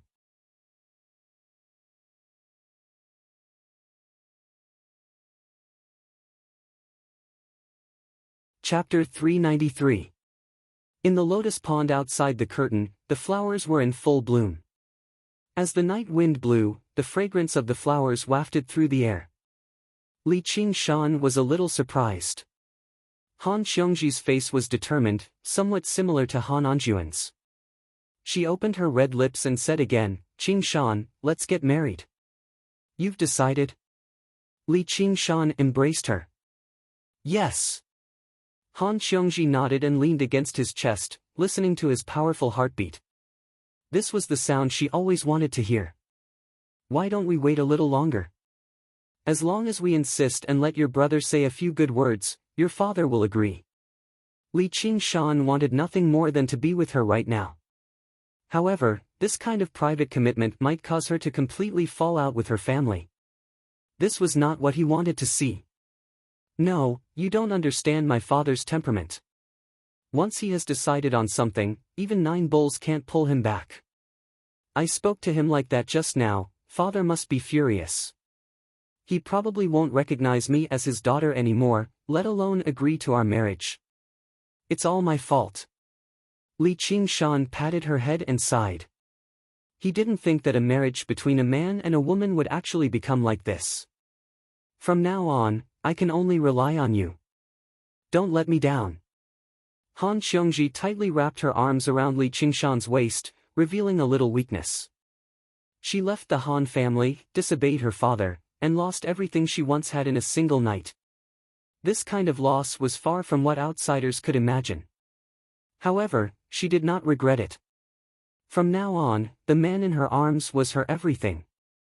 What, Miss Han, without the Han family's support, you've become a weak little kitten.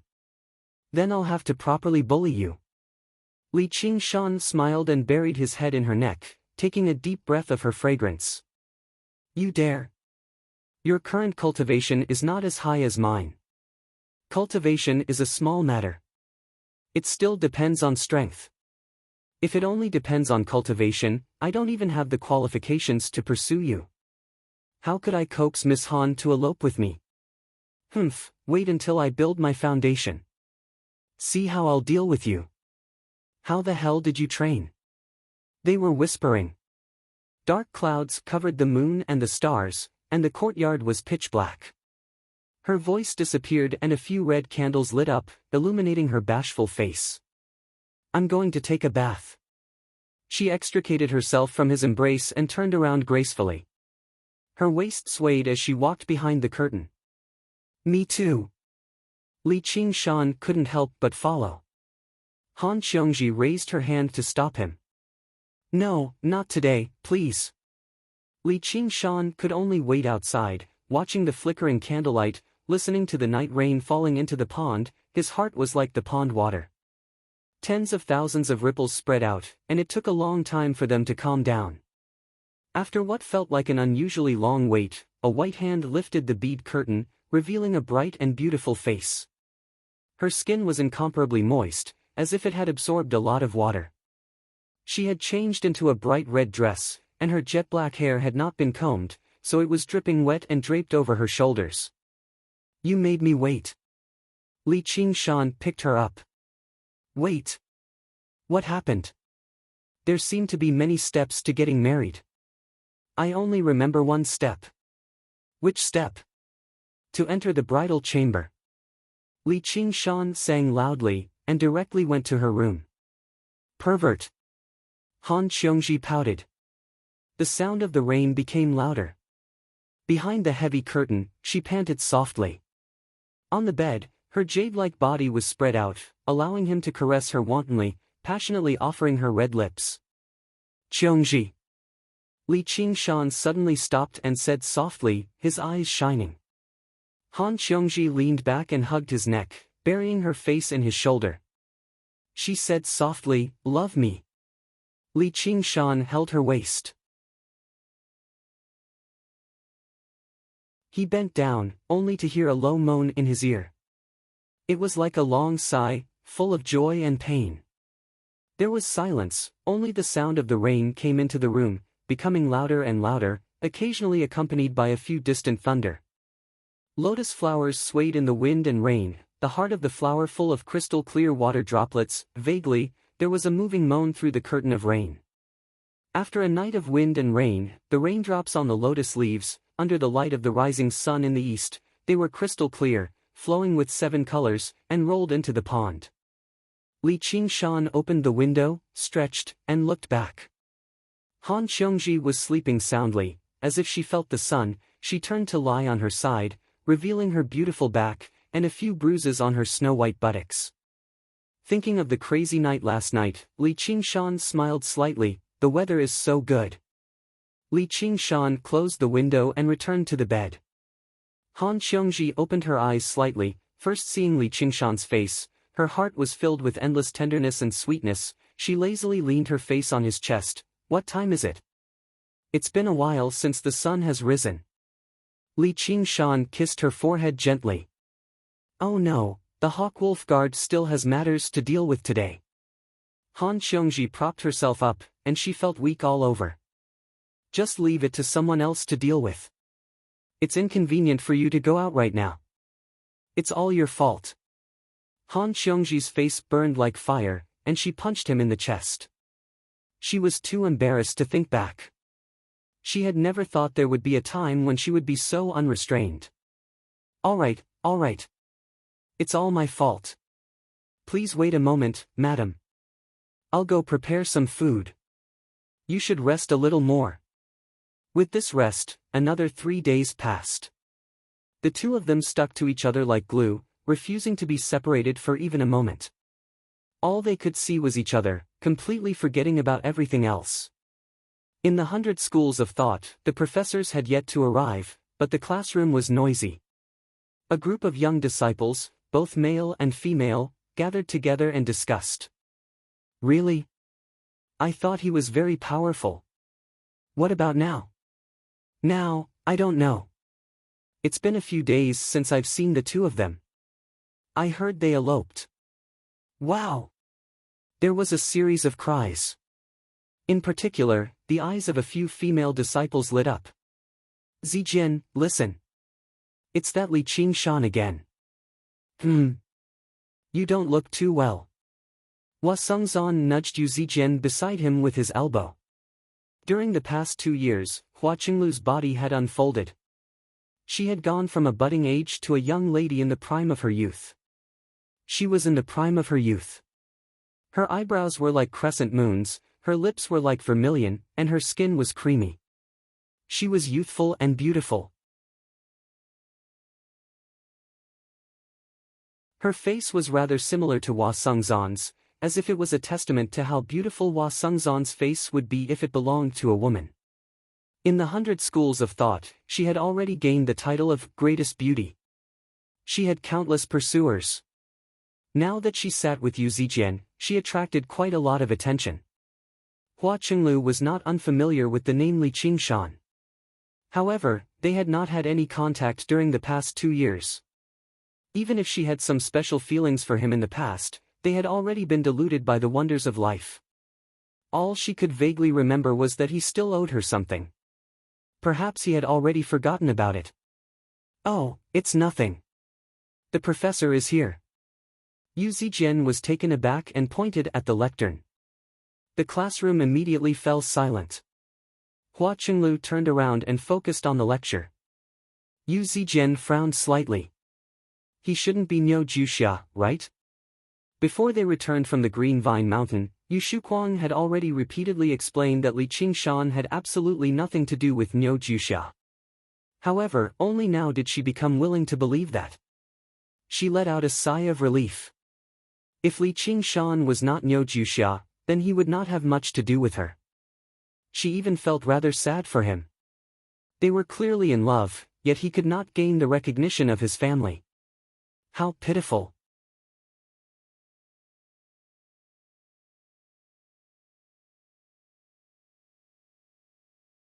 Chapter 394. In the depths of the bamboo forest, Little Anne sat in front of the steps, holding her cheek as she waited. The sky was filled with stars. Tonight, he still hadn't returned. Because Lu Chuanfeng was in seclusion and Li Qingshan often went out, the two young disciples were brought along by Sun Fubai. Cloud Wisp Island was truly empty. Only the sound of wind rustling through the bamboo forest could be heard, and the falling bamboo leaves once again covered the small path. Just as she was feeling a little disappointed, she suddenly heard the sound of footsteps crushing the fallen leaves. Little Anne raised her head and saw Li Qingshan striding over with a smile on his face. "Little Anne, Why are you? It's my fault for forgetting to tell you. You must have waited for a long time. Li Qingshan slapped his head and said in self-reproach. Little and shook her head. Not long. Li Qingshan picked her up and placed her on his knees. How's the refining of the prayer beads recently? Did Yi Nian make things difficult for you? Oh right, I've encountered something good recently. Without waiting for Little and to ask, he began to talk non-stop. Little and wanted to persuade him, but seeing the situation, she let it go. As long as he was happy, it was fine. At this time, Han Xiongji also returned to the school of legalism and apologized to Wang Puxi. Wang Puxi saw that she was full of joy and femininity, but he couldn't blame her. He only said, "That brat got lucky. Don't forget to come to the City Guard's institution tomorrow." Yes, Commander. When Han Xiongji returned to her residence on the island, she saw a figure pacing back and forth outside the door. She said in surprise, "Tie." Her expression immediately turned serious. "Did father send you?" "Yes." Han Tie didn't say anything else and handed a pile of spirit stones and medicinal pills to Han Xiongji. "Why are there so many?" "Because you've cultivated to the 10th layer of qi refining." Han Tie was expressionless, but he could see the joy in her eyes. He was happy for her. In order to open the 12 standard meridians, the demand for medicinal pills would naturally increase. "Dad, doesn't blame me?" Han Xiongji's eyes widened in disbelief. Han Tie then repeated Han Anjuan's words. "What kind of reason is that?" It was simply too irresponsible of him to stop his daughter's marriage just because of such a messy reason. What obstacle? That old man thinks too highly of himself. "I'm not you," Han Xiongji shouted. However, she was touched. No matter what, everything that man had done for her. It was for her own good. He heaved a sigh of relief and was indescribably happy. No matter how dissatisfied she was, her father was still important in her heart. It was still heavy. The two of them exchanged a few more words. Han Tie was very much like his father. He was a man of few words. After a few words, they parted ways. Before they left, Han Tie stopped, turned around, and said, "You're still a member of the Han family. I hope you can focus on your cultivation. I don't need you to lecture me. Just shut yourself up. You should go." Han Xiongji was in a hurry to share this good news with Li Qingshan. Han Tie saw her expression and knew that she was distracted. Knowing that she was distracted, he shook his head slightly. Once they were involved in matters of love, people seemed to become stupid. It was just like how clever his friend was normally. However, he was obsessed with a woman that he could never obtain, wasting so much of his time. After Han Tie left, Han Xiongji directly rushed off to Cloud Wisp Island. They had just parted, but they immediately met again.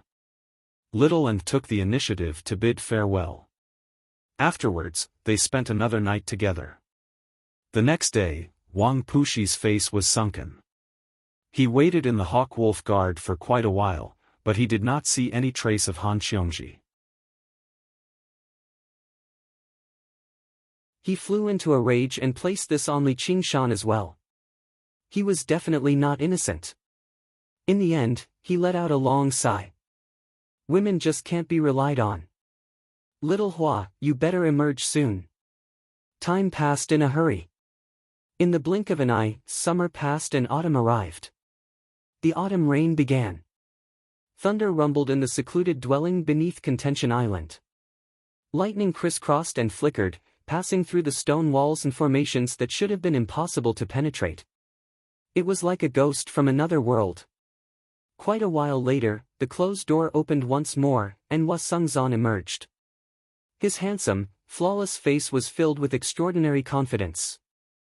A figure appeared in his mind. "At the very least, I have the right to be your chess piece. Did you really have to trouble Miss Hua to make a trip personally for something like this? Li Qingshan accepted the invitation from Hua Qinglu and studied the woman before him. Sure enough, women changed greatly between womanhood and womanhood. When they first met, she was just a little girl with nothing to her name, but now, she had become a great beauty. You're both good friends of my brother. My brother said he was unable to personally invite you, so he's truly sorry, Hua Qinglu replied politely, displaying the bearing of a woman from a large clan. Qinglu, why don't you speak as straightforwardly as before? Han Xiongji grabbed her hand with a smile and pulled her into her arms, pinching her soft cheeks. Han Xiongji had always treated Hua Qinglu as her younger sister. She had played with her a lot since they were young, so they were extremely close. Don't mess around, sister. I'm just afraid that if I'm too intimate, you'll get jealous. Hua Qinglu blushed slightly and glanced at Li Qingshan as she giggled. Everyone in the 100 schools of thought knew about their relationship now, but the final development also exceeded everyone's expectations. There was no delightful plot of them rebelling against the Han family or eloping. Han Xiongji still went home when she was supposed to, while Li Qingshan even went to Great War Island to practice martial arts as usual. He did not seem to have any conflicts with his future father-in-law, Han Anjuan. Just like that, the rumors instead died down.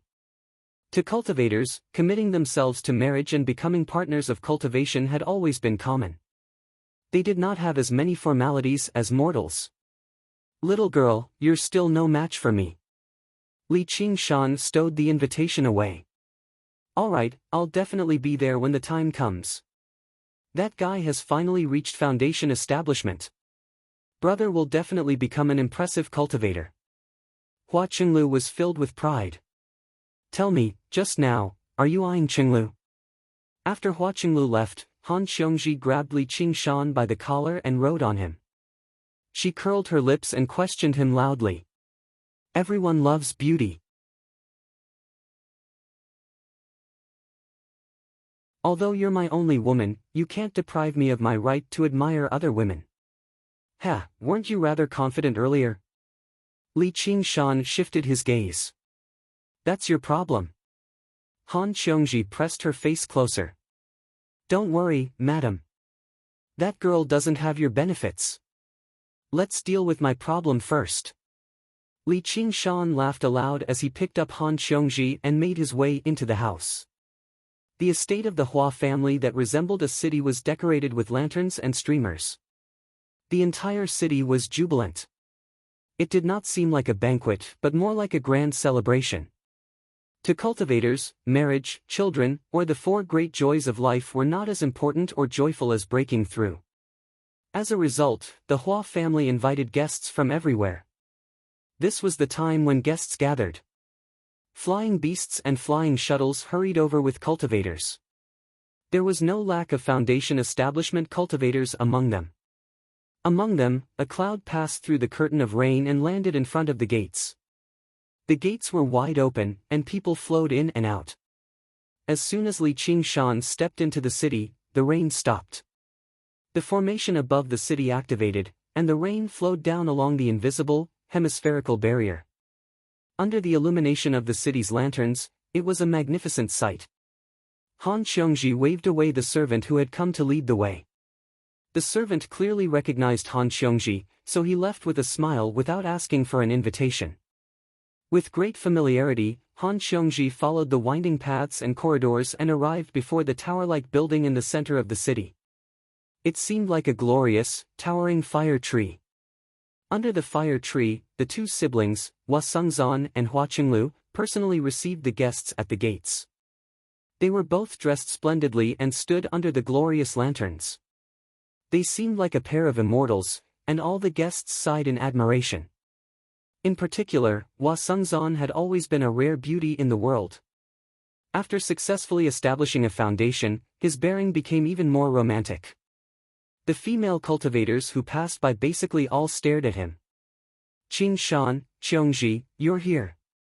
When Hua Sengzan saw Li Qingshan and Hua Qinglu, he welcomed them with a smile. He did not become arrogant because of his increased cultivation. He was just as cultured and refined as before, making people feel like they were bathing in the spring breeze. His smile even contained some sincerity. Although it had been a long time since they last saw each other, they did not feel like strangers anymore. Instead, they felt closer to each other. That's right. You didn't come out after so long. I even thought you died in there. Li Qingshan patted his shoulder with a smile, but Han Qiongji did the same. It's a joyous occasion.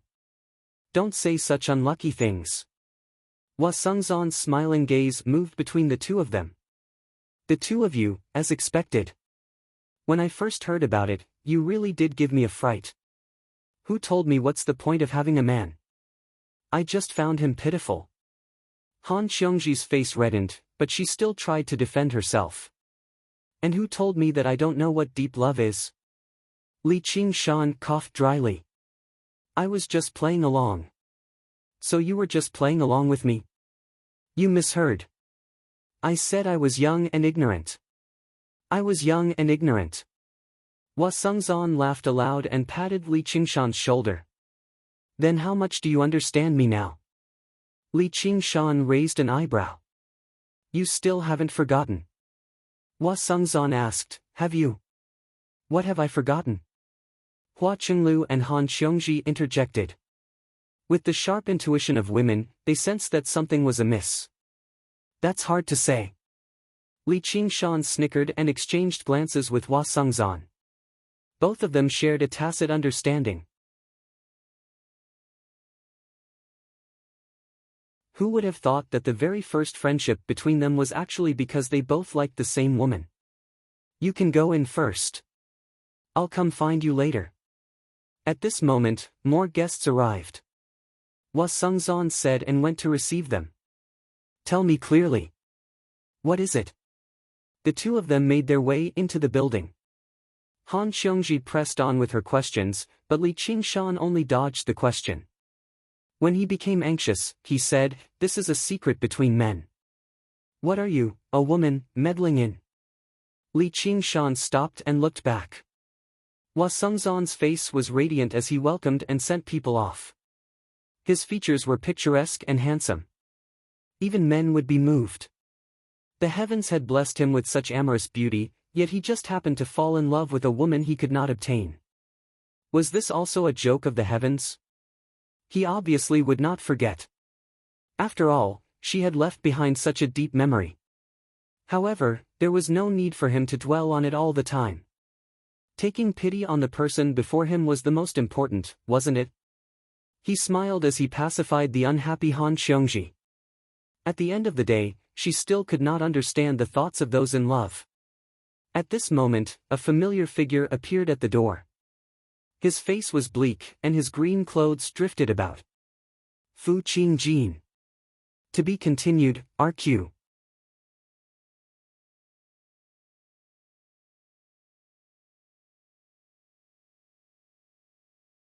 Chapter 395. Fu Qingjin stood alone in his tattered, green clothes. At first glance, he seemed like an abject swordsman, but he immediately attracted everyone's gazes. Even the main character of the night, Hua Sengzan, was unable to compete with him for the limelight. Compared to the Sword Collection Palace, the Hua family seemed like a local tycoon. Even though they were known as the greatest clan in the Clear River Prefecture, there were 81 prefectures across the entire Green Province, but only one Sword Collection Palace existed. That's Fu Qingjin of the Sword Collection Palace. The sword in his hand is one of the 10 renowned swords of the Sword Collection Palace, the Green Ruined Sword. He's a very powerful figure. Han Qiongji introduced softly. Really? I think he's only an early foundation establishment cultivator, the same as Little Hua. Don't look down on him. His Green Ruined Sword is an extremely powerful arcane treasure. It's said that it inherited the wills of past masters of the Sword Collection Palace. Not only is it startling in power, but it advances at a godly rate too. He'll definitely become a great figure who can move freely across the Green Province in the future, Han Qiongji introduced to Li Qingshan extremely seriously, telling him to guard against arrogance and to not look down on the heroes of the world. However, all she saw was a confident smile appear on Li Qingshan's face. Don't worry, your man definitely won't be any worse than him in the future. You're shameless. I think you're overestimating yourself. He's currently a liaison for the Demon Slayer. Several dozen sects of various sizes in the Clear River Prefecture have all joined the Demon Slayer. They're all under his command. With your measly cultivation, you're not even worthy of carrying his shoes. Suddenly, they heard a familiar voice. Li Qingshan and Han Xiongji turned around in surprise, only to see Wang Pushi standing with his arms crossed. Commander, aren't you going a little too far with your words? Sigh, you sure are dressed up nicely today. Li Qingshan saw that Wang Pushi was dressed in new clothes. He was neat and tidy from head to toe. He was bright and beautiful. I've said it before. You'll achieve something. Fu Qingjin studied Hua Sengzan. Then thank you for your auspicious words, sir. Hua Sengzan was polite but distant. Although they were both foundation-building cultivators, there was a world of difference between them in terms of strength and future prospects. Fellow Taoist Fu's visit truly brings light to my humble abode. It was no longer Hua Sengzan's turn to speak. It was Hua Sengzan's father. The head of the Hua clan personally came out to welcome them with a face full of smiles. Behind him, a group of foundation-building cultivators came down from upstairs. There were men and women, young and old. They came from the various sects of the Clear River Prefecture. They were all important figures like elders and sect masters. They all bowed to Fu Qingjin, as if to prove what Wang Pushi had said. Even if he wasn't a member of the Demon Slayer, he still had to go up and greet him. In this land, Fu Qingjin was already an influential figure. He could decide the life and death of a sect with a flip of his palm. Ah, isn't that the Vermilion Clothes sect Master Shao and the Red Cloud Valley's second elder? With so many foundation establishment cultivators appearing all at once, the Qi practitioners all sighed in amazement as they discussed among themselves. Fu Qingjin seemed to be enveloped by a dazzling halo, while Hua Sengzan had instead become a fringe figure. Li Qingshan smiled. Commander, since he's so powerful, why don't you hurry up and receive him? I'll receive you. The Demon Slayer is the Demon Slayer, and the Hawk Wolf Guard is the Hawk Wolf Guard. Wang Pushi shot a glance at him before leaving in a huff. Among the crowd of people who stopped and looked up, he was extremely conspicuous, and the crowd made way for him. What's wrong with old Wang today? Why is he so angry? Li Qingshan asked in confusion. You don't pay much attention to the matters of the Hawk Wolf Guard, so you don't know. There's a recent case that has something to do with the Vermilion Clothes sect. Every single disciple of the Vermilion Clothes sect had to complete a trial mission when they left the sect. It was called staining vermilion clothes with blood, and they had to personally kill 100 people. The mission sounded bloody, but it was fine if it was classified as upholding justice. There were countless bandits in the 1500 kilometers of the Clear River Prefecture. Finding a random sect of the Jianghu and killing a few would basically not be in vain. However, there was a disciple of the Vermilion Clothes sect who had once worked as a stable driver in a wealthy family when he was young and was bullied. As a result, he used this mission to return and kill the entire family. However, even if he included the men, women, young, old, and maidservants, there were only 71 of them. His bloodlust kicked in, and he killed over 30 of his neighbors, making up 100 people. This alarmed the Hawk Wolf Guard in the city, who sent Black Wolf Guards to capture him. However, they never expected the disciples' cultivation to be so impressive. He killed another 2 Black Wolf Guards before fleeing back to the Vermilion Clothes sect. This violated a great taboo of the Hawk Wolf Guard. Wang Pushi personally visited the Vermilion Clothes sect to demand the prisoners' return. In the past, no sect would be bold enough to oppose the Hawk Wolf Guard. All they could do was hand over their disciple obediently. However, the Vermilion Clothes sect had already joined the Demon Slayer. There were several dozen sects in front of them, and they had the Sword Collection Palace behind them.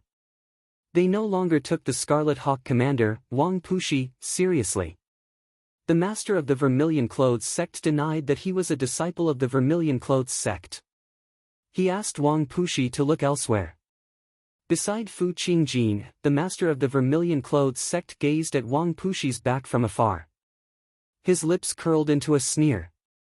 The Hawkwolf Guard still wanted to strut around like before, but they were mistaken about the situation. The other sect masters and elders were complacent too. Cultivators should have followed their hearts and done whatever they wanted, yet they were constantly restrained by the Hawkwolf Guard. It was truly displeasing. Today, they could finally hold their heads high. Everyone escorted Fu Qingjin back upstairs. Han Xiongji said, "It's not just that. The cases have been very difficult to handle recently. As long as they involve sects, they'll all end up unresolved. It's no wonder the commander is so angry." She looked around before saying to Li Qingshan secretly, "Now that little Hua has emerged from secluded cultivation, there might be something big happening soon." Li Qingshan shivered inside. The war between humans and demons had yet to begin, yet the battle on the surface had already begun. There would probably be no peace on the surface in the future either. The surface of the water that had remained calm for several millennia began to ripple. The conflict between humans and demons was only the largest vortex, but it had led to countless vortexes with hidden undercurrents. Any single vortex could devour lives. "Don't be afraid. I'll protect you." Han Xiongji could clearly sense Li Qingshan's nervousness, so she rubbed his head with a smile. The two of them teased each other a little. However, Han Xiongji was mistaken about something. Li Qingshan was nervous not because he was afraid, but because he was excited. He did not dislike a peaceful life, but he was more than willing to treat this world as a paradise for adventures. "Have all the guests arrived?" Hua Sengzan asked his sister. "A few haven't arrived yet, but they might not be coming. It's about time. Let's go in." Hua Qinglu glanced at the name list. Hua Sengzan raised her head and saw a huge ship break through the clouds, descending from the sky. She saw the insignia on the ship, and her eyes lit up. She ordered in a hurry, "Activate the formations. Qiongji, look who's here." Hua Sengzan arrived with an unprepossessing, short, young man. He was dressed in scholar's robes and did not seem at all elegant. As he stood beside Hua Sengzan, Li Qingshan immediately thought of Wu Dalong and Shimin Qing. However, no one dared to underestimate this Wu Dalong, as he had already reached foundation establishment. "Shancheng, you've returned from Pine Suff Academy." Han Xiongji also beamed with joy. To be continued, RQ.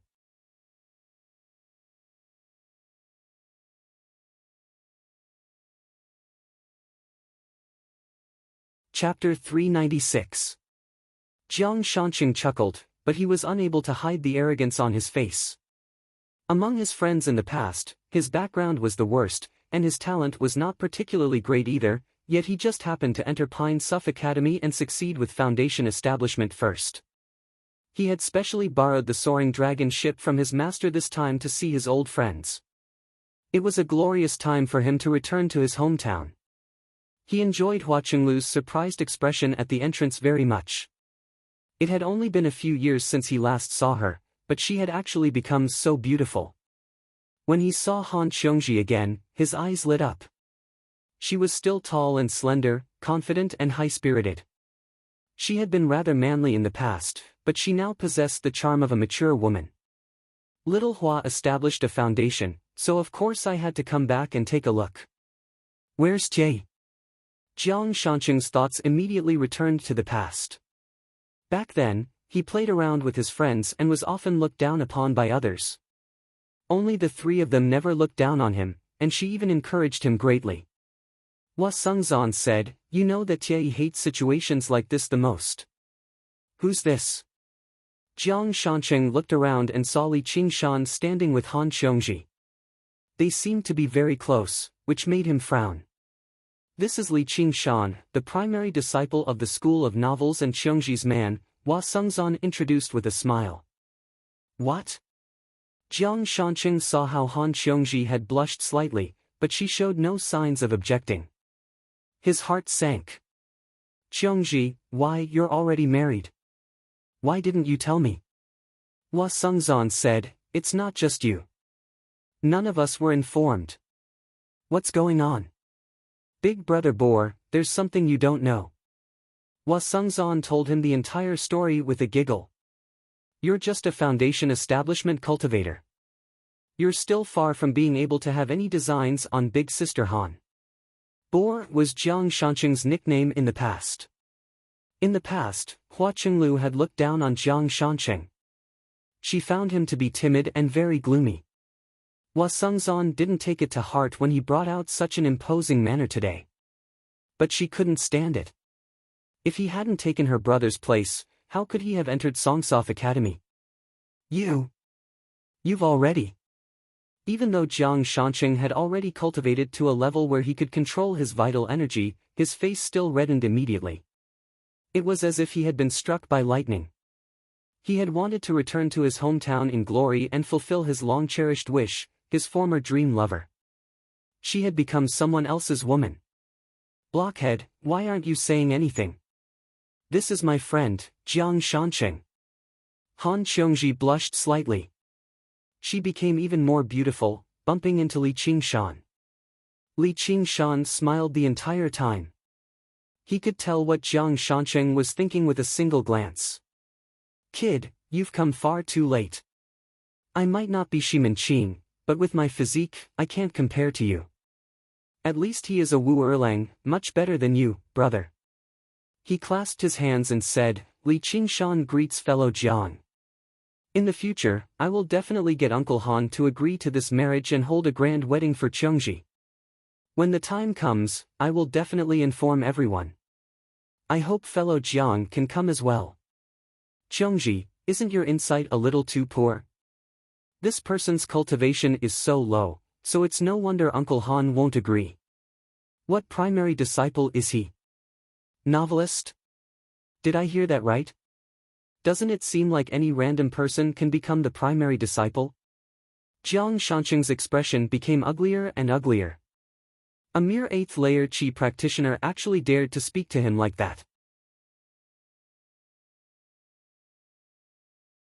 Does he think he can stand on equal footing with me just because he's connected to Qiongji? In particular, his victorious attitude made him feel like there was a fishbone stuck in his throat. I can kill 10 people like you with a single wave of my hand. Jiang Shanqing, what are you blabbering about? Before Li Qingshan could say anything, Han Qiongji's expression changed.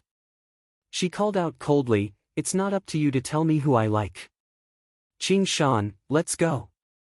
She pulled Li Qingshan, about to make her way into the building. She tried to pull him away, but he did not budge at all. She cursed inside. This man was not someone who could be mocked. Li Qingshan sniggered. Random people can be like that, but not wild boars. You better go back and look in the mirror, sir. You're affecting my appetite by standing here. Jiang Shanqing was furious. Li Qingshan's face merged with the countless mocking faces in his head. He was about to strike back, but Hua Sengzan grabbed him and pulled him upstairs. Chengzan, let go of me. Today is my celebration, so can't you give me some face? Qiongji really will hate you for injuring him. Jiang Shanqing shot a vicious glance at Li Qingshan. Killing intent flickered in his eyes. If he had the opportunity, he would definitely make this kid die a horrible death. Li Qingshan recovered his silent smile. I'm not going to stoop to the level of someone who's about to die. Han Qiongji said in irritation, will you die if you say anything less? I will. Can't you be a little more mature? I can't. Li Qingshan raised an eyebrow. I'm an 18-year-old man. I'm at the age of youth and childishness. Are you jealous? Han Qiongji was taken aback. She studied his expression in interest. Ha, just because of that wild boar? Li Qingshan said in disdain. He's still my friend after all. Can't you be a little more polite? He hates it when people call him that. It's not like I called him that first. Who the hell would be friends with him? You're calling me a ghost. Sure enough, you're jealous. Whatever, I understand. Petty men. If I find a woman and call you ugly and unworthy of me, you'll feel displeased too, right? Can you find one? Han Qiongji said in disdain. Chenglu, it's all up to you. Hua Chenglu followed the two of them. Just as she listened in with interest, Li Qingshan suddenly turned around. His expression seemed to say, I'll leave this important task to you. I wouldn't dare. Hua Chenglu stuck out her tongue. She was as cute as she could be. I watched you grow up after all. You're not even going to help me with something like this. I remember that you still owe me something. Ha! Who did you watch grow up? You're clearly the one who owes me. Sigh, I've become muddle-headed because of your big sister Han. Sister, if there's anything you want, feel free to tell me. What big brother? Aren't you ashamed? Oh right, was what you said earlier true? What? The wedding. The light of happiness surged through Han Qiongji's eyes. As it turned out, he had been thinking about this the entire time. I've become muddle-headed from anger. I can't remember. Don't you dare. Han Qiongji glared at him. Li Qingshan laughed aloud. Now that you've reminded me, I've remembered again. As a man, I'll keep my word. As they spoke, the banquet began. Delicacies flowed out like flowing water. Musical instruments and dancing made it even more beautiful. Gatherings of cultivators were not as particular about etiquette as regular people. Compared to a banquet, it was more like a gathering. People who knew each other gathered in groups, chatting and laughing. Han Qiongji chatted with a group of legalist disciples. Just as Li Qingshan was bored, he suddenly saw a group of people in a corner. There were many people gathered, but it was silent. He walked over to take a look. Chu Danqing was currently painting someone. He had just finished a painting when he felt someone pat him on the shoulder. He turned around. It's you. Come, let's go drink. Chu Danqing did not turn down the offer, apologizing to everyone. He followed Li Qingshan to the side and sighed. Thank you. Someone had accidentally pointed out his identity, and he was asked to paint. In the end, he painted one painting after another, unable to stop. In particular, the female cultivators begged him with seductive voices. He had no idea how to turn them down. Don't mention it. Drink. Li Qingshan picked up a cup and shoved it into her hands. Spare me. Chu Danqing's face was bitter. If he lost face in front of so many people, he would even consider killing himself. Don't worry. If you make a fool of yourself, I'll knock you out, Li Qingshan laughed aloud. Count me in as well. Zhuchenzi walked over with a smile. A beautiful woman with a striking bearing followed beside him. Her cultivation was also at the 10th layer. She was the primary disciple of the School of Music, Qin Yin. She asked with a smile, Junior sister Little and isn't here? Afterwards, the primary disciples of the schools of Moism and Agriculture walked over too. Before long, apart from the primary disciples who had yet to arrive, the primary disciples of the schools of thought had all arrived. The chief disciples of the various sects walked over and called out to their friends. They drank with one another, regardless of whether they had ever met before or not. Right now, they all referred to each other as senior and junior brothers, which made them seem very close. Zhuchenzi raised his cup. Let's all have a drink. Our 100 schools are of the same breadth and branch, so we should get closer every day. Li Qingshan smiled. As it seemed, everyone had sensed the commotion and had begun to take action.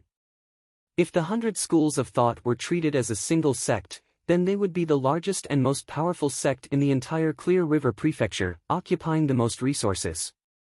Primary disciples like them would be the elite disciples of this sect. The various sects banded together. The Hawkwolf Guard was not the only one who would be provoked. The 100 schools of thought's leading position and everyone's interests would be affected too. The 100 schools of thought that had originally been lax silently mobilized themselves. It's so lively. What are you guys talking about? Han Qiongji arrived behind Li Qingshan and placed her hand on his shoulder with a smile. Hua Sengzan had succeeded with foundation establishment. If nothing went wrong, she would become the next primary disciple of the school of legalism, so she obviously had the right to take part. The other disciples of legalism knew better than to approach them.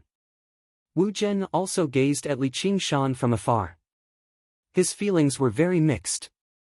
Who would have thought that the unlucky disciple of the school of novels in the past would be able to sit there safely? Although his cultivation was the lowest among them, only at the 8th layer, he had already proven his talent and strength countless times. No one dared to underestimate him. Hua Qinglu secretly made up her mind. Even if she did not have her elder brother's talent, as long as she cultivated diligently, she would definitely be able to secure a place among them in the future. Qian Rongji pursed her lips. It seemed like there were more opportunities. Coincidentally, in another corner of the hall, the first senior brothers and senior sisters of the sects had gathered together before they knew it. They chatted and laughed as they gazed over coldly. The hall seemed to be bustling with people, making it a mess. However, there was a clear division between the disciples of the 100 schools and the disciples of the sections. It was much quieter upstairs. The foundation establishment cultivators conversed softly with one another. After the initial politeness, they had unknowingly split into 3 groups. One group consisted of the various sects, while the other group consisted of the leaders of the various schools. The last group consisted of the sects that had yet to join the Demon Slayer, as well as the clans that were currently observing. The Hua family was the leader among them. Although Hua Sengzan was a member of the Hawkwolf Guard, the Hua family was connected to the various sects in countless ways. However, the leader of the Hua family did not just stand by and watch. Instead, he moved about and benefited from both sides. Sect Master Cho. Hua Sengzan greeted everyone before arriving before a person. He lowered his head slightly. Before him was the sect master, Begonia. Tonight, she was dressed in a set of faint pink, flowery palace robes with a thin, golden veil draped over it, outlining her exaggerated, alluring figure. Some of her black hair was tied up in a simple bun, while the rest hung by her neck. A tiny, red gem hung from her forehead, which was perfect for her appearance. There was a golden ornament with a phoenix hanging in her hair. As she moved gently, it produced a tinkling sound, which gave her a special charm.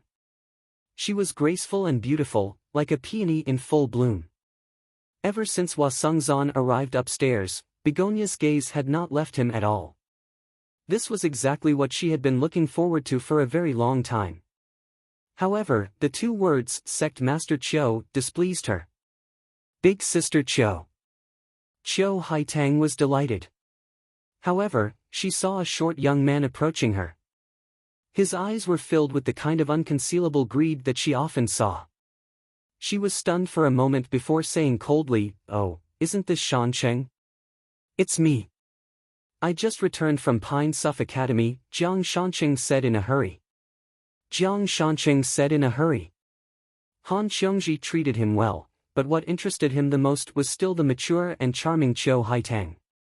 "There's something I want to say to little Hua." Begonia looked away and stared at Hua Sengzan without blinking. Jiang Shancheng was rebuffed. He thought of something and went downstairs again, arriving before Han Qiongji. "Qiongji, there's something I want to say to you." Everyone stopped talking and looked at Han Qiongji. Han Qiongji looked at Li Qingshan helplessly, and Li Qingshan nodded with a smile. "If you want to speak ill of him, you don't have to. Plus, we can't be friends anymore," Han Qiongji cut to the chase in the corner of the room. "We've been friends for so many years, yet you treat me like this for an outsider. If this continues, you'll suffer. I can ask Uncle Han for your hand in marriage. He'll definitely agree. Let's just be friends." Only then did Han Xiongji understand what he was trying to say. She shook her head with a smile and patted his shoulder before returning to Li Qingshan's side. Qiongji. Jiang Shanqing felt extremely aggrieved inside. He felt like he had failed to achieve his objective at all with his return this time. He utterly resented Li Qingshan. He was a mighty foundation establishment cultivator, yet he had actually been humiliated by a chi practitioner like this. If he did not get his revenge, he would cease to be human. Returning upstairs, he came across Begonia. Her face was gloomy, and her eyes were red. Shanqing, I want to go back. Send me off. Ah, all right. Jiang Shanqing was overjoyed. As a foundation establishment cultivator, why would he need someone to send him off? Was this not some kind of hint? Hua Sengzan extended his hand. His lips trembled, but he said nothing in the end. Begonia waited for a while before finally smiling miserably and leaving first. Jiang Shanqing winked at Hua Sengzan. Qingzan, if you don't want it, don't blame me for beating you to it. Li Qingshan gazed out the window. The soaring dragon ship rose into the air and swirled the cup in his hand. The water rippled. In the vast and boundless lake of dragons and snakes, something was surging under the black water. A figure broke through the surface of the water and passed through the curtain of rain. It flapped a pair of wind-divine wings and flew towards the horizon. In the blink of an eye, he pierced through the clouds. The stars shone resplendently, and the bright moon hung like a hook. After flying for a while, he saw a huge, dragon-shaped ship over 300 meters in length sailing through the sea of clouds. It was like the legendary dragon whale that drifted through the sea. Li Qingshan folded his wings and kicked up a wave of air. He flew off and caught up to the soaring dragon ship. He landed on the spacious, empty deck and pushed open the cabin door. You wild boar, how dare you set your sights on my woman? I'll send you on your way right now. To be continued. Cue that you're tuning into the Passion Pages YouTube channel. We're so grateful for your support, and don't forget to subscribe to join us on this incredible journey through captivating stories. Your generosity through donations truly makes a world of difference, as it's the primary source of revenue that allows me to expand and enhance this channel for you. Thank you from the bottom of my heart for being a part of this adventure.